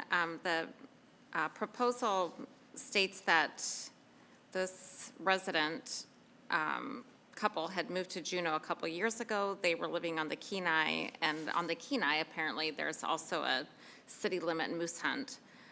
So that's where they were bringing this into the Juneau area, because they've only been there for a few years, I believe. Their amendments were discussing north of the Glacier Highway, that's considered out the road, is what the RC states. So is that, just to confirm, just so I'm making sure I got the information, that's still within city limits? Through the chair, Member Mueller, yeah, that is still within city limits. Okay, thank you. Director Scott. I also believe I heard, you know, reference to north of the Ock Bay Ferry Terminal, and there's house to house to house to house all the way, you know, for several more miles out the road. Member Batesville. You're absolutely correct. I asked him that question specifically, and he said basically from the ferry terminal north. Other board members, thoughts, questions, intent? If not, we've had a pretty good discussion on it. We might be ready for the question. Call the question. The question's been called. The board has heard no concerns from the public regarding costs to private persons if this regulation is adopted. Thank you for that. Art, will you poll the board, please? Final action on proposal 34. Fletcher. No. Garner. No. Barrett. No. Mueller. No. Hoffman. No. Loring. No. Batesville. No. Motion fails 0-7, Mr. Chair. I guess before we do department, what are the differences between this proposal and the next proposal? Yeah, Mr. Chairman Fletcher, I can go ahead and just show you the map really quick.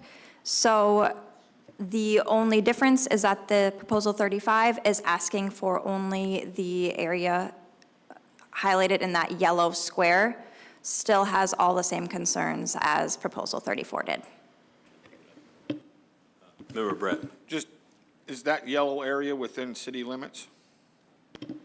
Through the chair, Member Brett, yes, that is still within city limits. This area is called Thane. It's about a 6-mile stretch of road.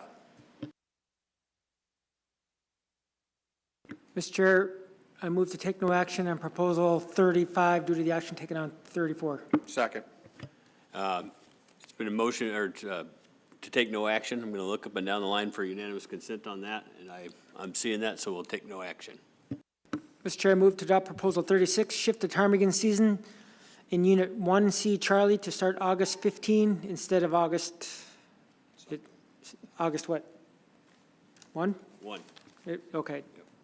Instead of August 1st. Second. It's been moved and seconded. Department? Mine didn't say it either. Okay. Sorry, go ahead. Thank you, Mr. Chair. For the record, my name is Cameron Carroll, Small Game Coordinator for the Alaska Department of Fish and Game. You can find this presentation under Record Copy 4, Tab 4.2. So Proposal 36, change the start date of the ptarmigan season in Unit 1C from August 1st to August 15th.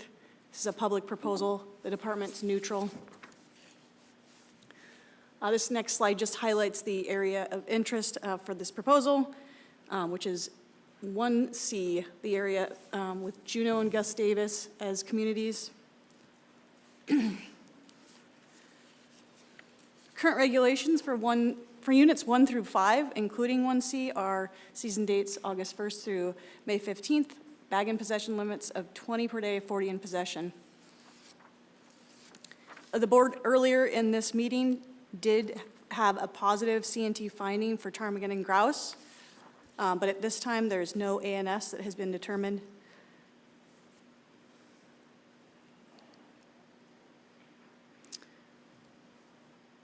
Proposed regulations would be to change the current regulations in 1C only to delay the season start date, with season starting on August 15th rather than the 1st.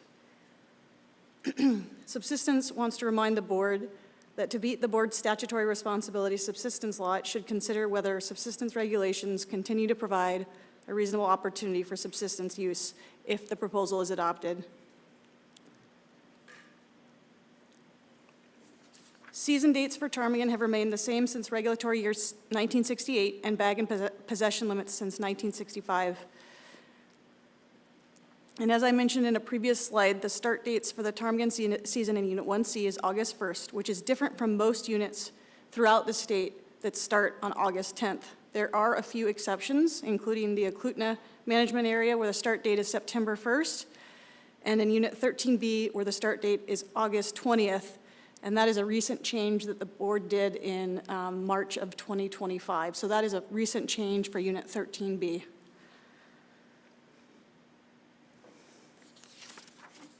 So just giving the board some information on chick growth and weight data that the department has. First off, a 14-day delay to the start of the season would allow chicks to increase in size. However, it is unlikely that late hatch chicks will be comparable in size to adults.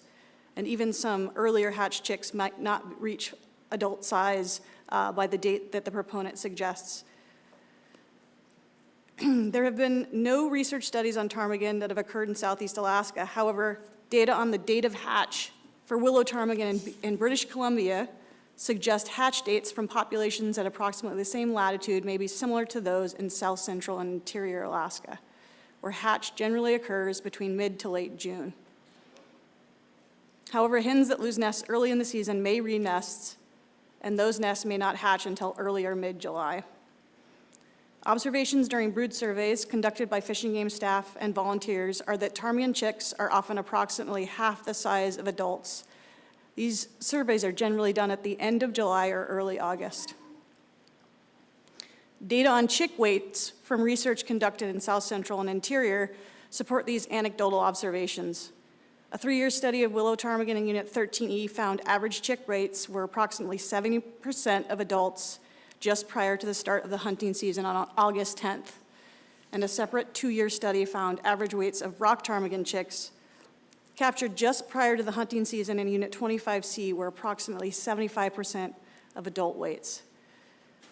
And additional data from a separate study in Unit 13B on rock ptarmigan indicated chick weights were approximately 95% of adults in late August.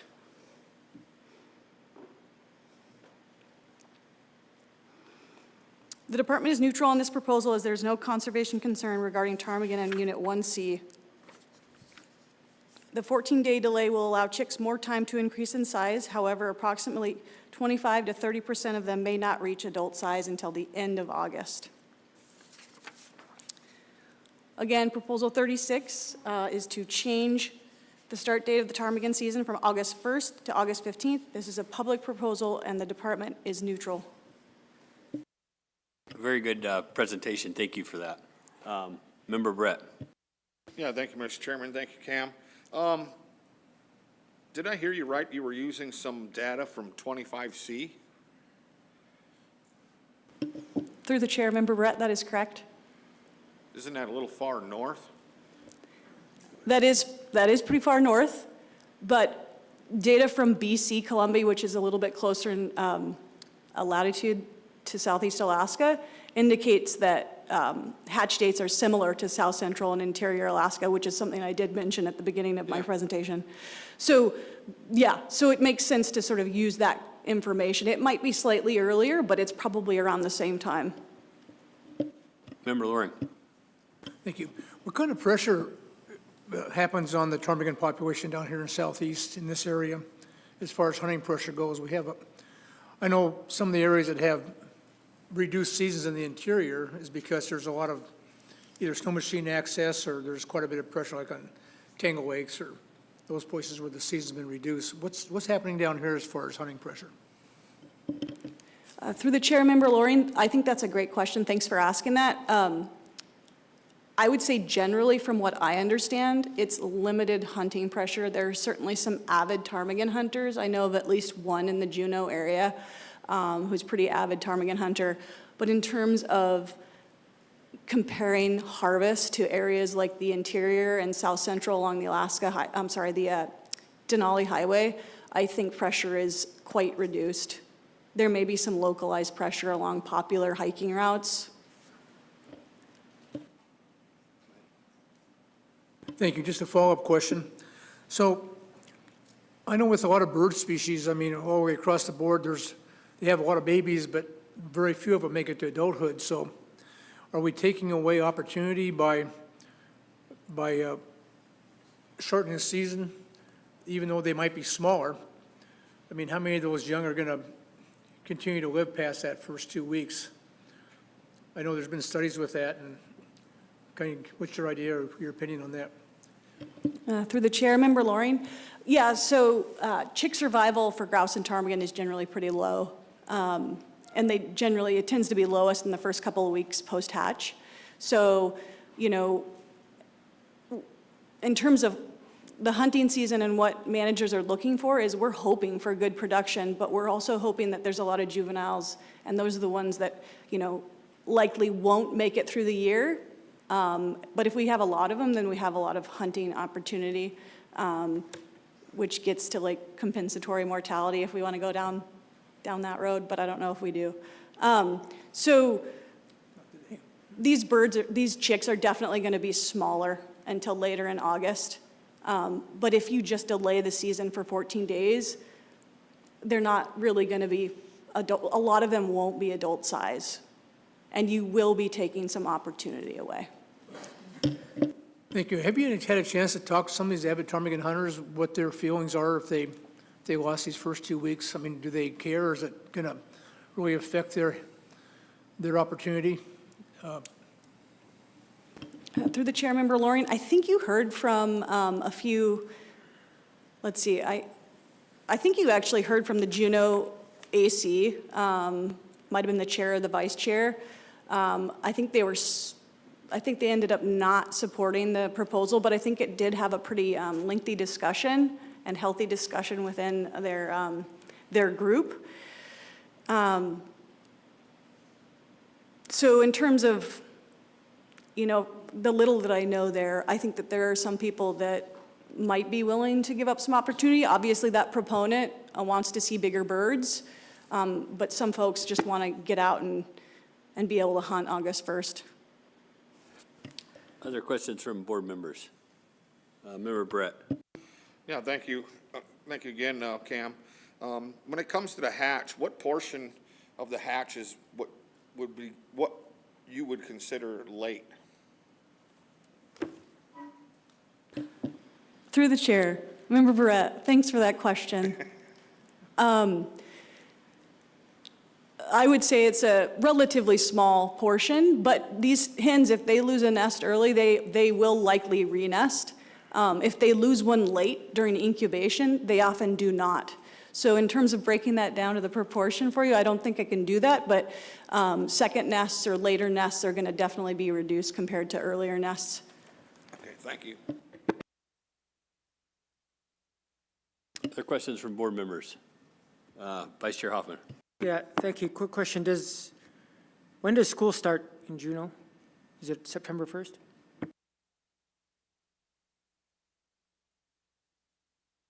Director Scott.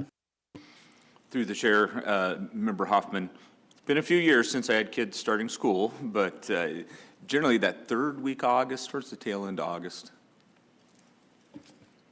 Okay, just checking to make sure we're not disenfranchising young school kid hunters, so thank you. Member Mueller. Thank you, Mr. Chair. I do believe that deer season opens August 1st. Is that correct? However, I am in support of, similar to how the board had voted for Unit 13B, to adjust those dates. And then also in the Eklutna area is later. But I also recognize that here in the southeast region that we're still at August 1st. So I'm still a little conflicting there, but I do like a later start date. Member Loring. Thank you. And tell me a little bit about weather. I know August is usually pretty good weather, but are we going to, if you lose those first 2 weeks in August, are we going to be weathered out more as the season goes on, or I mean, the hunter's going to lose opportunity because of weather issues? Have any thoughts on that? Go ahead, Ross. Through the chair, Member Loring, for the record, Ross Dorndorf, Acting Management Coordinator. In general, in Southeast, August is a really good month to get out and hunt. The further you get down the line, September is pretty decent. You get into October, that's when you get into the real weather for sure. Will you refresh, Member Brett, go ahead. Oh, no, just to, I guess to refresh my memory here. If this proposal was seeking to have more mature birds on the landscape, when would the start date have to be to ensure that, like, all the birds are mature?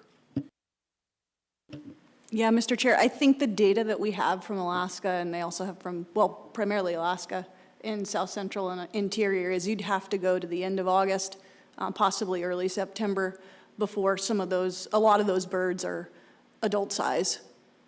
Yeah. Thank you for that. Member Brett. Yeah, thank you, Mr. Chairman. I'm going to support this proposal, adding them 15 days. Those birds theoretically will be half again as big as they were on the 1st of August, and it still would provide for a reasonable opportunity for subsistence. Other board members, Member Garner. Thank you, Mr. Chair.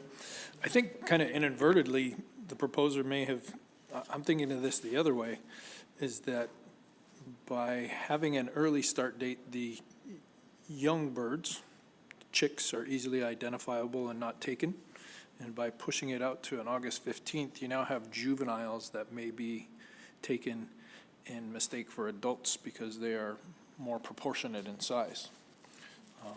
So hearing no conservation concern and kind of just adding more regulatory compliance, I would be opposed to the proposal. Other board members, Member Loring. Yeah, thank you. I'll be supporting the proposal. I think that those birds that survive those early days of being chicks, once they get to August 1st, they're going to still be around come August 15th. They've already passed that critical time phase. And so I don't think we'll be hurting it that way. And they will be a little bit larger.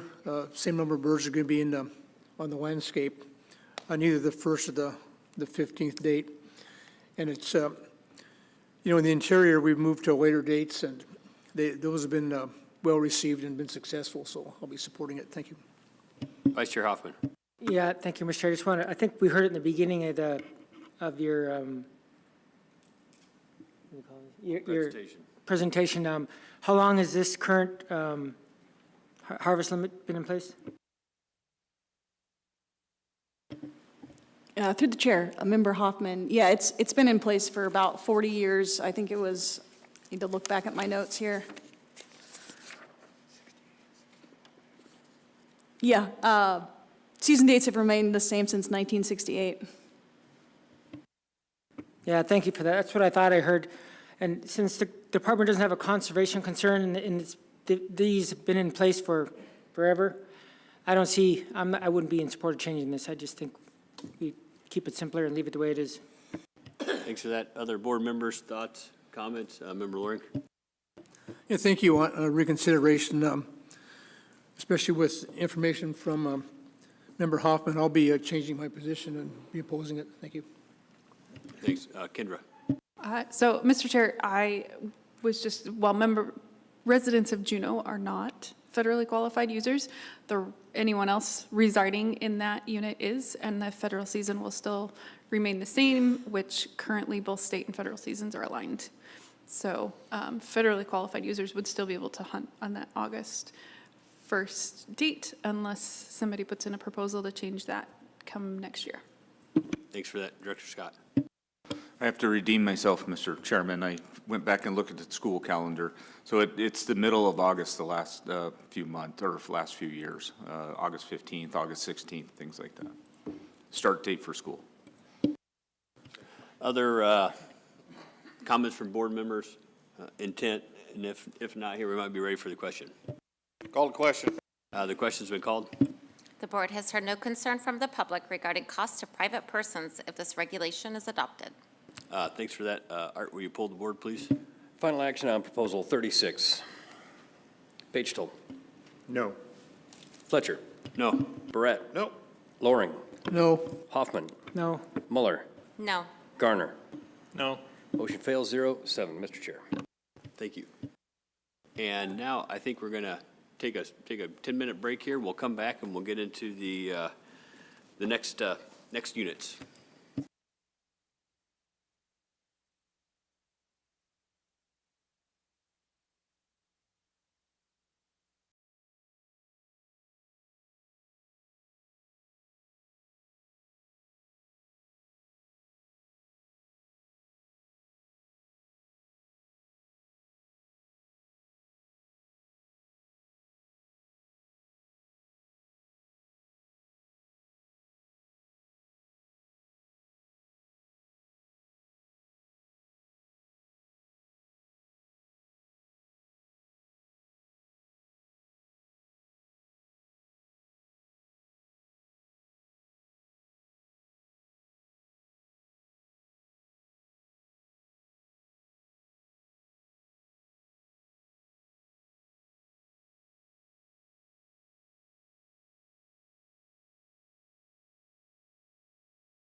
to the area overview. So take it away whenever you're ready. Thank you. Thank you, Mr. Chair. My name is Ross Dorndorf. I'm the Acting Management Coordinator for Southeast. And I'm going to put on my former AB hat and talk a little bit about Game Management Unit 1A.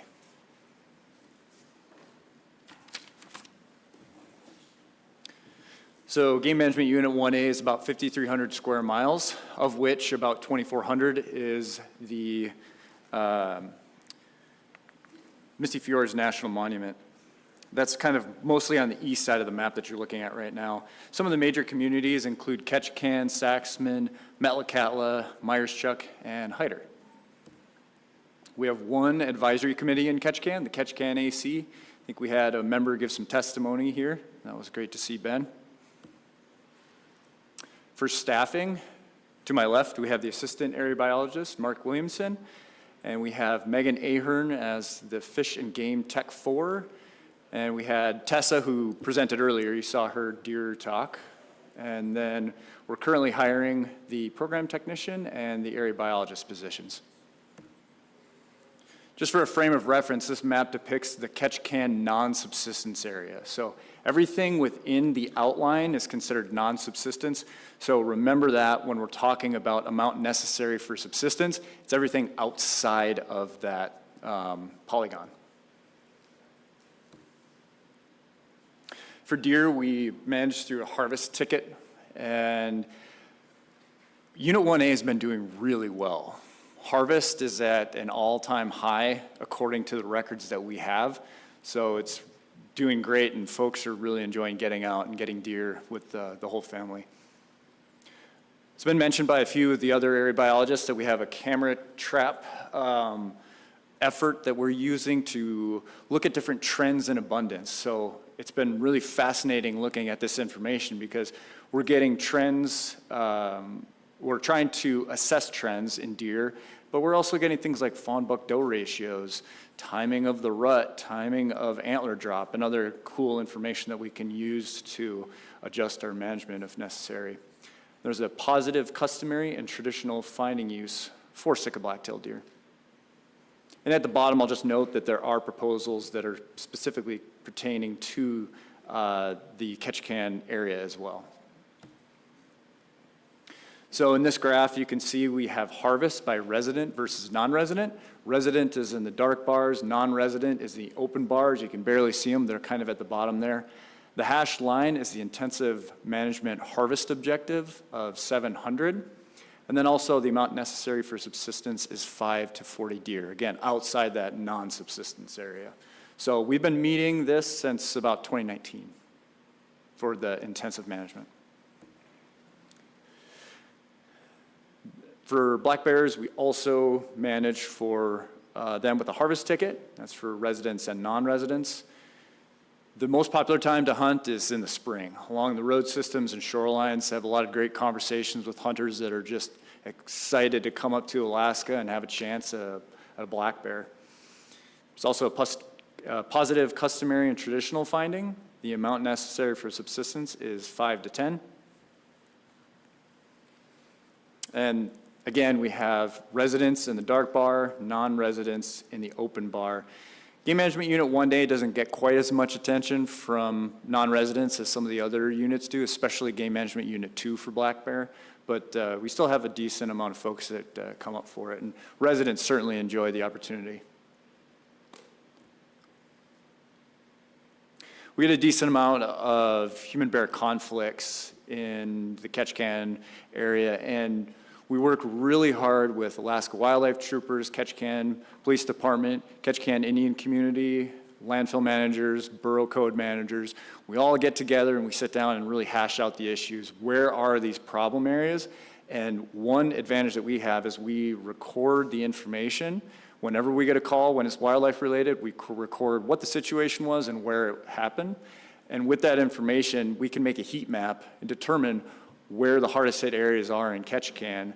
So with that information, we can work with our partners to hone in on those places. And I'll give a big shout out to our landfill manager who recently got bear-resistant trash cans for Ketchikan. That's a huge step, and I'm really excited about it.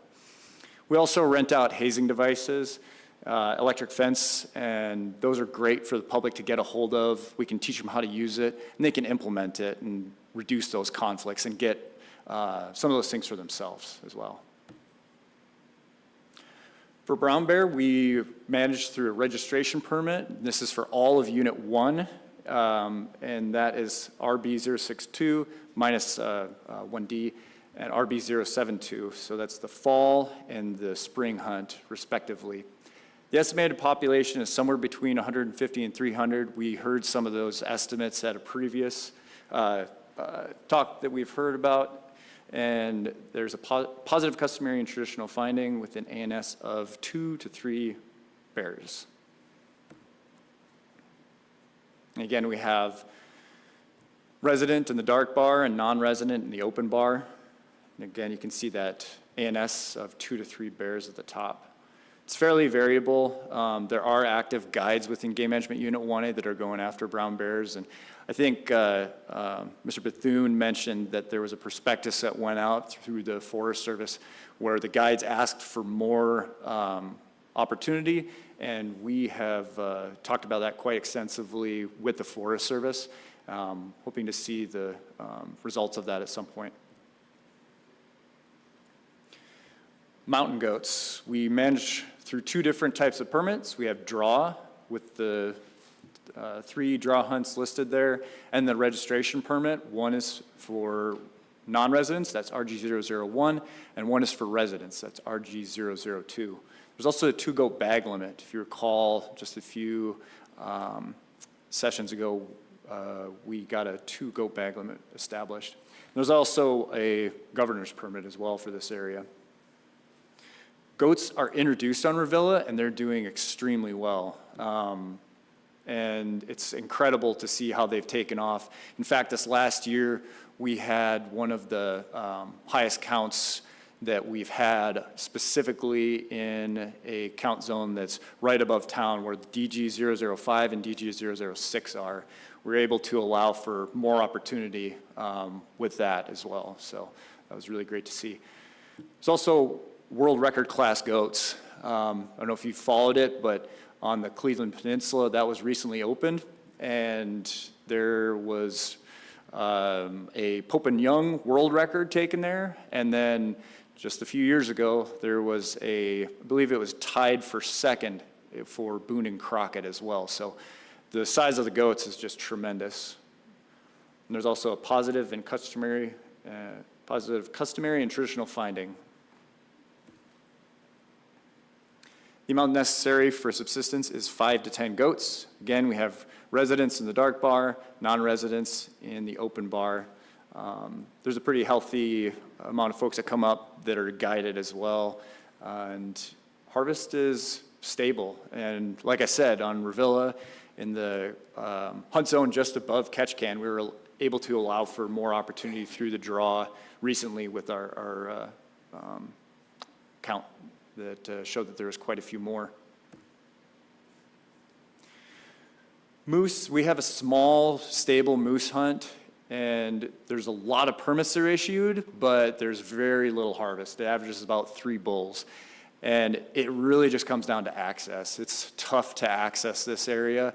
You really need a jet boat to get up into it, and the locals really enjoy it. Love talking with them and hearing about their adventures and how they're hunting these animals. It's different than interior. It's always great to have a conversation with them.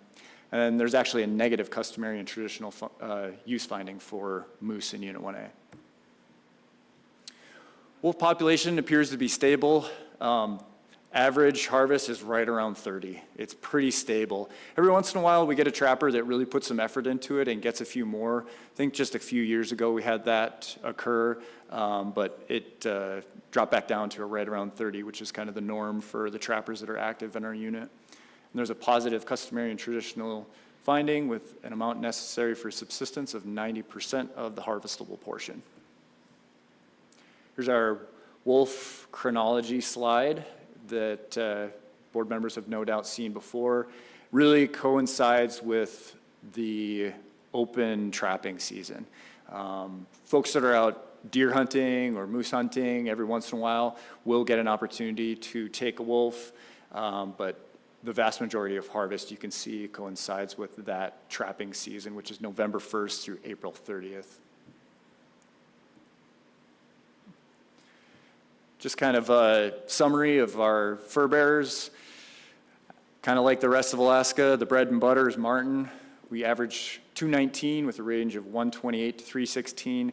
There's quite a few beaver and river otter taken, and one thing I really enjoy is I grew up in Minnesota and trapped otter there, but coming up to Southeast and seeing the size of otters, it's just dumbfounded. I just am blown away by the size of the animals here. And then we have a few dedicated trappers that every once in a while will get out for wolverine on the mainland. There really aren't wolverine on Revilla. I don't know exactly why, but they're definitely well distributed throughout the mainland. We have a positive customary and traditional use finding for fur bearers and an amount necessary for subsistence of 90% of the harvestable portion. We have quite a few different small game species, and there's no customary and traditional use findings for these, except now there is for ptarmigan and sooty grouse. And of that, I think Cam actually showed this in a broken out fashion. I've kind of consolidated it and just used the midpoint of the estimated average number of call stations per stop in our transects that we do for sooty grouse. And I'll call your attention to the dark blue line near the bottom that starts in 2020 and ends in 2025. And Cam already mentioned this, but essentially we have seen an uptick in sooty grouse in our area. I'm not exactly sure why, but our surveys are conducted within the same kind of 2 weeks. We have some fantastic volunteers that get involved in that, and we're seeing more, which is a good thing. Hearing more, I should say. And before we jump into Unit 2, I'll be happy to take questions about Unit 1A. Thank you very much for that. Questions from board members? Member Brett. Yeah, thank you, Mr. Chairman. My first question's for Mark, since he's new here. What kind of fox are you holding in your picture? Is that a gray fox? Yeah, through the chair, Member Barrett, that's a gray fox near Phoenix, Arizona. Oh. The first wildlife I ever was able to hold. Excellent, thank you. Other questions from board members? Yeah, Member Brett. Yeah, thank you. And I guess for you, Ross, on your drawing goat permits issued, are those for billies only? Through the chair, Member Barrett, good question. The majority of our area is for either sex, except we do have a billy-only hunt, DG008, which is the Cleveland Peninsula. Yeah, thank you. How many of those hunters take advantage of the 2-goat bag limit? Yeah, good question, Mr. Chair. So that opportunity opened up a couple years ago. We had no second billy harvest through a single hunter for a couple years, but just this past season is the first one. And then there was a second one in the same season. So very limited, but a few folks do. Thanks. Member Brett. Yeah, one more. Have you noted any additive mortality at den sites with the wolf trapping season going into May? Through the chair, Member Barrett. I would have to say that just based on the information we have through harvest, it's been very stable. So I don't see that there's any kind of conservation concern with the season that we have at the moment. All right, thank you. If no other questions from board members, you can roll into the second part of the orientation. Thanks.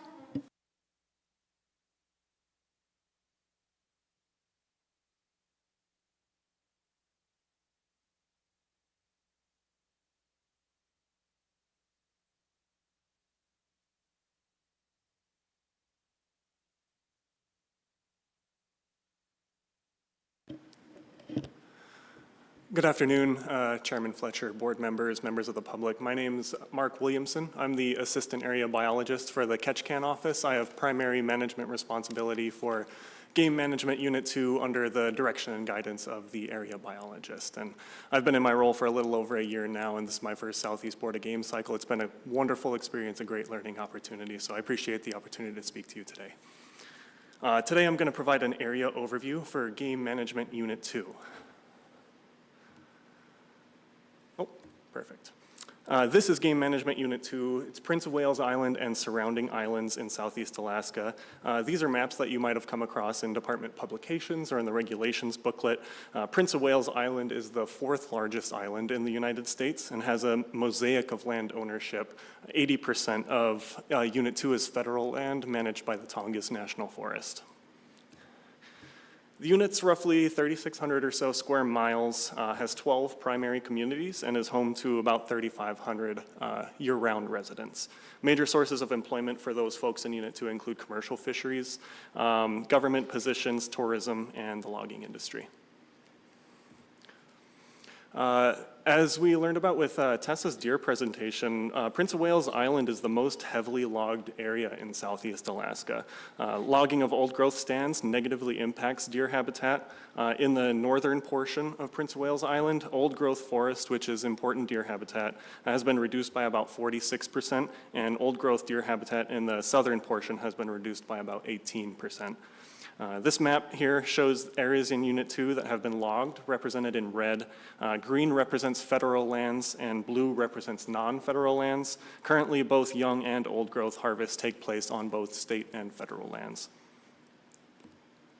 There are also 3 advisory committees in Unit 2, which are based out of Craig, Klawock, and then Thorn Bay for the East BOWAC. Now getting into some of the wildlife in Unit 2, there are a number of proposals that deal with Unit 2's big game, small game, and fur bearer species. So in the following slides, I'll provide some background, detail, harvest, and population other management data that's relevant to the proposals.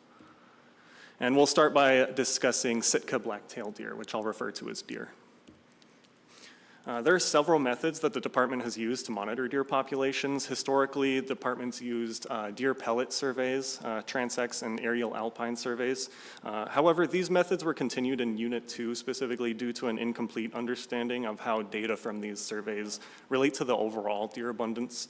The department's now testing camera-based methods throughout Southeast Alaska to evaluate trends in abundance. And additionally, we have a graduate student with a research project that involves monitoring deer populations with remote cameras in Unit 2 to evaluate occupancy and predator-prey interactions. That person finished up their master's thesis last month, and data should be available to the department soon. At present, the department only uses deer harvest reports to monitor trends in the deer population in Unit 2. And we use data from these reports to evaluate trends in the deer population, and some of this data will be shown on future slides. But first, there are some important differences between state and federal regulations regarding deer in Unit 2 that I'd like to bring up here. The bag limit for deer under state regulations is 4 bucks with a season that runs from August 1st to December 31st.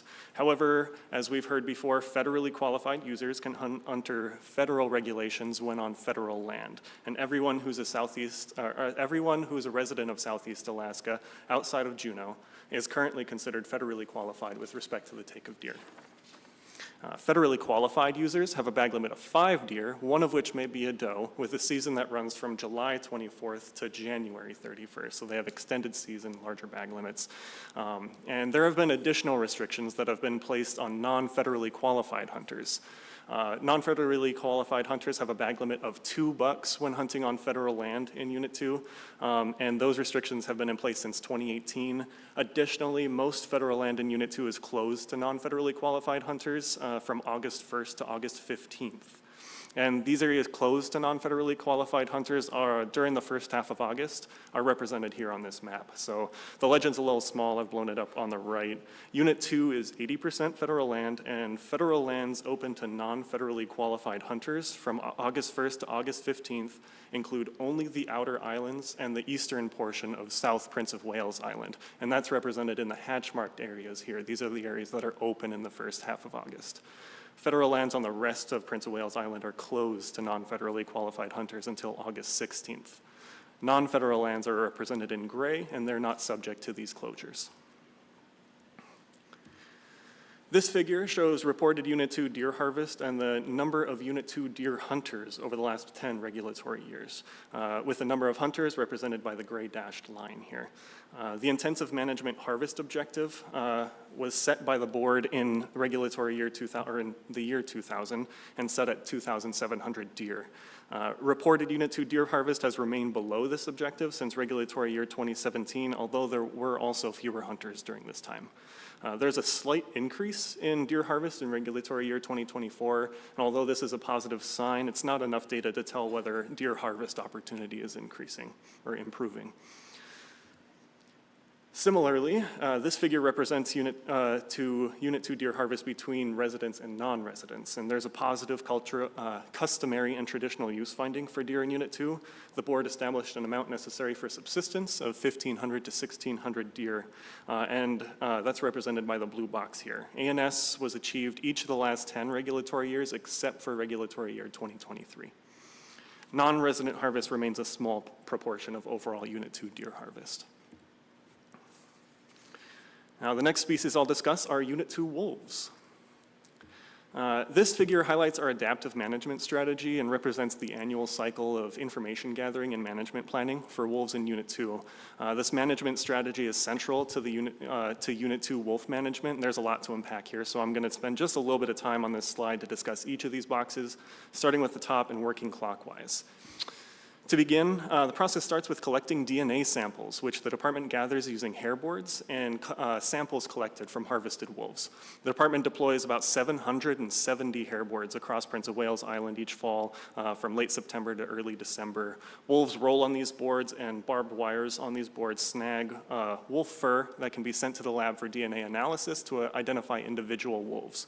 And based on the number of wolves that are detected multiple times and at different locations, we can move forward to the second box in this figure here and estimate the number of wolves across the entirety of Unit 2.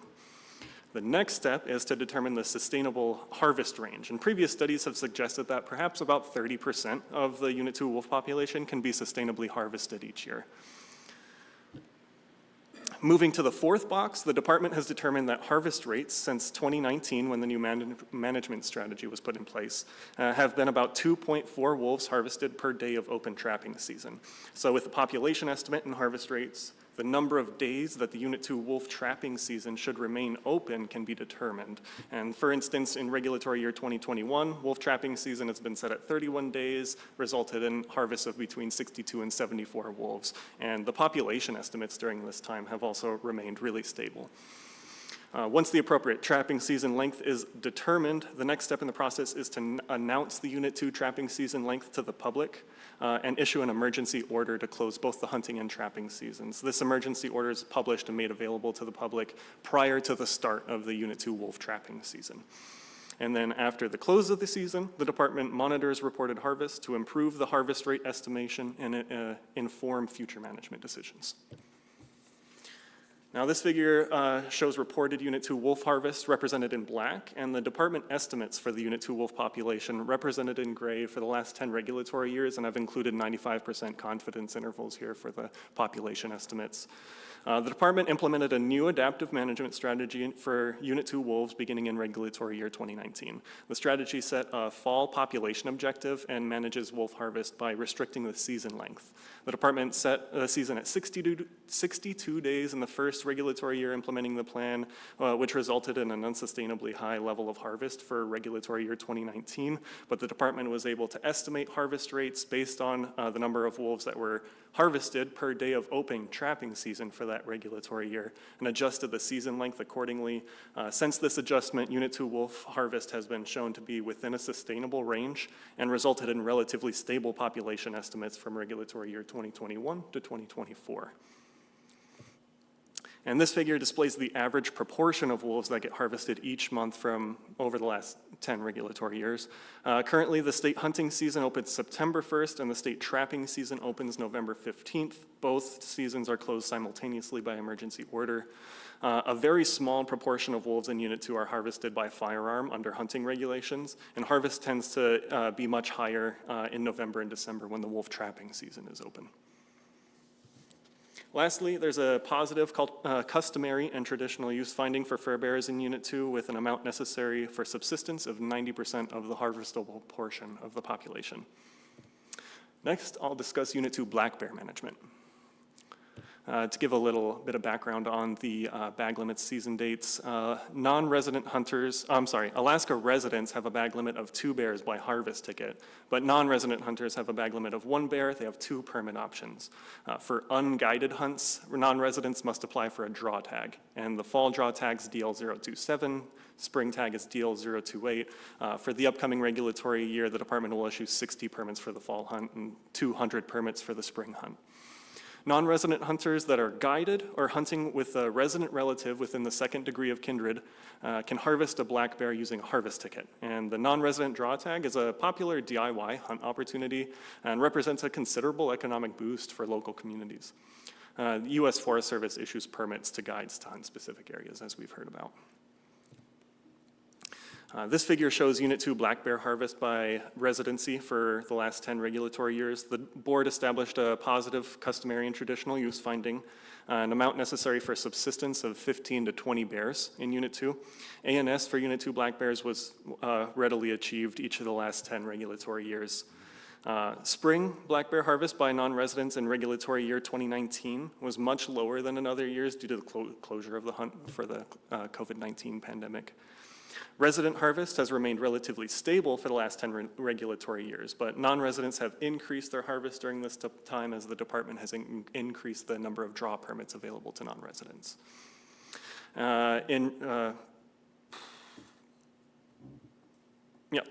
In regulatory year 2015, the department issued 110 draw permits between the spring and fall hunts, and for this upcoming regulatory year, we'll issue 260 to give you an idea of how much we've increased those opportunities. This figure shows the cumulative black bear harvest reported by residents and non-residents in the spring and fall. Spring tends to be the more popular season for hunters to harvest black bears, and non-resident hunters harvest more black bears than resident hunters in both the spring and fall season. And next, I'll discuss fur bearer management and harvest trends. This figure here shows fur bearer harvest, not including wolves, for the last 10 regulatory years, represented as marten and otter and beaver in the different shades there. And the number of trappers is shown in the blue dashed line. The scale for the number of trappers is on the right. There's a positive customary and traditional use finding for fur bearers with an ANS of 90% of the harvestable portion of the population. Unit 2 is also home to a number of species of small game, and the Franklin's grouse, as we've heard about previously, the Franklin's grouse is a subspecies of spruce grouse that is endemic to Prince of Wales Island and is the only grouse in Unit 2. There are also willow ptarmigan and a variety of species of waterfowl. So as I mentioned, the Franklin's grouse is a subspecies of spruce grouse, endemic to Prince of Wales. There's relatively little population information available to base management decisions on for this species, so I'm actually in the process of developing and implementing a road-based survey that can hopefully help to shed light on the status of Franklin's grouse in Unit 2 to inform future management decisions. And with that, I'll take any questions. Thank you for that. Questions from board members? Do you want to start off by just talking about that study you're formulating for the Franklin grouse? Oh, yeah, sure. To the chair, I'm working with Cameron Carroll and Tim Spivey of the small game unit to do road-based surveys similar to how road-based surveys for spruce grouse are implemented in other regions. They actually sent me the data sheet that they use up north, and I've altered it for our specific locations, specific routes that I think might be good based on habitat types and availability of like different logged stands and stuff like that. So I have done a couple preliminary survey routes just to test the feasibility of it. It looks like it'll work out fine. So now we just need the staffing power to be able to go out and perform those surveys. Hopefully we'll be able to get to that in June or July. Nice. It'll be nice to get that information in the future. Member Loring. Thank you. I apologize for not knowing this answer, but can you explain how hair boards work? I keep hearing hair boards and 700 plus out there, and I know that they pick up hair, but how do you get the wolves to the boards? Through the chair, Member Loring, I appreciate the question. This is something I've been working on for all fall, going out and collecting our hair board samples. So a hair board, just to start off in the most basic sense, a hair board is a piece of plywood, about 6 by 8 inches or so, has 3 strands of barbed wire on it.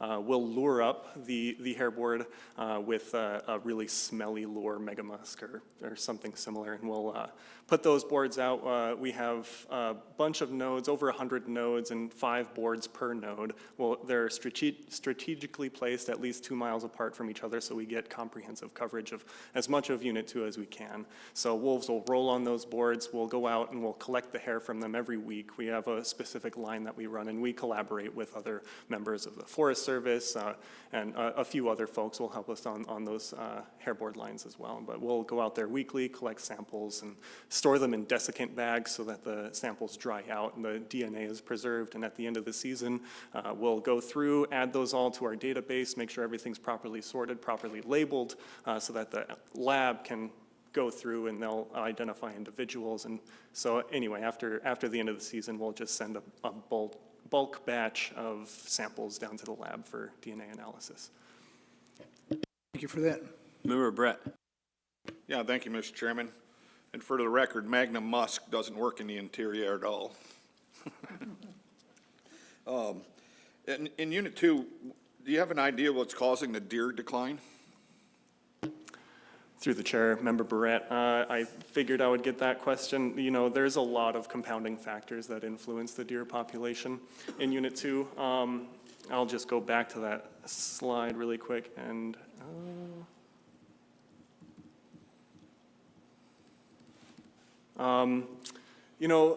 something to note with this figure here is that there were fewer hunters during this time, so there are fewer people out on the landscape taking deer, but as you can see, there are also fewer deer taken per hunter. Unit 2 is the most heavily logged area, or heavily logged area in Southeast Alaska, so there are certainly some habitat considerations, habitat impacts to deer. There have been previous studies that have suggested that logged lands, second growth stands greater than 25 years old support 7 deer per kilometer squared, and unmanaged old growth forests support 12 deer per kilometer squared. There's also been increased hunter effort during this time, so people spend on average more days to harvest a deer compared to other areas or previous times. And so, yeah, this might have to do with forest stand succession. And people going to areas, clear cuts are a pretty common area for folks to want to go hunt because they can see deer. But when these clear cuts grow up, they become a dog hair thicket. It's not as good hunting, and so that could be impacting hunter access. Another component of this is that there could be a lower Unit 2 deer population, but it's unknown to what degree each of these components has contributed to the lower deer harvest that we've seen. Thank you, Mark, that was good. On your black bear hunts, on the non-resident participation, do you have an idea how many non-residents are doing it yourself versus how many are being guided? I do have, through the chair, Member Barrett, I do have general harvest data for those permits, but I would have to do some additional work to tease out how many of the harvest ticket hunters were unguided or second 2DK. Other questions from board members? Oh, Ross. Thank you, Mr. Chair. Through the chair to Member Barrett, there's one really active guide that we have in Game Management Unit 2. He takes out, a few folks, but there's a lot of do-it-yourselfers for sure. It's really popular. It was really popular in the past, and that's kind of what led us to change our management regime that we have in Unit 2 to kind of account for that extra pressure, and it's been working really well. And as Mark mentioned, we have been able to slowly increase those permits through time for black bear, for non-residents. How hard is it for a do-it-yourselfer to fly in to catch a can and go do a do-it-yourself or a black bear hunt? Through the chair, Member Barrett, I think Steve actually touched on this a little bit as well, but it's very doable. There's a very, the road system covers a large area. So essentially folks can fly in commercial to Ketchikan. They can take either a puddle jumper or the ferry to get over to POW. And then there's outfits that'll rent you what you need, a truck and a boat if you want to do a boat-based hunt. We always have a good conversation with folks from the lower 48 that don't know how to boat in the ocean and just make sure they're okay. But yeah, so it's very doable and a lot of people take advantage. Other board members' questions? Looking up and down the line here, not seeing any. Thank you guys very much for that. I'm sure we'll have some questions for you when we get into proposals.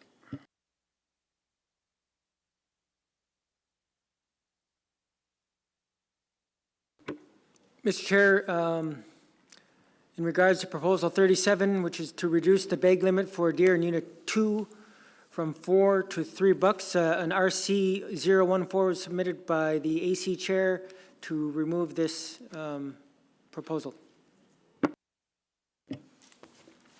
Second. Okay, that's been moved and seconded. I'll look up and down the line here. Everybody had that RC in front of them. We 014. Yep, we reviewed it. Any more clarification? If not, we can ask for unanimous consent on that and take no action. Mr. Chair, I move to take no action on Proposal 38 due to the action taken on Proposal 37. Second. It's been moved and seconded. Any board discussion about that? I think that's We're withdrawing.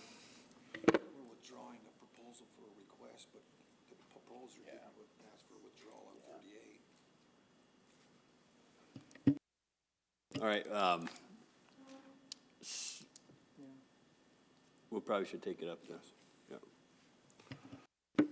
Mr. Chair, I move to adopt Proposal 38, reduce the resident bag limit for deer in Unit 2 from $4 to $3. Second. It's been moved and seconded. Whenever you're ready, Ross.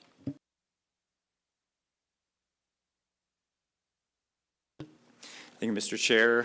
For the record, my name is Ross Dorner from the Acting Management Coordinator for Southeast.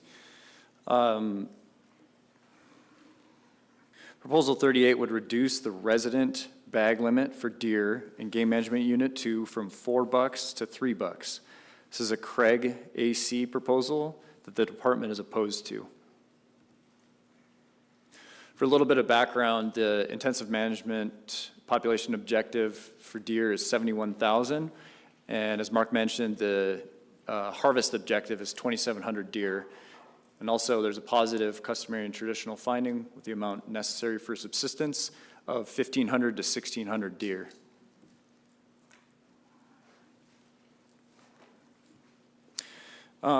This gives you the long-range picture of what we have in our data for deer harvest in Game Management Unit 2. So you can see we started in regulatory year 97 through 2024. There's a gray line there that shows the intensive management objective of 2,700 to 2,700.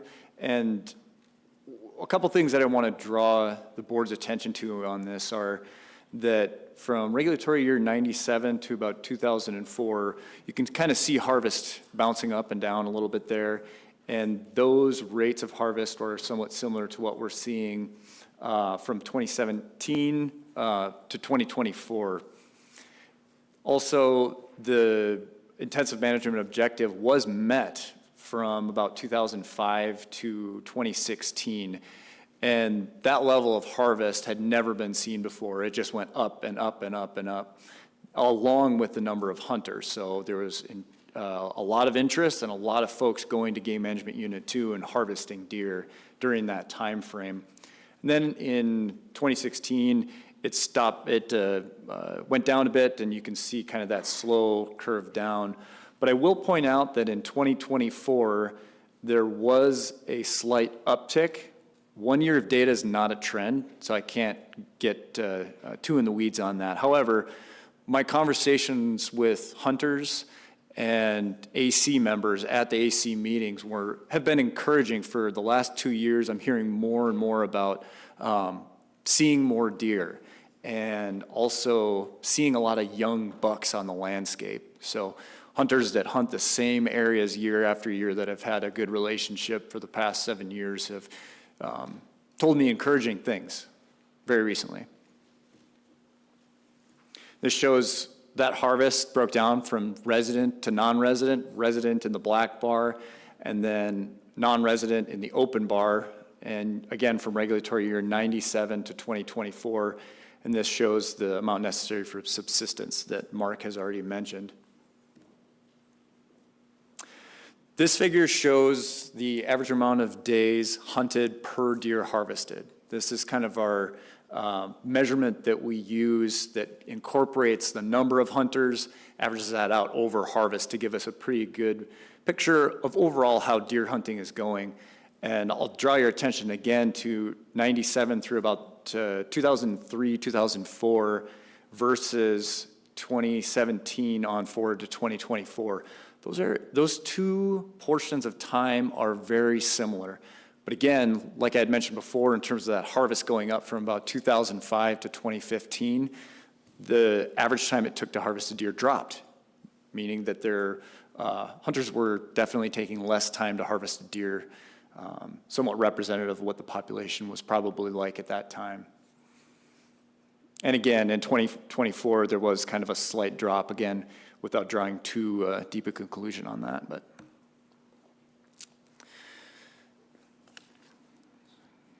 this pie chart shows the average number of deer harvested per hunter. So this is looking at folks who went out that actively hunted.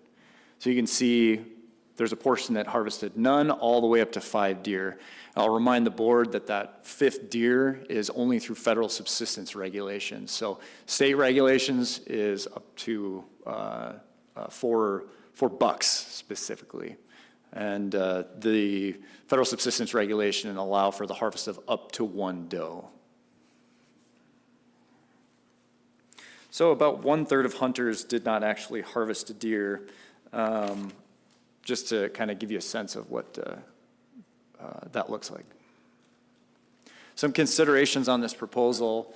Game Management Unit 2 is 80% federally managed. And we saw that from Mark's map that he had up earlier. So there's quite a bit of area that is governed by the federal subsistence regulations if you are federally qualified. Federally qualified users would be largely unaffected by this. So there's only a small portion of land that is non-federal within Game Management Unit 2. Non-federally qualified users and federally qualified users that live outside of Game Management Units 1 through 5 would also be largely unaffected by this proposal, as they were already limited to a 2-buck bag limit on federal lands in 2018, as Mark has already mentioned.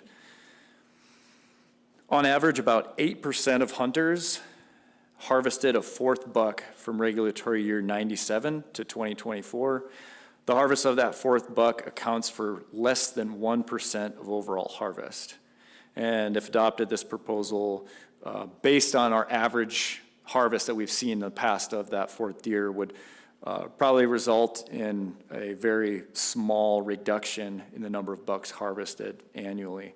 And again, that information that you see on the screen for the less than 1% is based on those folks that are, again, non-federally qualified and federally qualified folks that are Alaska residents that reside outside of Game Management Units 1 through 5. So those folks cannot hunt under federal subsistence regulations in this area.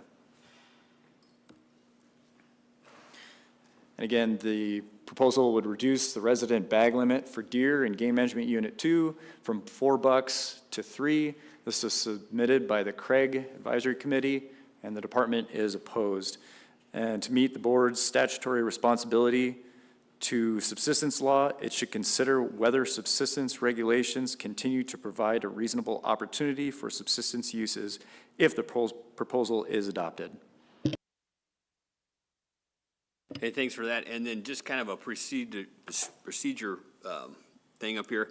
The RC 14 that they got submitted from the Craig Advisory Committee would like to withdraw proposal 38. And I know the proposals are really, really similar, but I guess we need to table 38, or should we just take no action on 38 and go back to Member Brett? Yeah, Mr. Chairman, proposals submitted to the board belong to the board.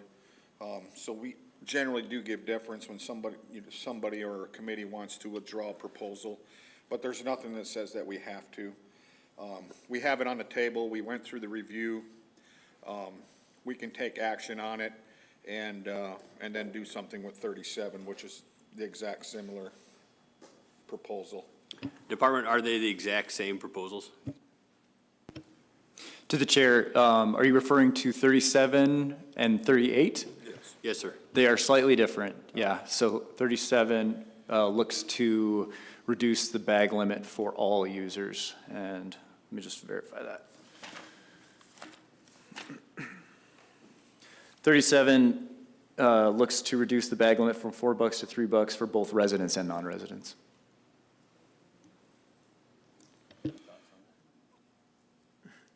Yeah, Mr. Chairman, I think we have it on the table. We went through it. We can still take action on it. And for the record, I'm not going to support this proposal anyways. I think it reduces a reasonable opportunity for subsistence, and I don't think there's a need for that restriction at this time. Other board members' thoughts? Intent? Discussion? Member Batesville. Yeah, I agree with Member Brett that I think this reduces a opportunity for locals as per proposal 37,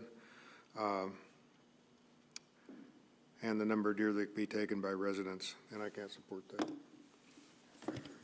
I agree with both board members, but like from the procedure standpoint, are we fine with doing that?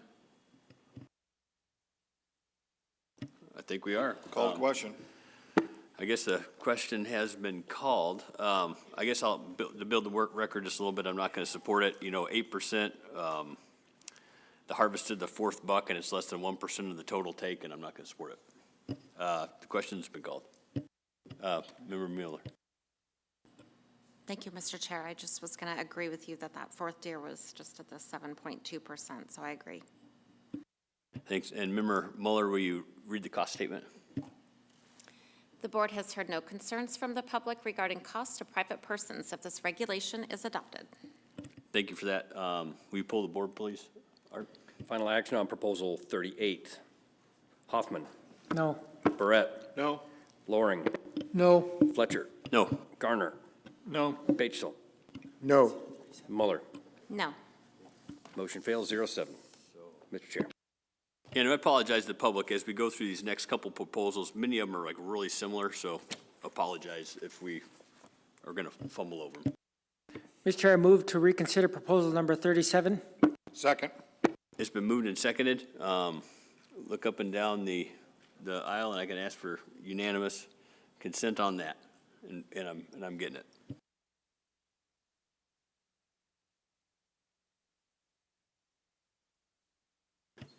It's on the table now. Yep, it's on the 37 is in front of us on the table. Will you present it to us? And I probably have a lot of the same information, but the pertinent stuff that's different would be great.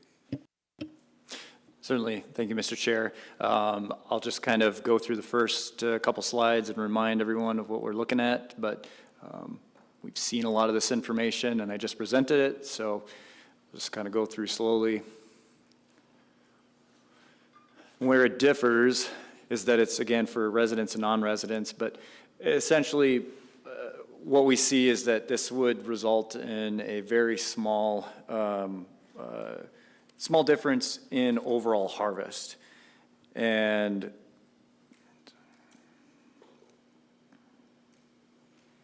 again, the numbers that we have to kind of estimate how many bucks would probably be, how much the harvest would be reduced is a very small portion. On average, about 8% of hunters harvested a fourth buck.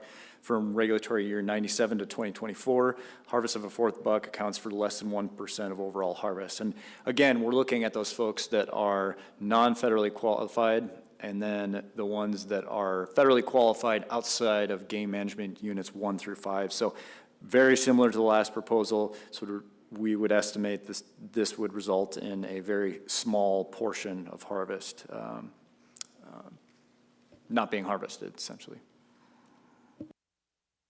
Thank you for that. Questions from board members? Intent from board members? Member Brett. Yeah, thank you, Mr. Chairman. Again, I'm not going to be in support of this proposal. It reduces reasonable opportunity for subsistence, and there's federally qualified users on federal lands. This proposal would have no effect on their bag limit. Thanks for that. Good. Any further discussion? Intent from board members? Member Member Batchel. Yeah, Ross, during that period of analysis up there for Unit 2 on the lands that this would expose or deal, what was the percentage of harvest that were non-resident?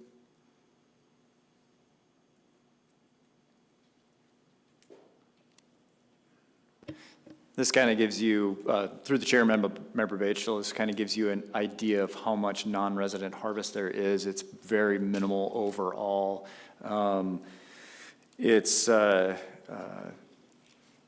Certainly it was a little bit higher in the past, especially during that time frame from 2005 to 2015. However, with that reduction in bag limit for non-federally qualified users that was put into place in 2018, it really dropped off. Thank you. Any other questions from board members, intent from board members? If not, I think we might be ready for the question. Call the question. The question's been called. The board has heard no concerns from the public regarding costs to private persons if this regulation is adopted. Thank you for that. Art, will you pull the board, please? Final action on proposal 37. Loring. No. Batchel. No. Hoffman. No. Barrett. No. Muller. No. Garner. No. Fletcher. No. Motion fails 0-7. Mr. Chair. Mr. Chair, I move to take no action on proposal 39 due to the action taken on proposal 38. Second. It's been moved and seconded.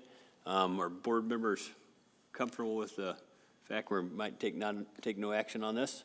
Looking up and down, I'm going to ask for unanimous consent, and we'll take no action on that proposal. Mr. Chair, I move to adopt proposal 40, reduce the non-resident bag limit for deer in Unit 2 from $4 to $1. Second. It's been moved and seconded, and I have some notes on that. And this proposal is even further wanting to restrict the bag limit. Is that correct? Or anyway, go ahead, Ross. Thank you, Mr. Chair. So proposal 40 would reduce the non-resident bag limit for deer in Game Management Unit 2 from $4 to $1. This is a CLOWOC AC proposal that the department is opposed to the unnecessary reduction in opportunity and neutral on the allocative portion of the proposal. This is, again, the same information, so I'm going to kind of fly through it, but again, if you have questions at the end, feel free. This is where it kind of differs, and actually it gets at Member Batchel's question previously. So the two pie charts that we're looking at, one on the left is deer hunters, and this is from regulatory year 97 to 2024, and then we have deer harvest on the right, same time period. What you see is that on the left, non-resident hunters count for about 10%. Resident hunters count for about 90% of hunters. And then on the right, non-residents only account for about 4% of harvest overall, compared to residents accounting for about 96% of harvest.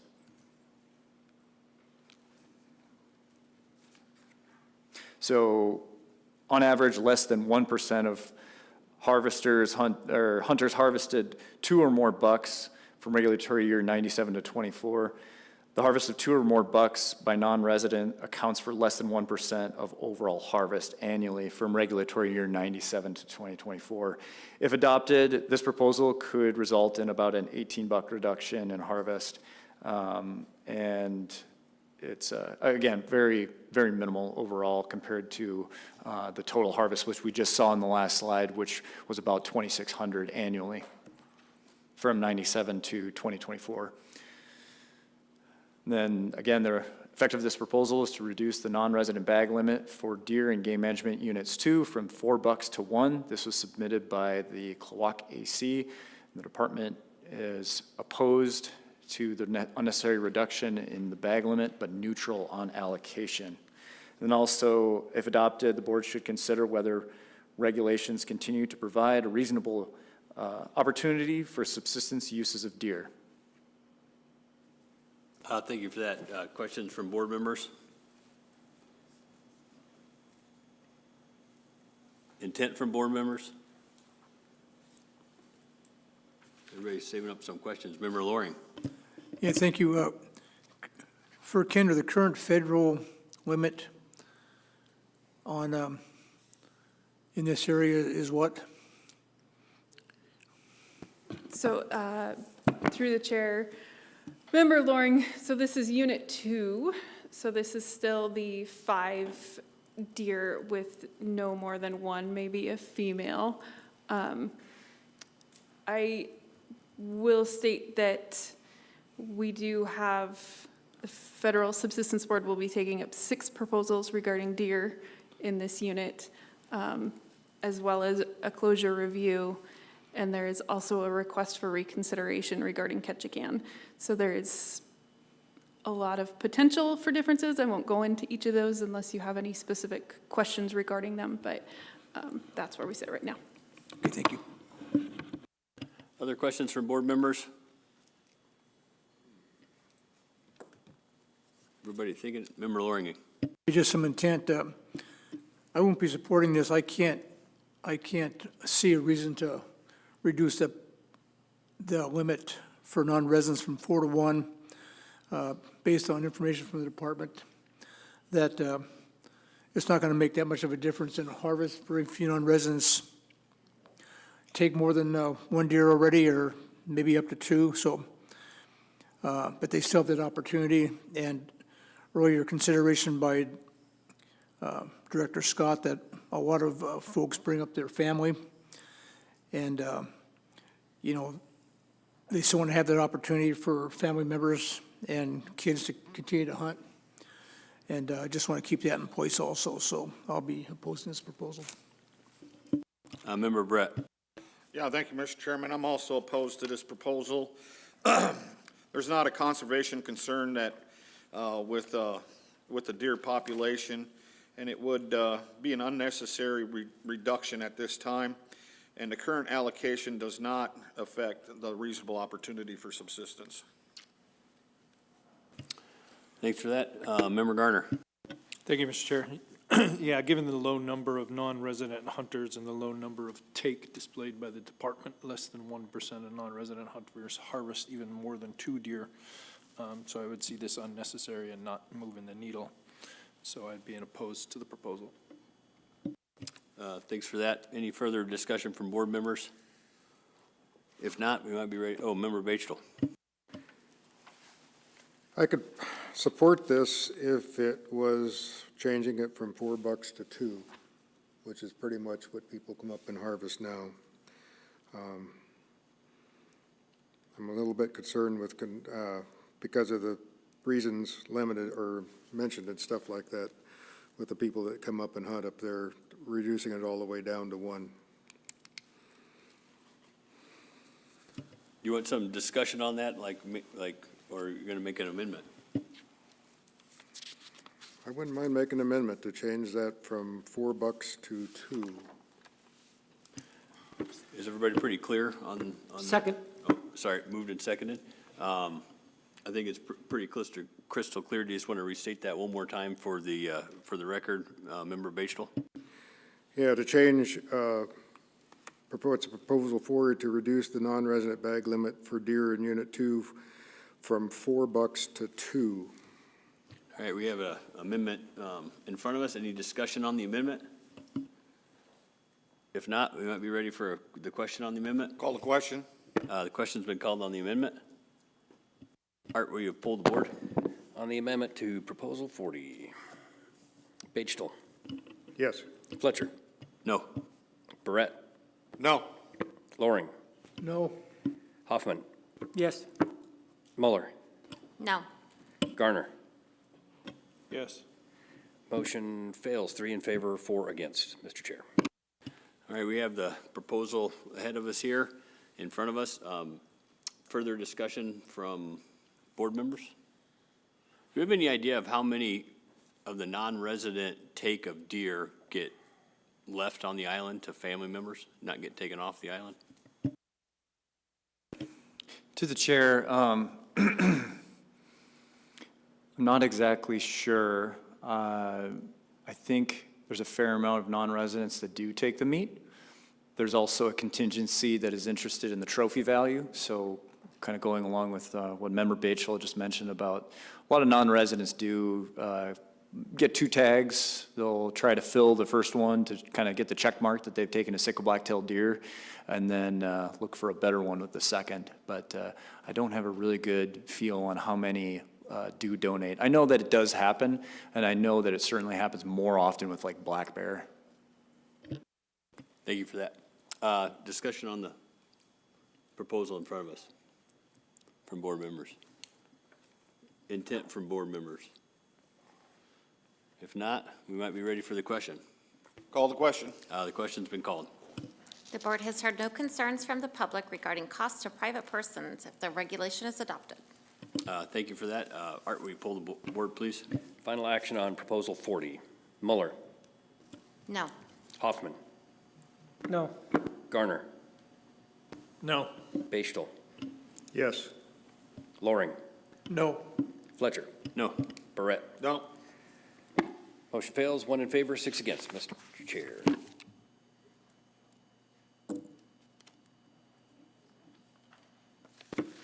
Mr. Chair, I move to take no action on Proposal 41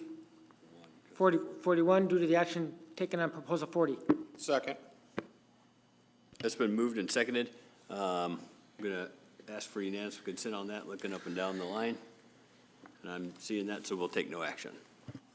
Mr. Chair, I move to adopt Proposal 42, change the non-resident start date for the deer hunting season in Unit 2 to August 16 per RC 015. Second. Been moved and seconded. Whenever you guys are ready.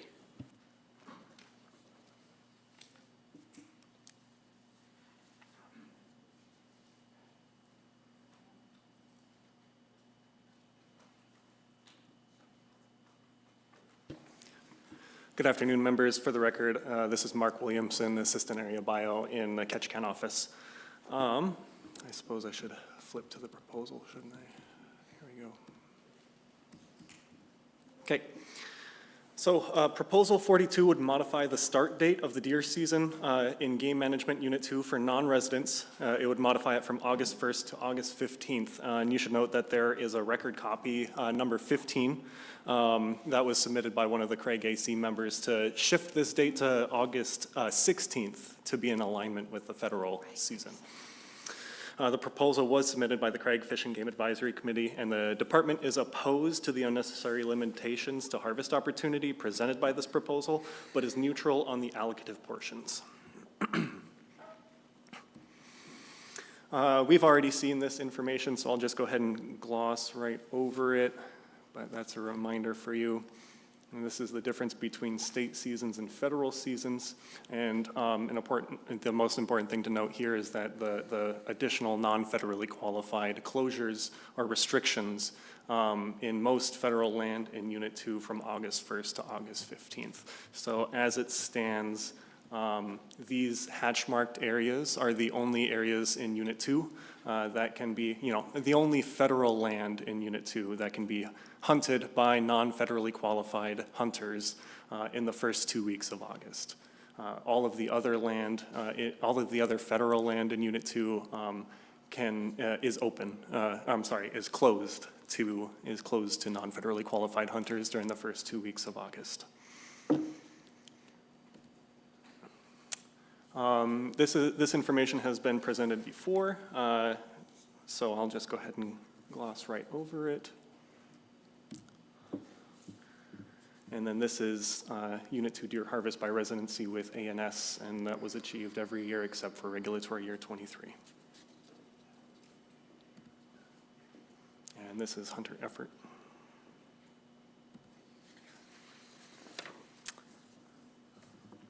All right, so this same slide was showed by Ross very recently, but just want to highlight it again here. This proposal impacts non-resident harvest opportunity. Non-resident deer hunters make up less than 10% of all Unit 2 deer hunters, and non-resident harvest makes up less than 5%. So this equates to nearly 200 non-resident hunters and an average of 114 deer harvested by non-resident hunters each year in Unit 2. And this proposal specifically seeks to limit non-resident harvest by closing the deer season to non-residents in the first half of August. The figure shown here shows average non-resident deer harvest in Unit 2 by month from regulatory year 2015 to 2024. August is the second most popular month for non-residents to harvest deer. As deer in the alpine, they're more easily spotted. And over the last 10 regulatory years, non-residents have harvested an average of 40 bucks in August each year. So assuming that non-resident harvest is evenly distributed throughout the month, this proposal, if adopted, would prevent the harvest of roughly 20 bucks.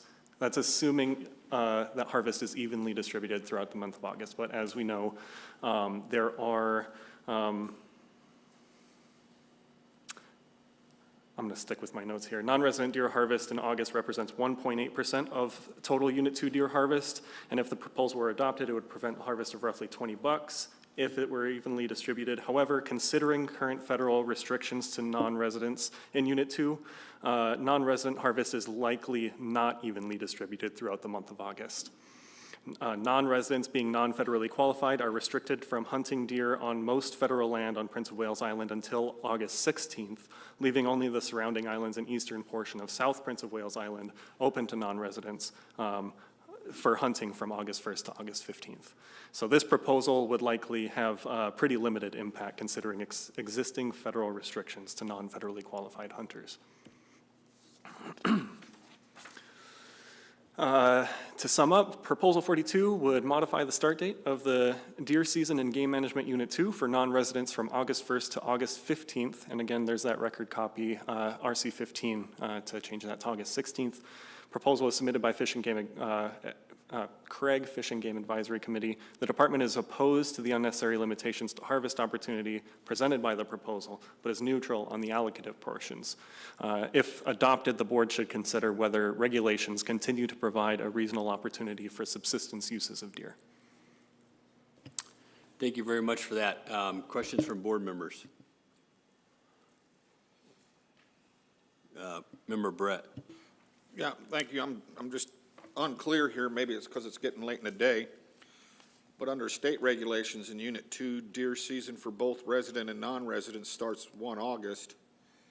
And then it's the same in the federal regulations for federally qualified users on federal land from 1 August to 15 August.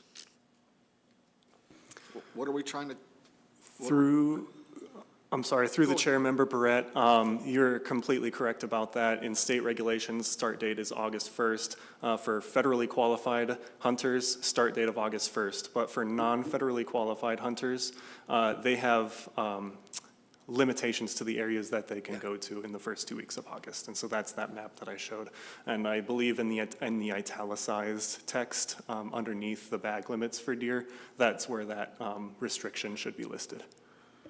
So what's the Craig AC asking us to change? The start date of the deer season in Game Management Unit 2 for non-residents, changing that from August 1st to August 15th. Gotcha. Director Scott. Through the chair, Member Brett, only on state land, state and private land. Obviously. Member Loring. Thank you. Hey, would you go back to slide 45? That shows the hash marked areas and then the straight green. I don't quite understand why there's a difference on federal land between those areas. What makes them different? Through the chair, Member Loring, much of the land that's closed to non-federally qualified hunters are near some of the more primary communities. And the areas that are open to non-federally qualified hunters are, at least for South Prince of Wales on the eastern portion, more accessible to Ketchikan residents. Maybe Ross might have a more detailed answer for you on that one. Go ahead, Ross. To the chair, Member Loring, so there's a little bit of history to this. This was kind of a compromise in a series of meetings from 2004 to 2006. The Southeast RAC had a subcommittee get together and talk about deer harvest and game management unit 2 with a variety of folks, including Fish and Game and other users. And they were concerned about deer harvest and the levels that, or how much time it was taking folks to get a deer and other various issues with competition among users. But one of the compromises was what you're looking at in this map. So the outer islands on federal land, I know it's kind of hard to see on this, but all those outer islands, the federal land, that starts August 1st. And then that portion southeast, folks on Prince of Wales don't typically hunt there too often. It's a pretty long boat ride to get there, and it can be pretty rough. So that was a little bit of a compromise for folks in Ketchikan, that it's an easier boat ride over from the community of Ketchikan to get to that area. So they allowed that portion on federal land on Prince of Wales Island to be open August 1st as well.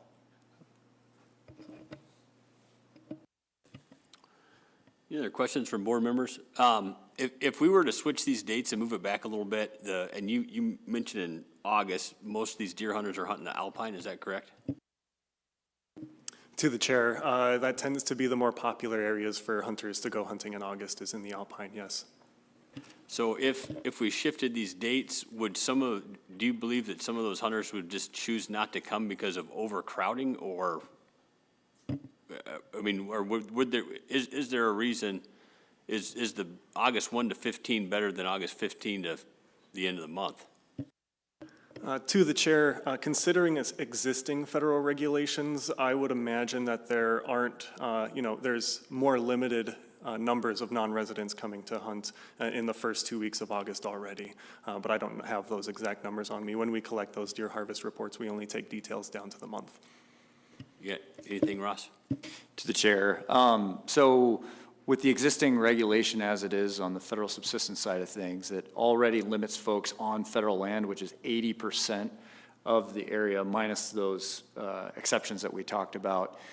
A lot of that Alpine area is on Forest Service land and is not available already during those the time period from August 1st to August 15th. So there are only a couple spots that are on non-federal land that are available from that August 1st to August 15th as it sits now. So this would limit that little bit of opportunity. Thanks for that. Other board members? Member Brett. Yeah, thank you, Mr. Chairman. I'm not going to be in support of this proposal. It unnecessarily reduces non-resident opportunity who have very little harvest. Weather is always better starting the 1st of August versus the 15th. It always seems to be going downhill down here. And federal land managers are already reduced harvest opportunity for non-residents and non-federally qualified persons on federal lands. Thanks for that. Other board members? Intent? More questions? If not, I think we're ready for the question. Call the question. The question's been called. The board has heard no concerns from the public regarding costs to private persons if this regulation is adopted. Thank you for that. Art, will you pull the board, please? Final action on proposal 42. Barrett. No. Hoffman. No. Garner. No. Fletcher. No. Bechtel. Yes. Muller. No. Loring. No. Motion fails, 1 in favor, 6 against. Mr. Chair. Mr. Chair, I move to adopt Proposal 43, increase the deer bag limit and extend the season length for residents and non-residents on the Cleveland Peninsula. Second. It's been moved and seconded. Whenever you're ready. Thanks.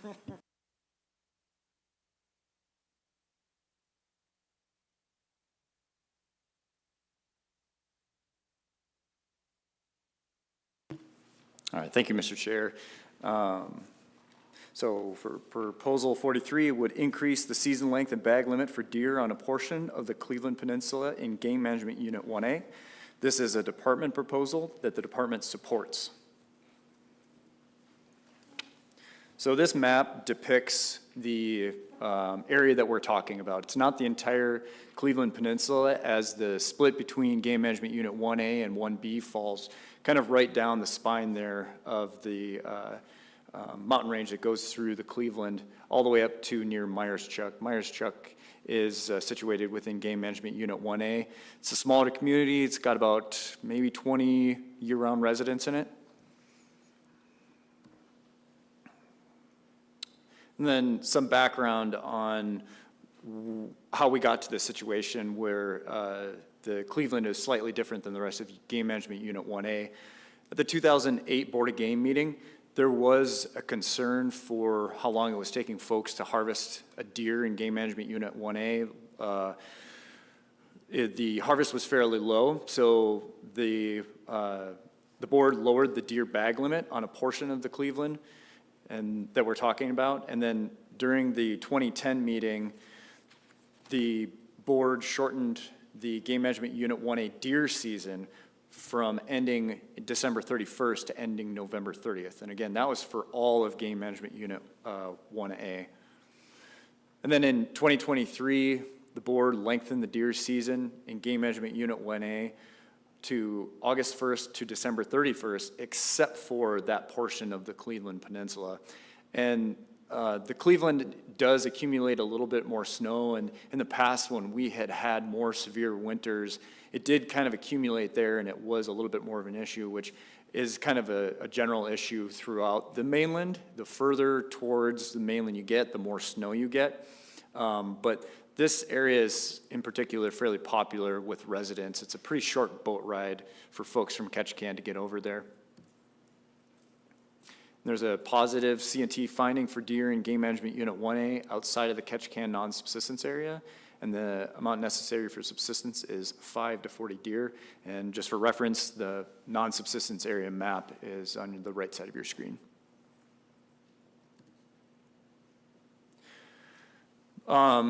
Mark mentioned it, that pellet surveys were something that we had used in the past, and this is kind of the most recent information that we have. You can see for a while that the average number of pellets we counted per plot where we stopped on a transect that we would do in the Helm Bay area indicated that there were moderate levels of deer present from about the late 80s into the mid 90s. And then in the mid 90s, we had a series of really harsh winters, one after another. And that really knocks the deer back when that happens. So it's kind of what you can see. The average there kind of curves down, and it remains in kind of what we would consider a low abundance of deer. Only when you get towards the very end of the data that you see here towards 2018, 2019, is there a slight uptick. But harvest also tells us a great story in that the number of deer harvested and the number of hunters have increased. And this is looking at just that portion of Game Management Unit 1A on the Cleveland. So you can see that the harvest has gone up along with the number of hunters as well.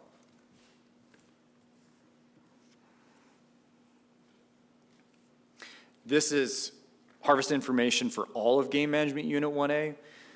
The black is the number of hunters. The open bars is harvest. You can see that we jumped above the intensive management harvest objective in 2019, and we've been above that objective ever since. So really what it tells us is that deer hunting is really good in Unit 1A right now. This is a representation of the average days per deer, so the average time it takes to harvest a deer. You can see that it just marched down, which is a good thing. That means it's taking less time for a hunter to harvest a deer on average.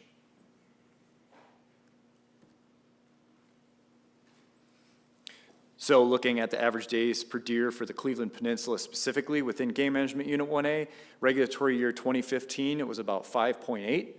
And then from 2018 to 2024, it averaged about 4 days. So again, showing that within the Cleveland that relatively good things are happening.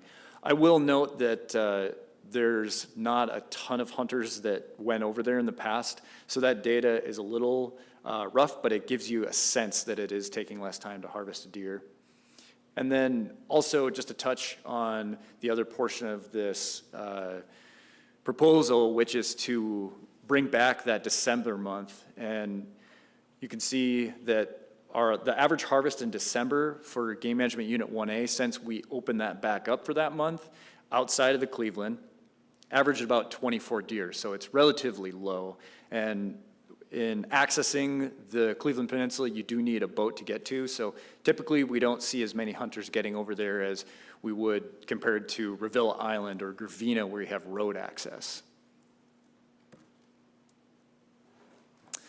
And this pie chart shows the average number of deer taken per hunter. That's, again, the active hunters. And this is from regulatory year 2015 to 2024. The vast majority, well, the 49% of folks don't take a deer, and then of those who do take a deer, it's really 1 to 2 deer is kind of the most common number that folks take. And when you get into 3 and 4, it goes down to a very small proportion. As you can see, 6% for 3 deer and 4% for 4 deer, a 4th deer taken. And some considerations. Adopting this proposal would reduce the regulatory complexity and allow for a small amount of additional opportunity for deer hunters in Game Management Unit 1A. Deer harvest in Game Management Unit 1A is at an all-time high according to data from 97 to 2024, and with a lack of harsh winters has likely contributed to the high deer winter survival as well. And residents are interested in simplifying regulations, allowing for more opportunity on the Cleveland Peninsula. And that kind of comes from my conversations with folks in the Ketchikan AC that they were keen on putting in this exact proposal, but once they learned the department was doing it, they said, oh, fantastic, that sounds good. So. And again, the effect of this proposal is to increase the season length and bag limit for deer on a portion of the Cleveland Peninsula within Game Management Unit 1A. This was a department submitted proposal, and the department supports it. To meet the board's statutory responsibilities to subsistence law, it should consider whether subsistence regulations continue to provide a reasonable opportunity for subsistence uses if the proposal is adopted. Questions from board members? Member Garner. Thank you, Mr. Chair. Referencing slide 58, and maybe I need a little clarification or confusion of the way I'm reading this. The statement was made because the department is proposing to increase opportunity of harvest because deer harvest numbers are at a all-time, at a high increase. But on this chart, yes, I see the deer harvest increasing in 1A, but to me, it looks like it's increasing because of the number of hunters increased. So the solid black bar, there's obviously more deer being harvested because there's obviously more hunters. Can you speak to that rationale? To the chair, Member Gardner, yeah, that's a good question. Few things to touch on. The harvest is at an all-time high. We don't necessarily know exactly what the population is, but that does indicate that the population is relatively healthy. And then to get at the specifics of this chart, I'll refer you back to this bit of information at the top. So the average amount of days it takes to harvest a deer on the Cleveland Peninsula in Game Management Unit 1A in regulatory year 2015 was 5.8 days, but that dropped to about 4 days. And that shows that the population is doing relatively well if it's taking that a less amount of time for hunters to harvest and find deer. Other board members? Member Loring. Thank you. Does this also reflect a series of good winters for the deer population also, with the, reduced winter kill? Through the chair, Member Loring, certainly. The last real harsh winters were kind of right around the 95 to 98. There was also some harsher winters, 2011, 2012 timeframe. But since then, it has not received snowfall, when we're talking about a harsh winter, we're talking about snowfall that is deep and persists well into the spring. When deer are running on E on the gas tank, they have very little energy left. They've used up those fat reserves. So no, to answer your question. Other board members' questions? Member Brett. Yeah, thank you, Mr. Chairman. I'm going to support this proposal. It's increasing opportunity, it's unifying some regulations, and it would increase reasonable opportunity for subsistence. Thanks for that. Other board members, Member Loring. Yeah, thank you. I'll support this also, following on Member Brett's comments, and also that the population is healthy. It is showing that even with an increased number of hunters, they're still finding deer, so that shows that the population is in good shape. And the number of hunter days in the field before they harvest a deer has gone down also, which is another indication that there's plenty of deer at this time. So I think that the population can definitely withstand a longer season for sure. Thank you. Other board members, Member Batesville. Yeah, I intend to support this. I think Ross made a good case for this. The increased hunter effort over there reflects the fact that the word got out that the deer hunting in the population is doing well, and the number of days it takes to take a buck out there has obviously improved over time. Thanks for that. That being said, any further comments from the board? If not, Call the question. Question's been called. The board has heard no concerns from the public regarding costs to private persons if this regulation is adopted. Thank you for that. Will you pull the board, please? For final action on Proposal 43, Loring. Yes. Batesville. Yes. Hoffman. Yes. Barrett. Yes. Muller. Yes. Garner. Yes. Fletcher. Yes. Motion carries 7-0, Mr. Chair. We'll take a 10-minute break and come back on the record. Thanks.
board members kind of make their way up to the table again, and then whenever you're ready, Ross, do we need to, I think we need to take up the next proposal.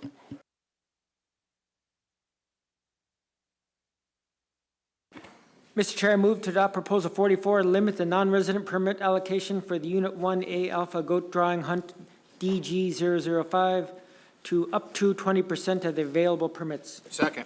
It's been moved and seconded. Whenever you're ready, Ross, thanks. Thank you, Mr. Chair. For the record, my name is Ross Dorndorf. I'm the acting management coordinator.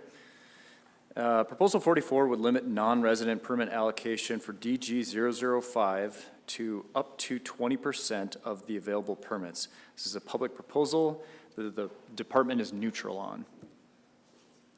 So this map gives you a sense of the area for DG005. It's a little bit zoomed in, but this is on Wrangell Island, and this is within the road system of Ketchikan. And you can see there's kind of two main peaks there, Achilles and the Twin Peaks area, so relatively small area. A little bit of background for the next couple of proposals. Goats were introduced to Wrangell in two separate occasions, one in 1983 and one in 1991. They've become very abundant and spread throughout Wrangell Island. The average harvest for DG005 from regulatory year 2015 to 2024 was about 3 goats, and there's a positive cultural and traditional finding with an amount necessary for subsistence of 5 to 10 goats outside the Ketchikan non-subsistence area. Of course, this is within the non-subsistence area. This table gives you an idea of the number of permits that were given out to residents versus non-residents and the total that were given out through the years. So really from regulatory year 15 to 24, 38 permits total were given to residents and 2 were given to non-residents. It's a relatively small area, as I had already mentioned, and non-residents average about 5% of the total permits for that whole time frame, the last 10 regulatory years. If adopted, non-residents would create a separate, I don't know exactly how to explain that. I know Natalie will be able to do it a little bit more eloquently than I will, but non-residents will get their own allocation essentially with up to 20% of the permits as this proposal is written. And also it may reduce the number of guided hunts, but as you can see, the proposal is written that if there were 5 tags or less, that non-residents would not get a tag. And going back to the history, the total amount of tags given out were 3, because this is a relatively small area. The department is neutral on this proposal, and the effects would be to limit the non-resident permit allocation for DG005 for up to 20% of the available permits. This is a public proposal, and the department is neutral. Thanks, Ross. Board members, questions? I guess looking at the background, is it on like slide 68? Am I understanding something wrong with it? I mean, would you be needing to give more non-resident tags than you are if we adopted this proposal? I mean, I know it has up to language, but would that, direct you to be more liberal with those permits? To the chair, I'll have Natalie maybe provide a couple words if she's ready and willing. Mr. Chair, the way I read the proposal, it's asking for up to 20% of the average number of permits to go to non-residents, and if at least 5 are not issued, then there will be no non-resident permits available. So if you're looking at what I'm looking at, it appears that there would be no non-resident permits available in most of those years. Thank you for that. Any other comments from board members? Yeah, Member Bachtel. Maybe I'm reading it wrong, but I believe we could have issued one non-resident in 2019, 20, and 21, if I read that proposal correctly. So we could have issued one non-resident during those years. We're getting a nod, yes. Other questions from board members? I guess I got one quick, Ross. Like during the overview, I wrote, you know, and you were talking about the overall goat harvest. I know it isn't on the slide, but it was something like resident goat hunt unit wide is like 307 goats taken, I think. And then I think non-resident was 69. And when I did that math, it came out to about 20% already. I mean, I know it's unit wide and this is talking about a little area, but am my numbers off on that? To the chair, non-resident harvest, as we know, is limited as a guided hunt for folks that are non-resident, unless you have the second degree of kindred, which we do get every once in a while. But the non-resident harvest is relatively low in Ketchikan and the Game Management Unit 1A. The big reason, obviously, is requiring the guide, but even with 2DK, it can be difficult with the weather. And the later you get in the season, it just becomes difficult, whereas the resident really has the advantage in being there and being able to hit those nice days whenever they pop up. Thanks for that. Board members? Member Brett. Yeah, thank you. Ross, out of those 4 goats that were harvested by non-residents, were any of them nanny goats? To the chair, Member Barrett, there were 2 goats harvested by non-residents. The total line at the bottom has 2 total. Yeah. And I am not sure if they were, but the guides do a really good job of taking billies. I can probably remember just a few off the top of my head that were a nanny that were guided hunts, but overall billies for sure.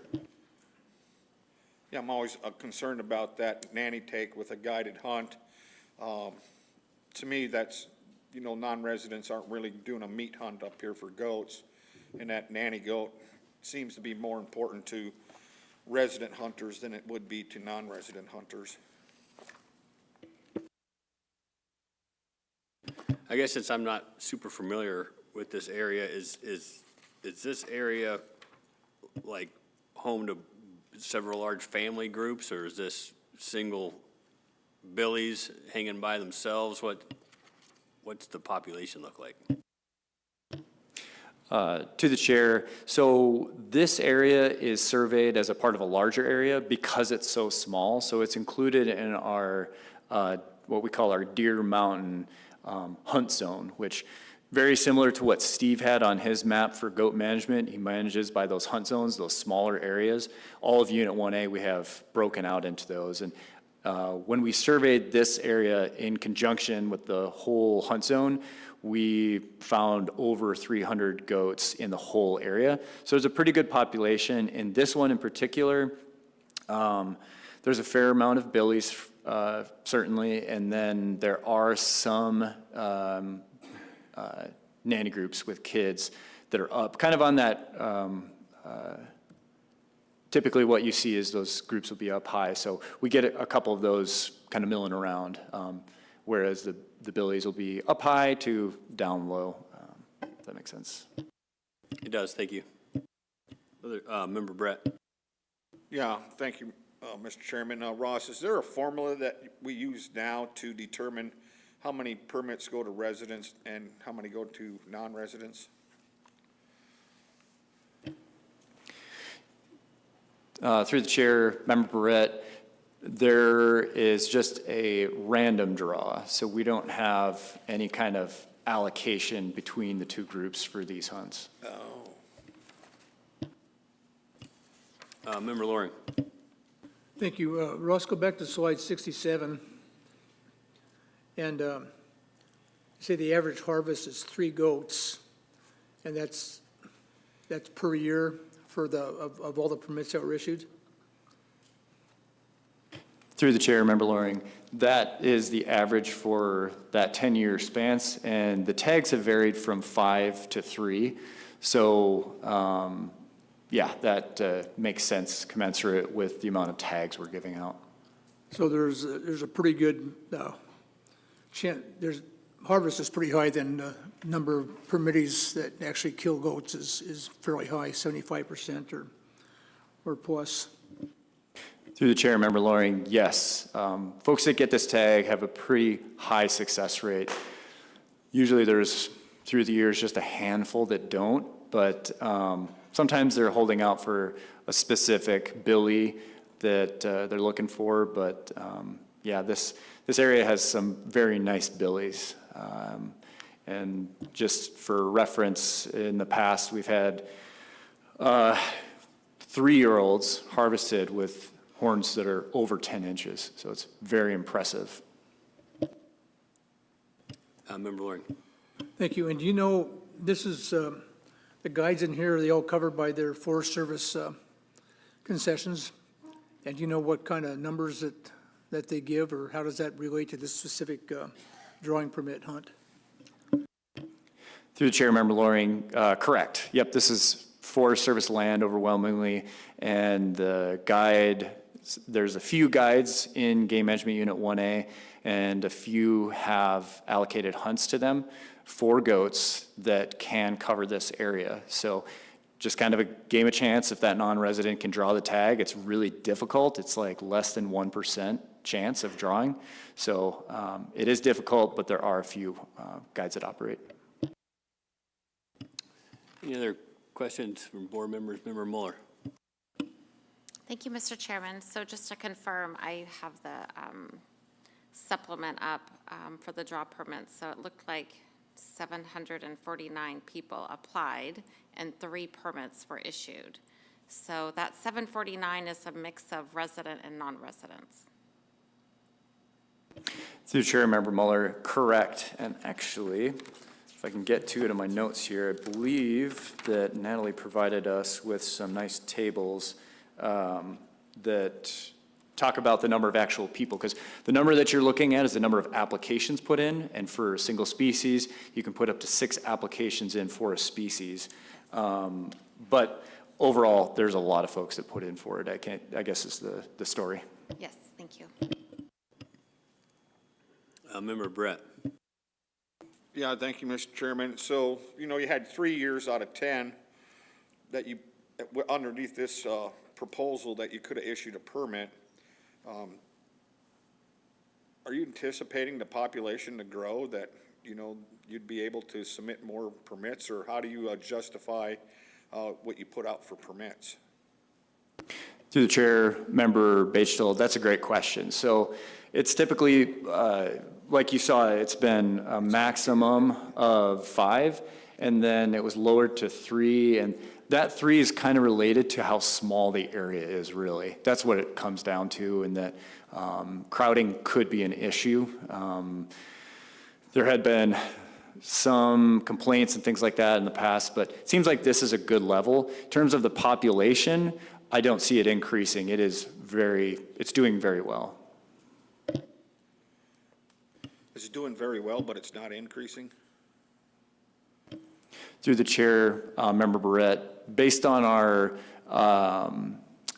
survey data that we have, we did get the highest count that we've had on record. My guess, though, is that that count has, the number of goats have always probably been pretty similar for, gosh, the last couple of years. Survey conditions really dictate how many we see. The observer, the weather, a lot of things go into it, so that number may vary. It just so happens that this last survey that we did was really good conditions, and we had some great observers out there. Other questions from board members? Oh, Natalie. Thank you, Mr. Chair. I really hate to do this, but I do want to point out for the board that in all other places where the board has allocations for residency, those go into 5AAC 92057. And I bring that to the attention of the board right now because this proposal and the next one These two hunt numbers are all in the remainder of Revilla Island in codified right now. So the department uses its discretionary authority to split this one hunt area in codified into these two separate drawing permit hunts. So everywhere else where the board has an allocation for residents and non-residents, they take that piece of 85040, which is your hunt seasons and bag limits, and they set the allocation for that. Yeah. So this will be a change from the way the board has done this in other places. Not to say that they can't do it, but that this is just another level of complication for the department. The proponent likely wasn't aware of that, that's fine, but that's why this board has had to wrestle with moving the allocation of non-resident permits around within a hunt area. So I just wanted to bring this up for the board, that this might be a little bit more complicated than at face value, just this one hunt number. Board members, questions? Comments? Member Garner. Maybe just one clarification for me in kind of summarizing what you said. In the overall review of 1A, you had mentioned, very high goat counts, population is stable. But due to the size of this location, you would not see the amount of permits given to exceed 5, probably. It's not a population thing, it's a area. To the chair, Member Gardner, yeah, it can be a crowding issue, essentially. The next stereobiologist might come in and decide to bump things up a little bit, but the way that I've been managing this area is in conjunction with the area that is covered by DG 006. So if I have extra opportunity, as we have seen from this past survey and been reflected in the draw this past year, I kind of expanded mostly DG 006. There's a lot more area, so it allows folks to spread out, and yeah, it's been working well. Member Brett. Yeah, thank you, Mr. Chairman. I had a lot of notes on this one, but going through this review, there's such a limited number of permits that are issued and the area is small that I can't support this proposal as it's written. Comments from other board members, questions? Member Loring. Yeah, thank you. And listening to the biologist on the review, it looks like that the number of permits probably won't change very much. And if they do stay where they're at, it'll completely eliminate the non-resident opportunity totally, which I don't want to see. I'd like to see some opportunity there. So, and of course, the chance of drawing a permit it's almost as hard as getting a Delta bison. The percentage is pretty darn low, so for anybody. So I'm tending not to support this. Any other comments from board members? If not, we might be ready for the question. Call the question. Question's been called. The board has heard no concerns from the public regarding costs to private persons if this regulation is adopted. Thank you for that. Art, will you pull the board, please? Final action on proposal 44. Fletcher. No. Garner. No. Barrett. No. Muller. No. Hoffman. No. Loring. No. Bechtel. No. Motion fails 0-7. Mr. Chair.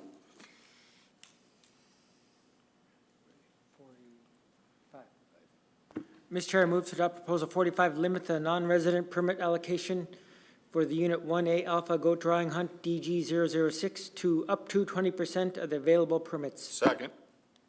It's been moved and seconded. Whenever you're ready, Ross. I imagine there's some of the same material, but yeah. Thank you, Mr. Chair. Yes, proposal 45 would limit the non-resident permit allocation for DG 006 up to 20% of the available permits. This is a public proposal. The department is neutral. So this is the rest of the draw area that's on Revilla Island where Ketchikan is. You can see Ketchikan indicated there, kind of in the southern portion of this polygon. The area that we're talking about is outlined in red. It also includes the closed area that's around the road system, highlighted in yellow. So this is kind of a nice expanded out view. You can see where DG 005 is in the lower right corner that fits in of that small area. And then DG 006, as I just mentioned, takes up the rest of that area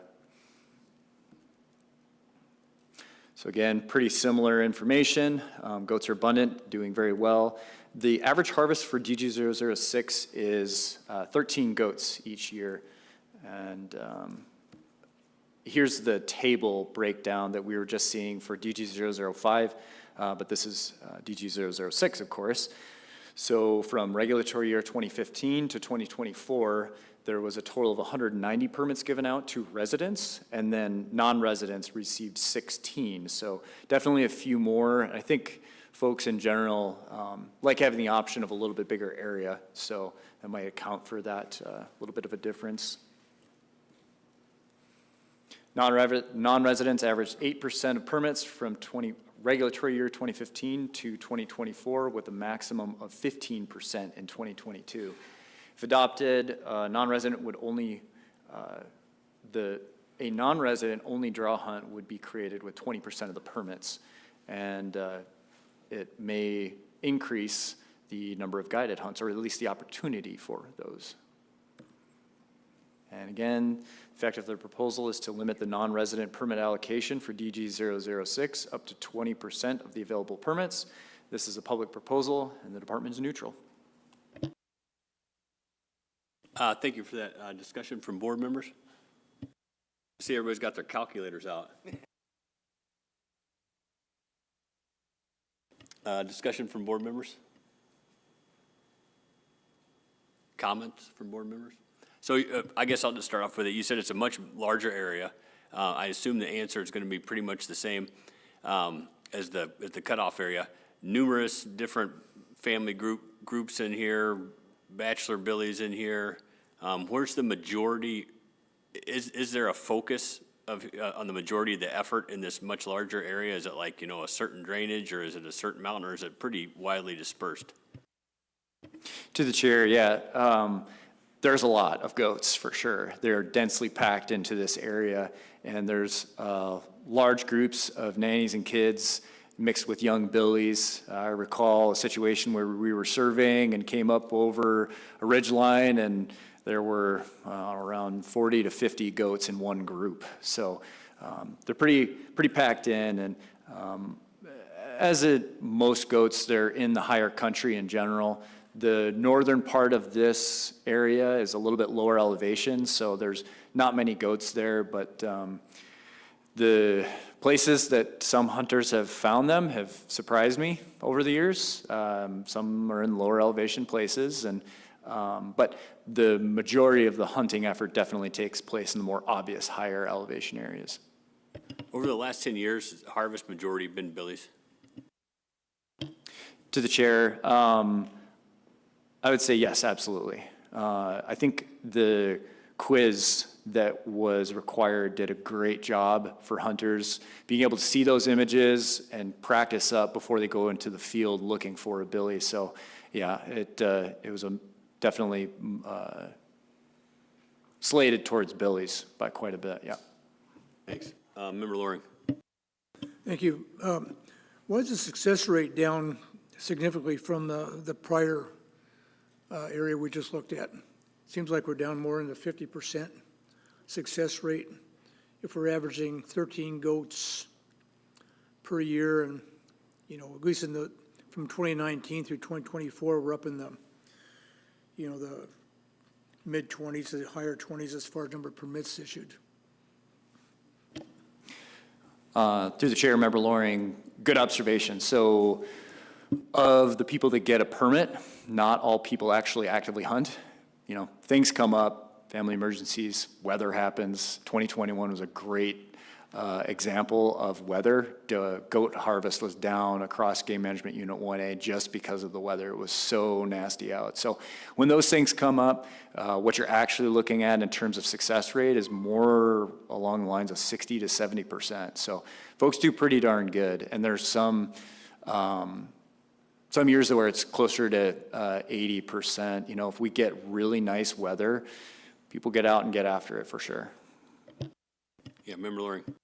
It's just a follow-up. And looking at this map here you have up on the board now, the yellow, are those roads? Is that the road system, the yellow, or what is that? Through the chair, Member Loring, yes, that is a part of the road system in Ketchikan. So what you see outlined near the coast is the major highway, and then there's a road that breaks into the middle of the island, and that is the kind of the main corridor that gets folks into the national forest, and that road does continue past that. But in regulation, that's what we have, and that endpoint is near Harriet Hunt Lake. So this road system, does that allow better access to, for the goat hunters to some of the high country off the roads, or is that how they're getting in there, or are they doing more fly-ins? Through the chair, Member Loring, that is exactly why this is a draw hunt area. It's great access to trails that go into the forest from trailheads into the national forest. And there's a few folks that definitely fly in, but there's quite a few that also hike into this hunt. Member Brett.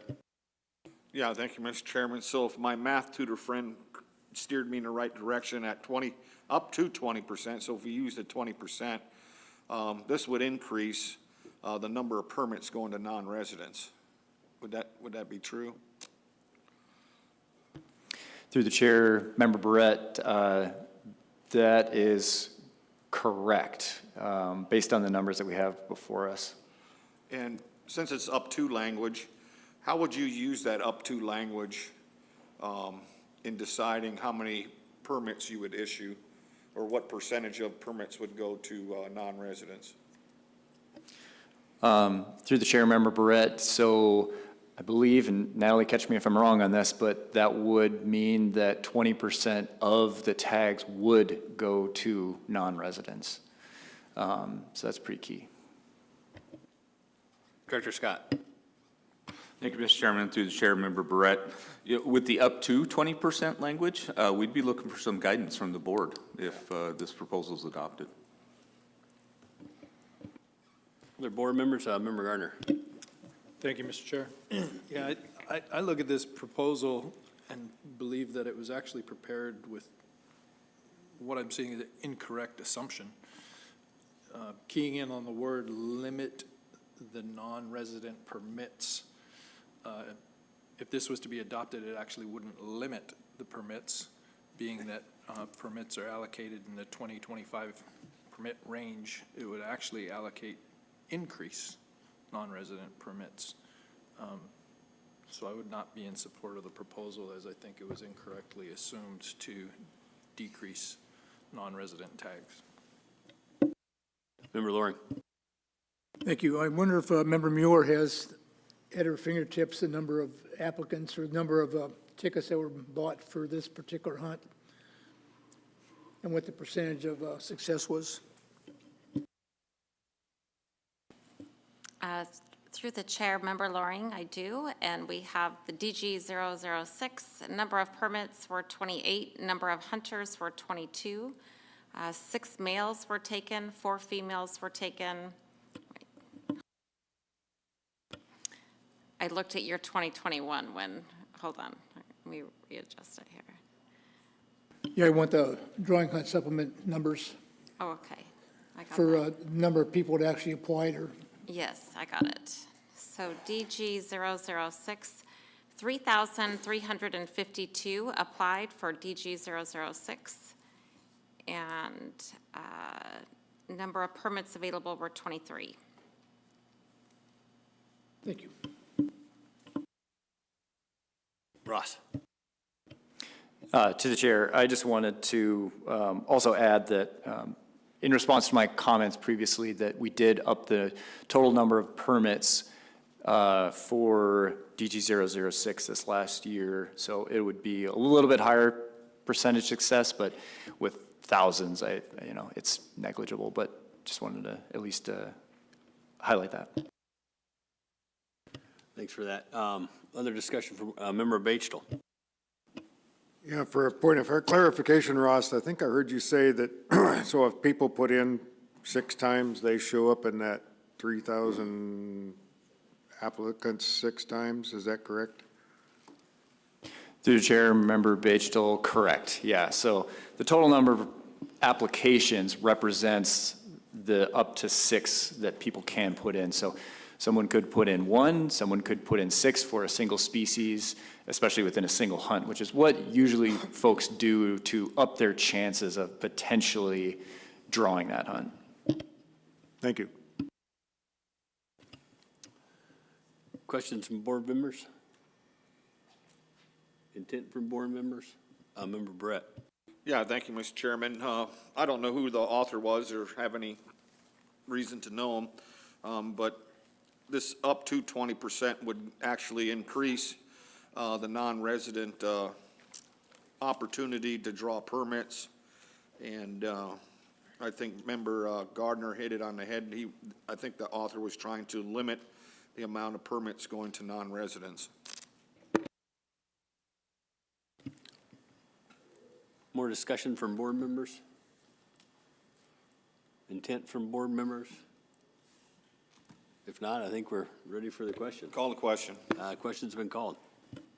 The board has heard no concerns from the public regarding costs to private persons if this regulation is adopted. Thank you for that. Art, will you pull the board, please? Final action on proposal 45. Garner. No. Loring. No. No. Fletcher. No. Muller. No. Barrett. Batchel. No. Hoffman. No. Motion fails 0-7. Mr. Chair.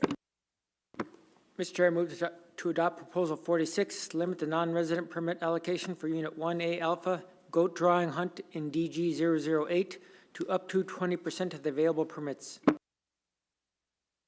Second. It's been moved and seconded. Whenever you're ready, Ross.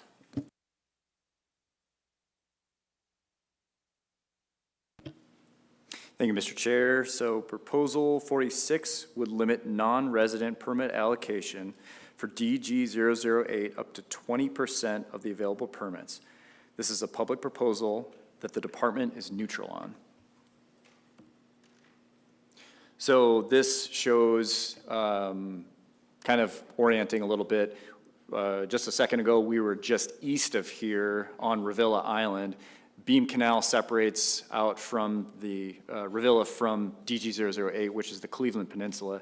And do note that the Cleveland Peninsula incorporates a portion of Unit 1B and 1A. So this is kind of a jointly managed area between the Petersburg office and Ketchikan office.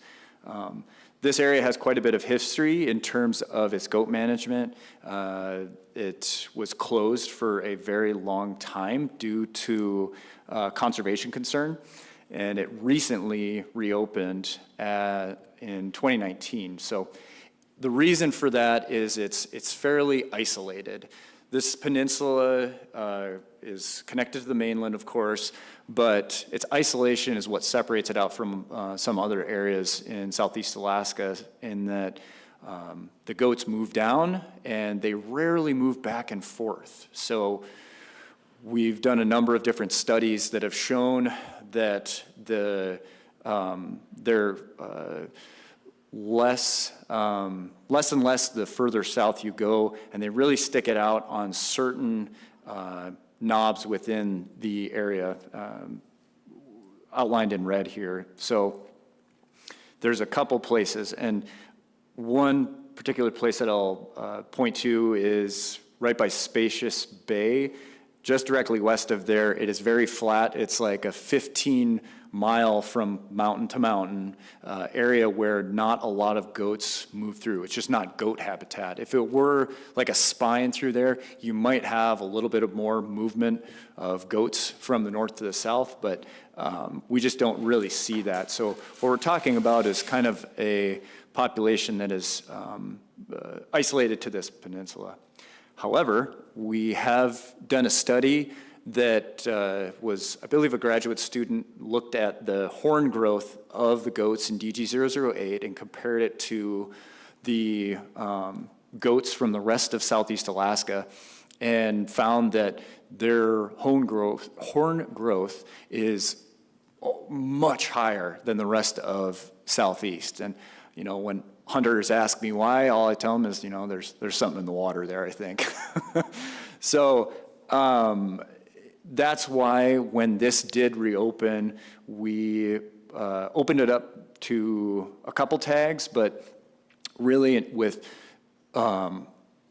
goat management in mind, we kind of made it the golden ticket, and we give out one permit over the last couple of years. And the average harvest is reflected in that at one goat from 2020 when it opened to 2024. So again, this is that very similar table. On the left, you have residents. In the middle, you have non-residents, and then the total number of tags. And you can see that there just hasn't been any successful non-residents that have got this permit. So, and very recently, we changed to one permit.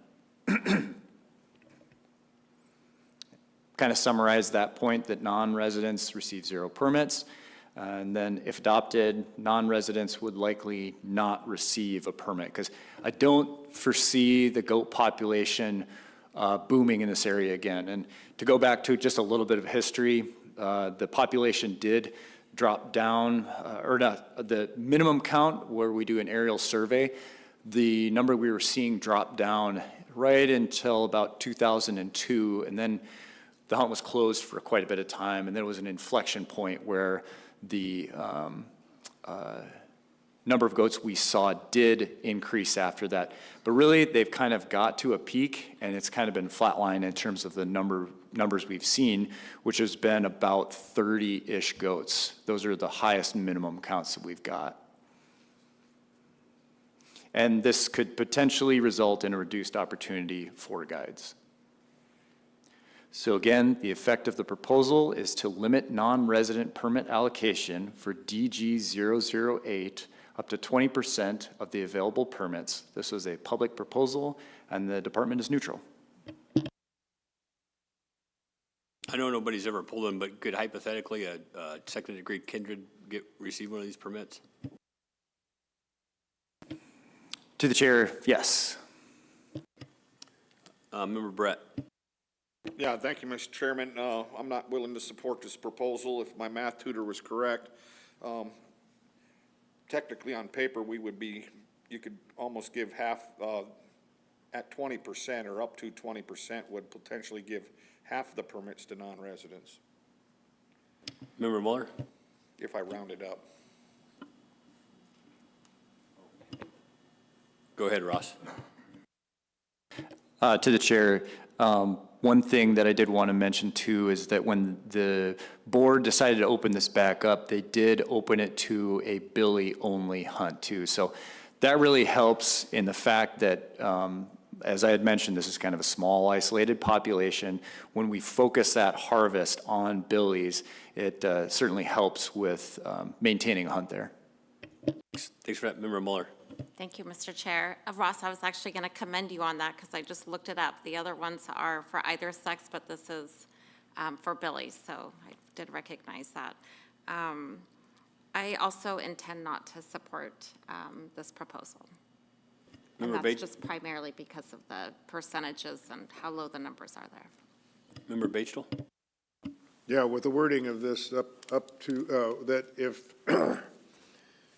if at least 5 permits are not issued, that there'd be no non-resident available. So now it's a random draw, and that would totally take non-residents out of the picture completely if we adopted this. Not that you're going to put 5 permits out there. And this is the golden tag. This is probably the best goat hunt in North America. I don't intend to support this. Anybody else?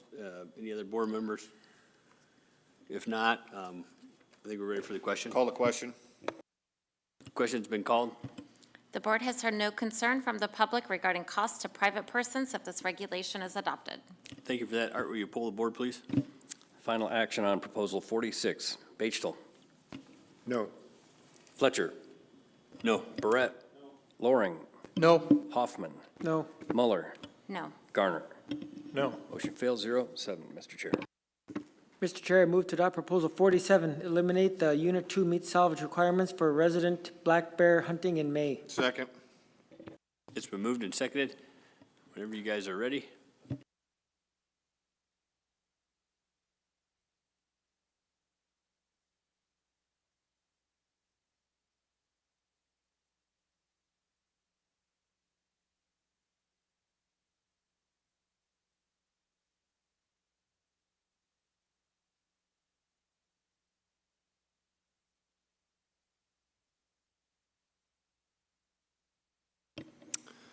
Good afternoon, board members. For the record, my name is Mark Williamson, Assistant Area Biologist for the Ketchikan office. Before you is Proposal 47. This proposal would eliminate the meat salvage requirements for black bears in Game Management Unit 2 during the month of May for Alaska residents only. The proposal was submitted by the Craig Fish and Game Advisory Committee, and the department is neutral.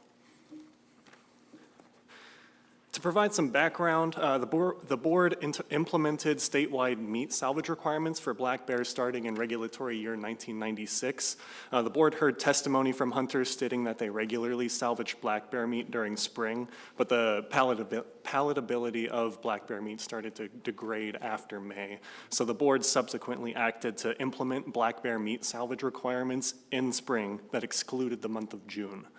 Multiple proposals have been submitted to the board to change these meat salvage requirements, all of which have failed, as you can see here. As this proposal seeks to change the meat salvage change the salvage requirements, I've listed the black bear salvage requirements relevant to Unit 2 here.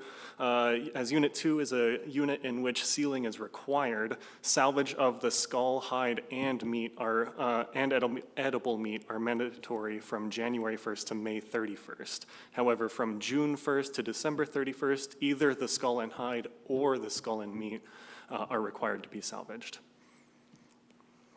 Most black bear harvest, about 60% in Unit 2 occurs by non-residents, and furthermore, most of the Unit 2 black bear harvest by Alaska residents occurs in May.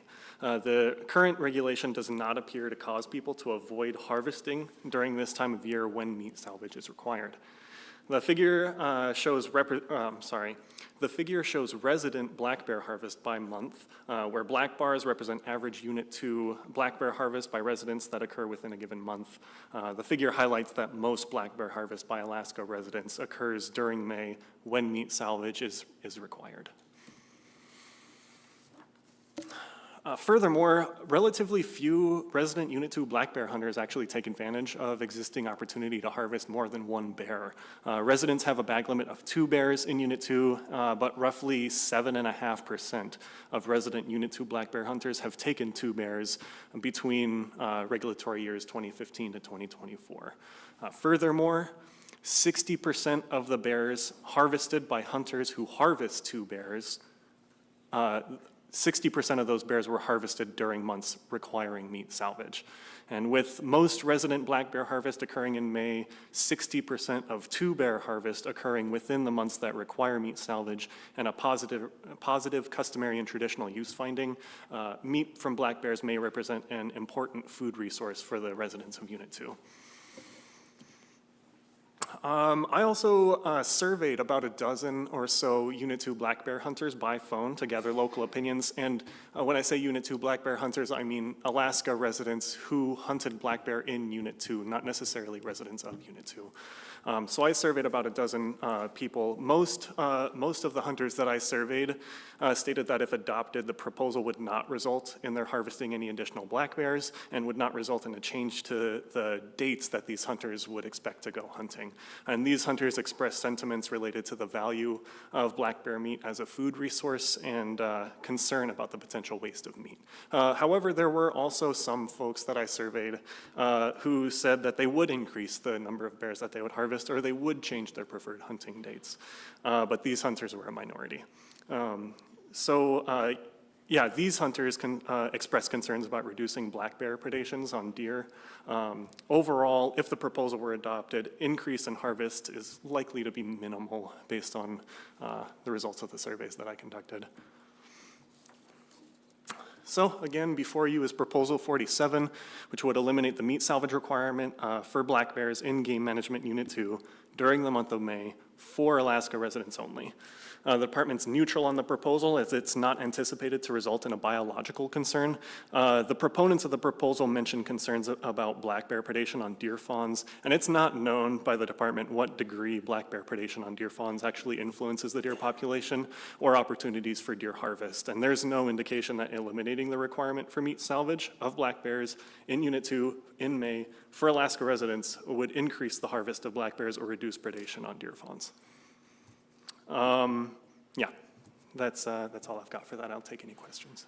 Hey, before I call on you, Director Scott, I just want to say, Mark, that's really cool, the prep work you did, calling and trying to get local opinions and everything like that. That's really appreciated, and it's a lot of extra work.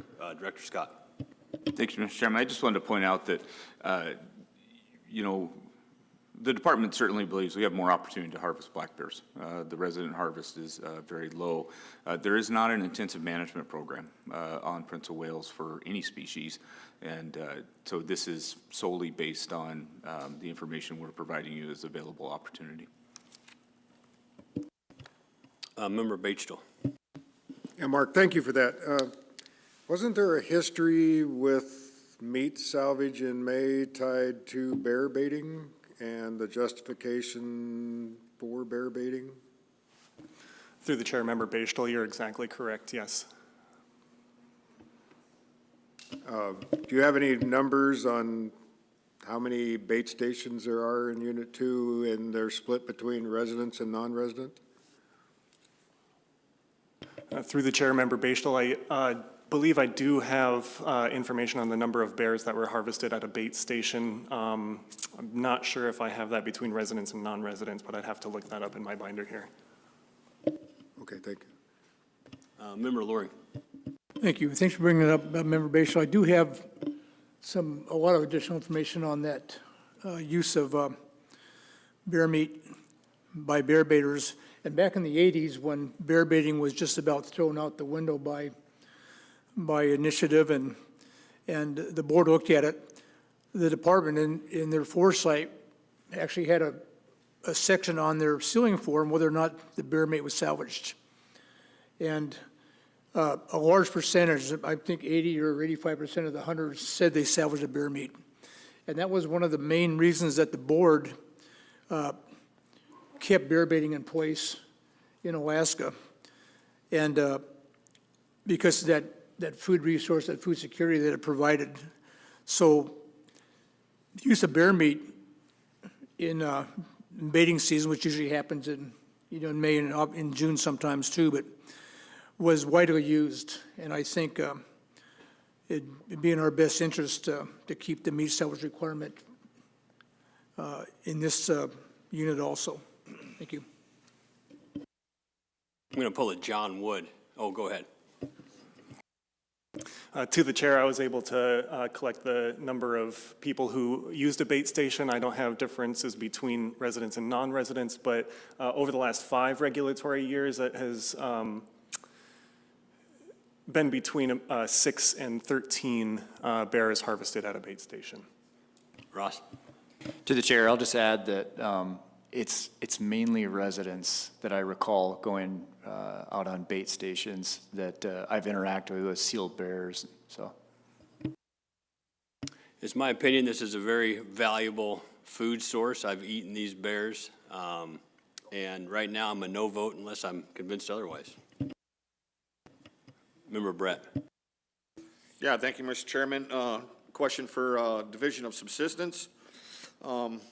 Looking at the 8 criteria, do you have any data, I'm sure you don't, that when the board went through the 8 criteria that identified just having a pattern of use of just keeping the hide, potentially criteria 8, that might have filled that?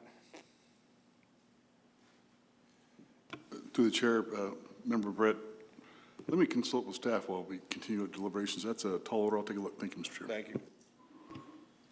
Other board members' comments? Member Garner. I think just a general comment, it's, changes this regulation would be inconsistent with the statewide regulations for keeping the meat. And then reading through the actual proposal itself, there were some comments in there about the cost of groceries in rural Alaska being, driving grocery prices higher. And I would see that as for a reason of salvaging the meat. Thanks for that. Natalie? Thank you, Mr. Chair. I'd also like to point out that in the theme of complexity, this will be the first instance where the salvage requirements are different for residents and non-residents. So nowhere else has the board said that because you're a resident, you have to do this. And I'm not talking about specific hunts that require additional salvage for certain customary and traditional uses. I'm specifically thinking about a resident and a non-resident sitting at a bait station together, and one of them will have to salvage and one of them won't. So this is just a whole nother level of complexity the board hasn't entertained before. Ross? Thank you, Mr. Chair. Just to add to what Natalie said, I guess slightly aside, but there was a amendment to the proposal, I believe, by, it was East POW-AC, and they said, or Ketchikan? Craig AC, to amend to both residents and non-residents. Thank you for that. Or, oh, sorry, Ketchikan. Thank you for that. Board member questions? Intent? Member Brett? Yeah, thank you, Mr. Chairman. I don't intend to support this proposal. I don't believe there's a lot of evidence that was submitted during the positive finding of C&T that hides have had more value than the meat salvage. I think it was, they definitely got used, but they weren't the priority in the subsistence finding. Member Mueller? Thank you, Mr. Chair. I intend not to support because we really enjoy black bear meat, and maybe it's an opportunity for people to learn how to process the meat themselves. But for the month of May, I think that just to be in line with other units across the state, I think is appropriate. Thanks for that. George? Thank you, Mr. Chair. Staff did look back in the 1900s there, and I believe they came up with the C&T worksheet for originally discussing this.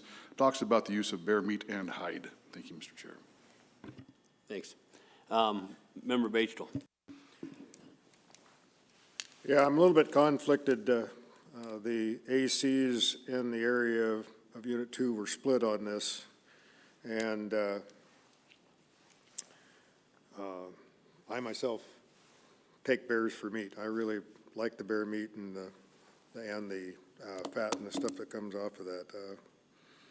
I'm still a little bit in indecision on where I'm going to go with this, but right now I can see too that the ACs are split on this.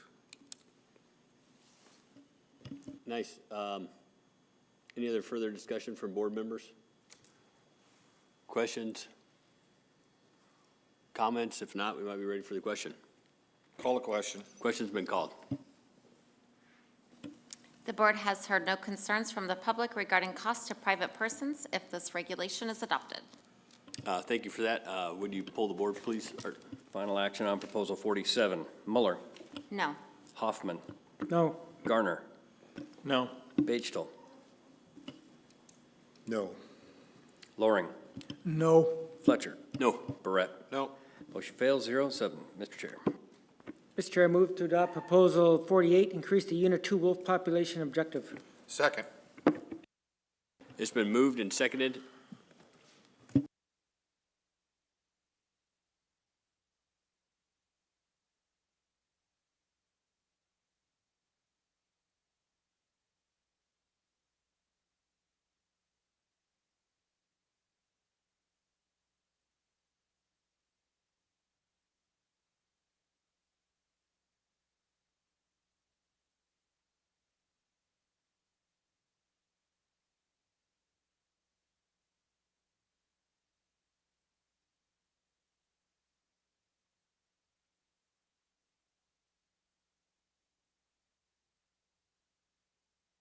I have way too many notes.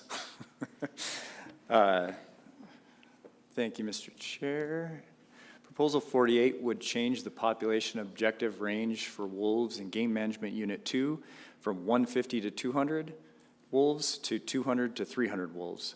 This is a department proposal, and the department recommendation is support.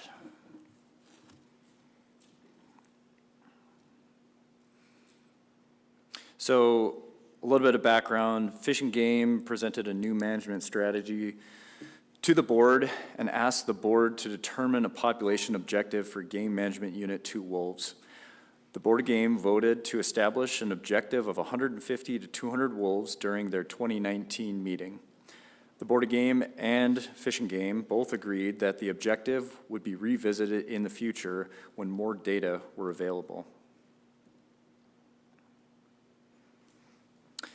And on this slide, you can see that all those little dots represent the hairboard node locations. A hairboard node is where we have 5 hairboards. I think Mark explained exactly what that was just a little bit ago. It's a device that we use to collect samples of hair from wolves across the landscape. And you can see that there's a pretty large swath of land that we're covering with this project. Fish and Game estimates the fall pre-harvest population of wolves in Game Management Unit 2 to determine where the population is in relation to the population objective. A spatially explicit capture-recapture method using genetics of individual wolves detected using samples from hairboards, as I just had mentioned and explained, and tissue samples from harvested wolves provides information necessary to establish the population. And again, Mark mentioned that there are 770 total hairboards that we use. Our collaborators on the project include Heidelberg Cooperative Association, the U.S. Forest Service, and we have volunteers and technicians. Lots of work goes into this project. And I'll just note, too, that the person who created this method used to estimate these populations mentioned to us directly that this is the largest project of its kind in the world. So the department is undertaking a very great effort in what it does to estimate this population. This graph shows estimates with confidence intervals from 2013, when the department first used the hairboard data to provide an estimate for management, to the most recent estimate in 2024. The department uses the most recent estimate for harvest management. And you can see in particular, since about 2021, that estimate has really flattened out, and we've got a pretty consistent estimate.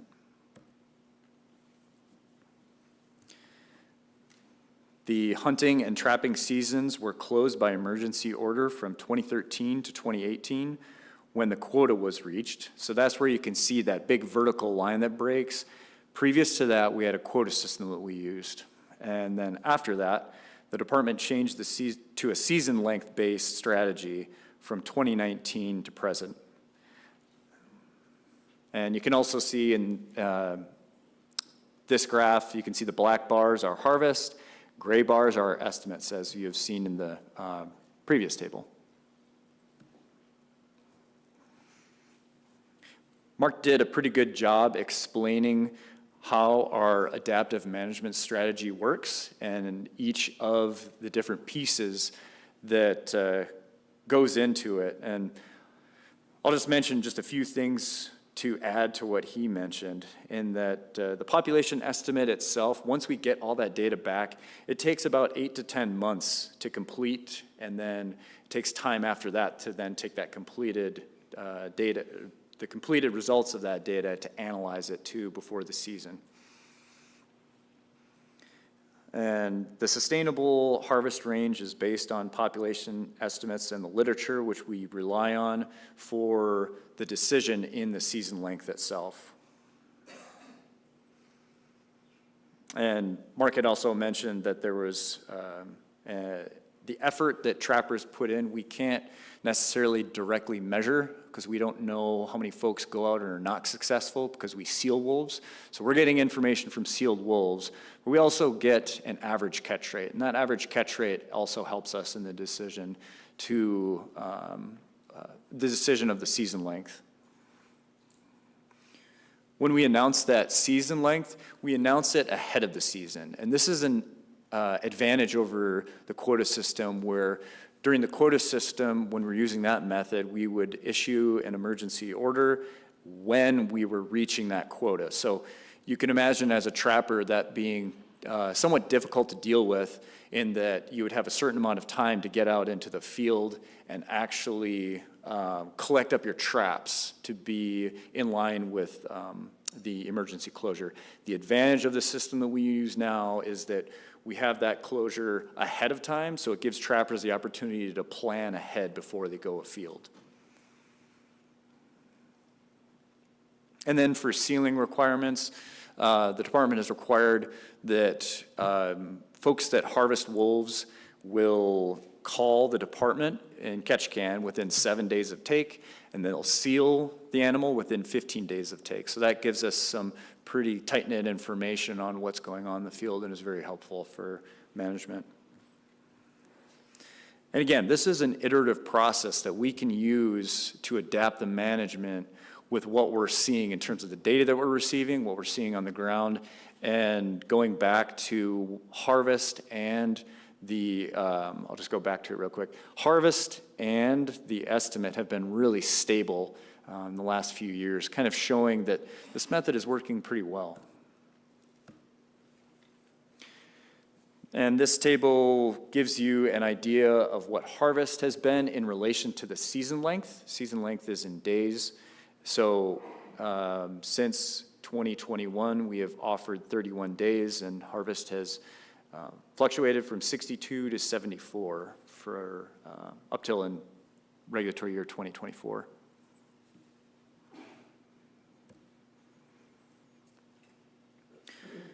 So the department would like to increase the wolf population objective in Game Management Unit 2 to support sustainable management and harvest of the population. Fish and Game would continue managing as they have since 2019, managing for the status quo, which would not likely change the season length, which is currently providing sustainable harvest.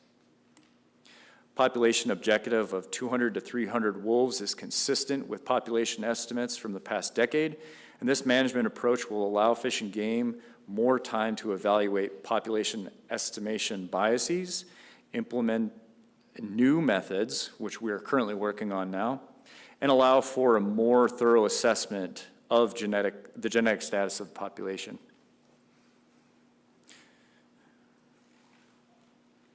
Just a note too, that during the 2023 Board of Game meeting, the board did agree with Fish and Game's approach for management above the current population objective of 150 to 200 that's in regulation at that time.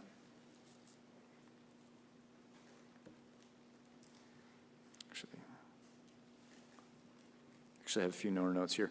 And so Dr. Roffler presented on a number of the projects that are ongoing, and Fish and Game is supporting these to better manage the population of wolves.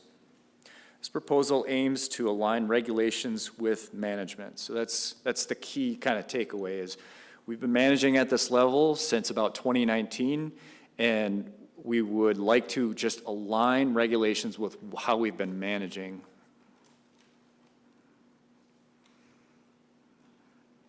And again, that Fish and Game really expects that we will revisit this population objective in the future. Again, the research that we're conducting is going to help inform management in the future.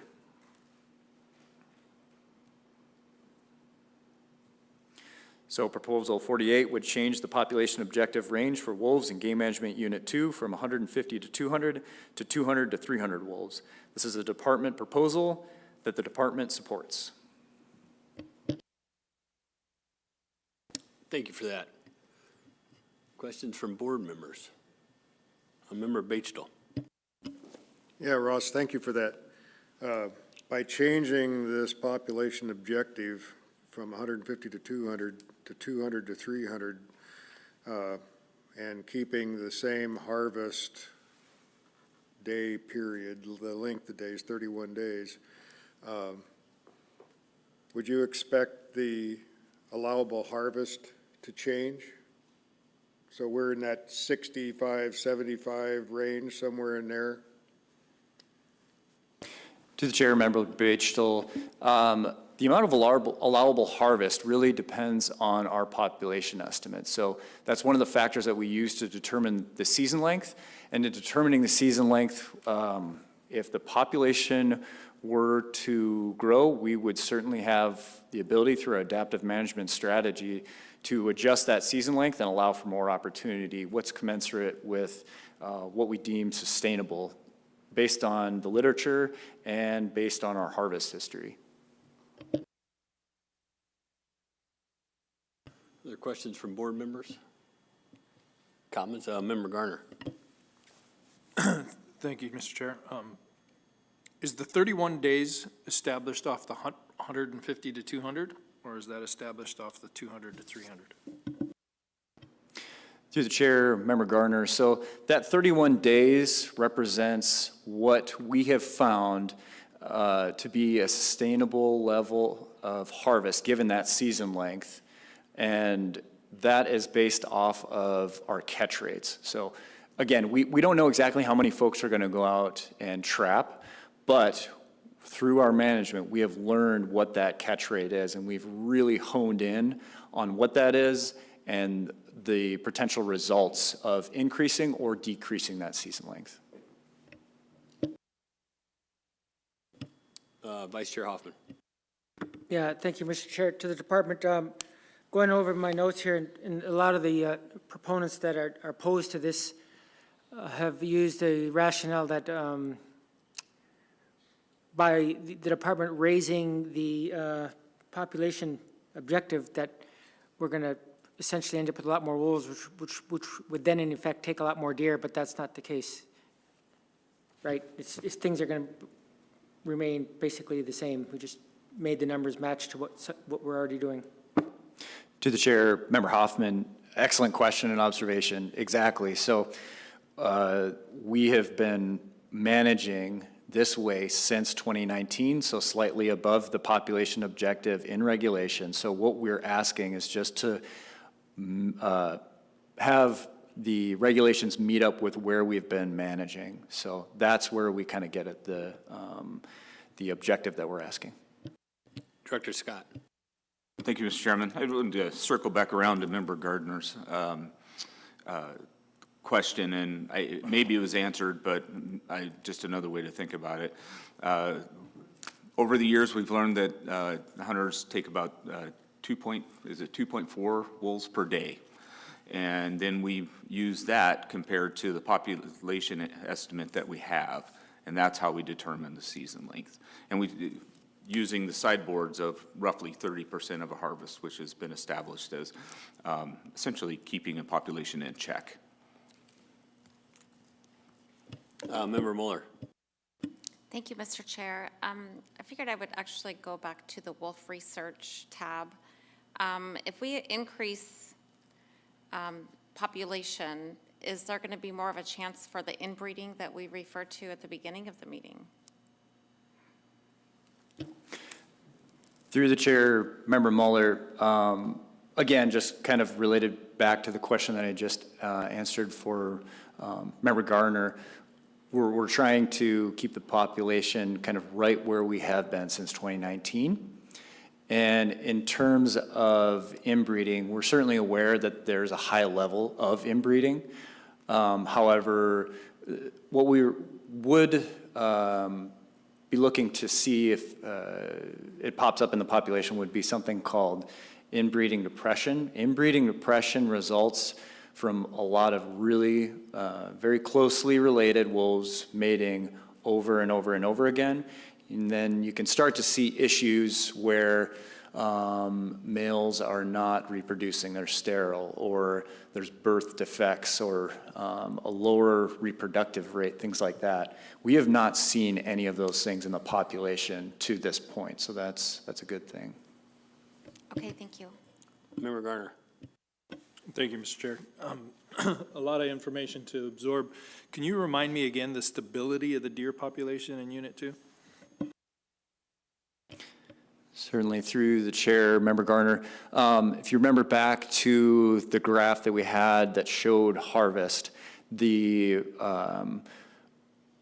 harvest itself and the number of hunters both kind of dropped off after about 2016 or so. And then they really leveled out. But as I mentioned during my previous presentation, the last 2 years, I've been hearing positive things from members of the community in terms of what they're seeing when they're out hunting. And the last year of data that we have is 2024. And we did see a slight uptick in harvest, and then the average amount of time that it takes to harvest deer dropped, which is a good thing. Again, I'm not going to assume any kind of a trend from 1 year of data. However, that in alignment with what I'm hearing from the public seems to be kind of on the positive side at this point. Other board members, Member Brett. Yeah, thank you, Mr. Chairman. You know, when I was reading through this proposal and what you wanted to address to the board, you know, and you had made the statement that Unit 2 wolf population is reproductively isolated and has a high degree of inbreeding. What indications do we have that there's inbreeding going on, and what does that look like?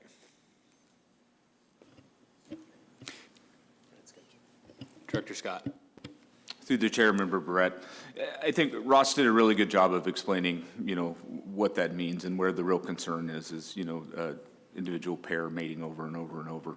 We have not detected anything in the morphometrics of the animals. There, you know, at some point there may very well be some physical sign, short tails, and I can't remember, you know, there's several other things that potentially could pop out.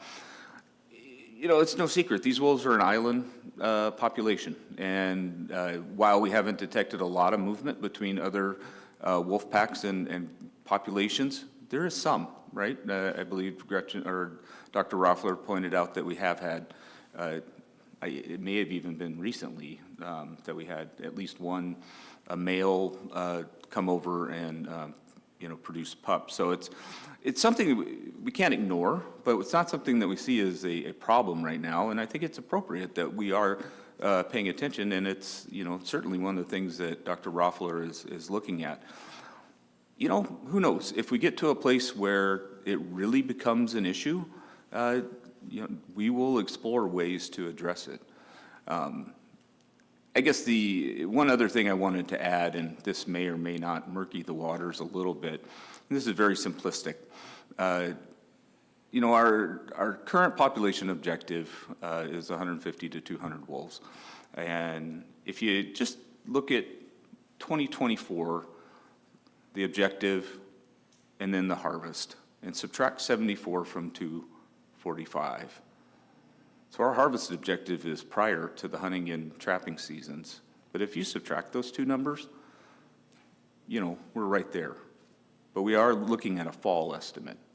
So it essentially, Member Hoffman did a really good job of putting it very clearly. This isn't a change. This is more to bring more information to the board, to the public, and to be transparent about it and try to adjust accordingly. Member Brett.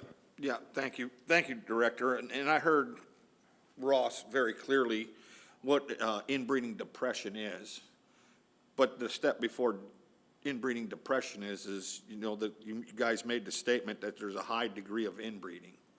And I'd like to know, how do we determine that, and what's it look like?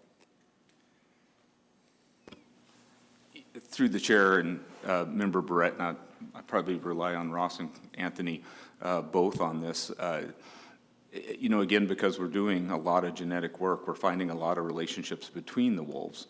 And we find that in other places and other species as well. The depression is when that reaches a level that it causes, you know, outward physical characteristics, things like that. Or maybe not so much outward, but a decrease in reproductive success and things like that.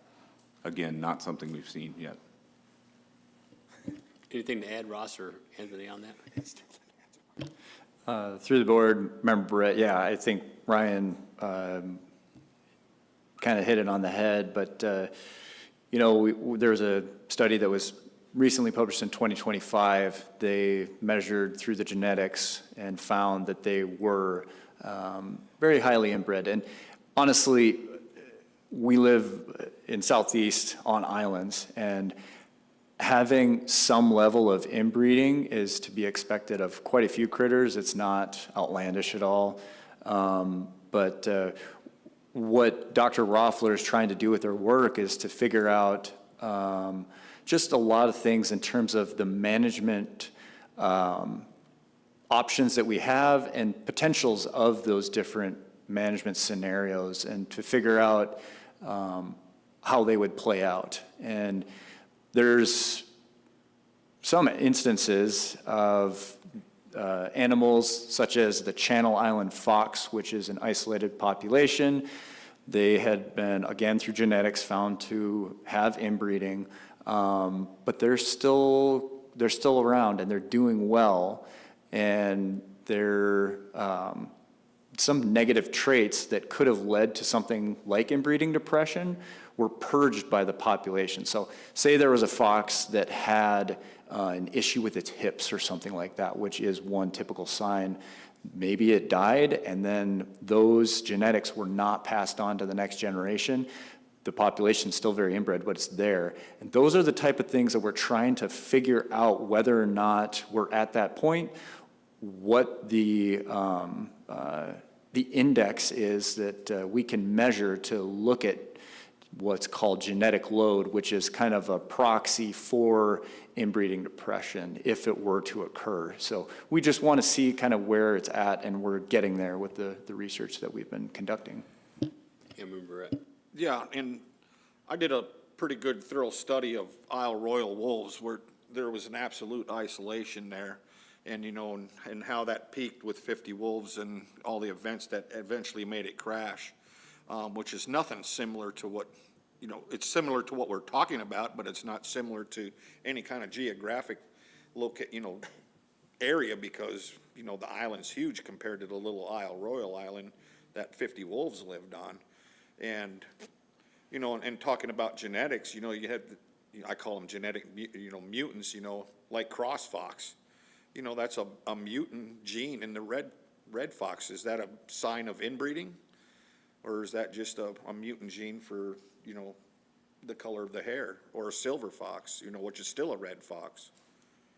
To the chair, Member Barrett, yeah, those are just mutations that are related to the color. They're not related to inbreeding by any means, so.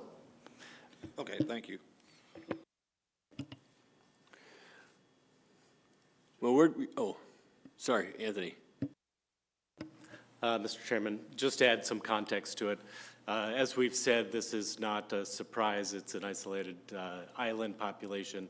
And to give you some context of the genetic diversity that we're seeing in these wolves is not much difference than the genetic diversity that we're seeing, higher levels of inbreeding on both Sitka black-tailed deer, brown bears on Kodiak, brown bears on the Admiralty Baranof-Chichikov Islands. This is such a developing science. We're starting to get some of these numbers. One of these manuscripts I just reviewed last week on deer that we'll start to be able to see some of this information as the technology develops, but it's really not out of the realm, the level of genetic diversity that we have with wolves on Prince of Wales Island. Thank you. Commissioner. Yeah, so I asked a lot of questions on this when I heard about it too, because I was afraid we're going to have a higher population of wolves than we currently have. We're going to have more deer predation, and hear all back from. Really, what we got here is we've improved our methodology. The same number of wolves are out there. We're just counting them better, and we got a better estimate. So we're going to change the population objective to reflect the better estimate. We don't have more wolves out there. We're just basically better estimating what that number is.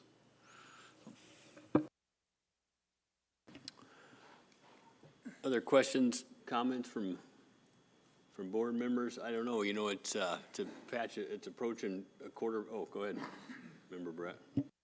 Thank you, Mr. Chairman. Yeah, I intend to support this. I think Member Hoffman made it clear, and the department's proposal is really clear, and the chart up there is very clear that we're just going to manage to the levels that we have now, and it's not an increase in wolf numbers, but what we are currently at, and setting that new objective to match our management.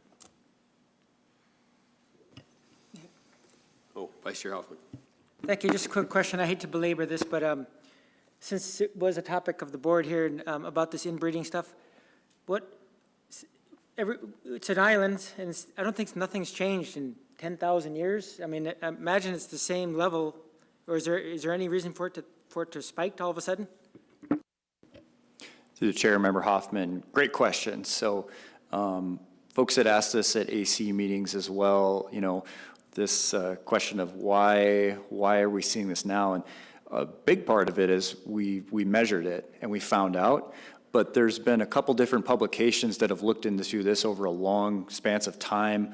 Pacheco et al. 2022 found that the decrease in genetic diversity in wolves in the Southeast, which again isn't unexpected, we're looking at island populations, started about 600 years ago. And then the more recent finding that we've found through our research is that there was a bottleneck in the population in the 1970s. And that basically means that there was a lot of wolves with various genetics, and then the population decreased.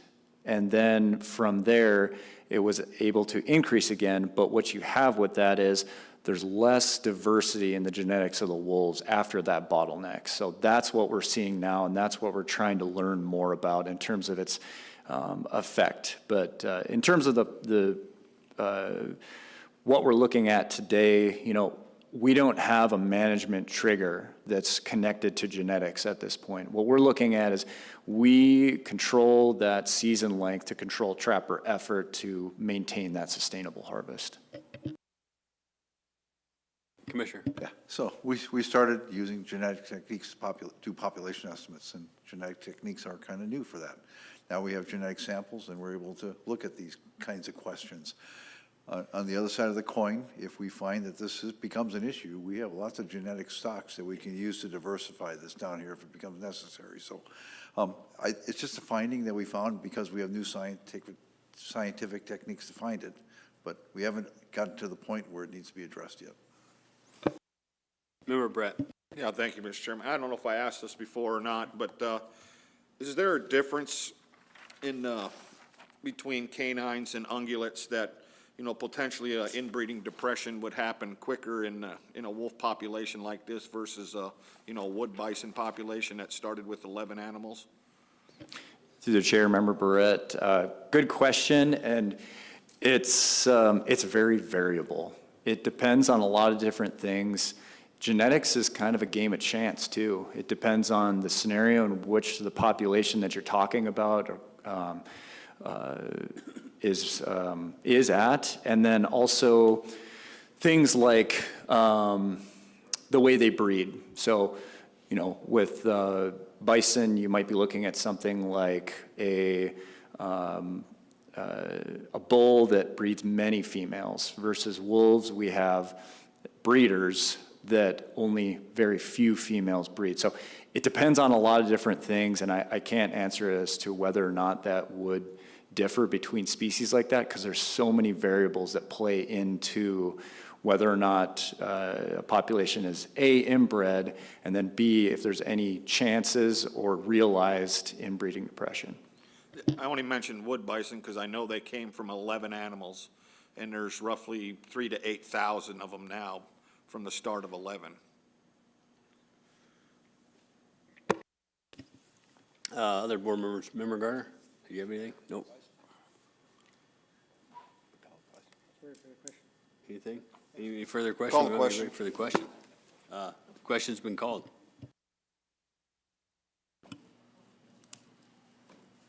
Okay. You ready for me to read there? The board has heard no concerns from the public regarding costs to private persons if this regulation is adopted. Thank you for that. Art, will you pull the board? Final action on proposal 48. Hoffman. Yes. Barrett. Yes. Loring.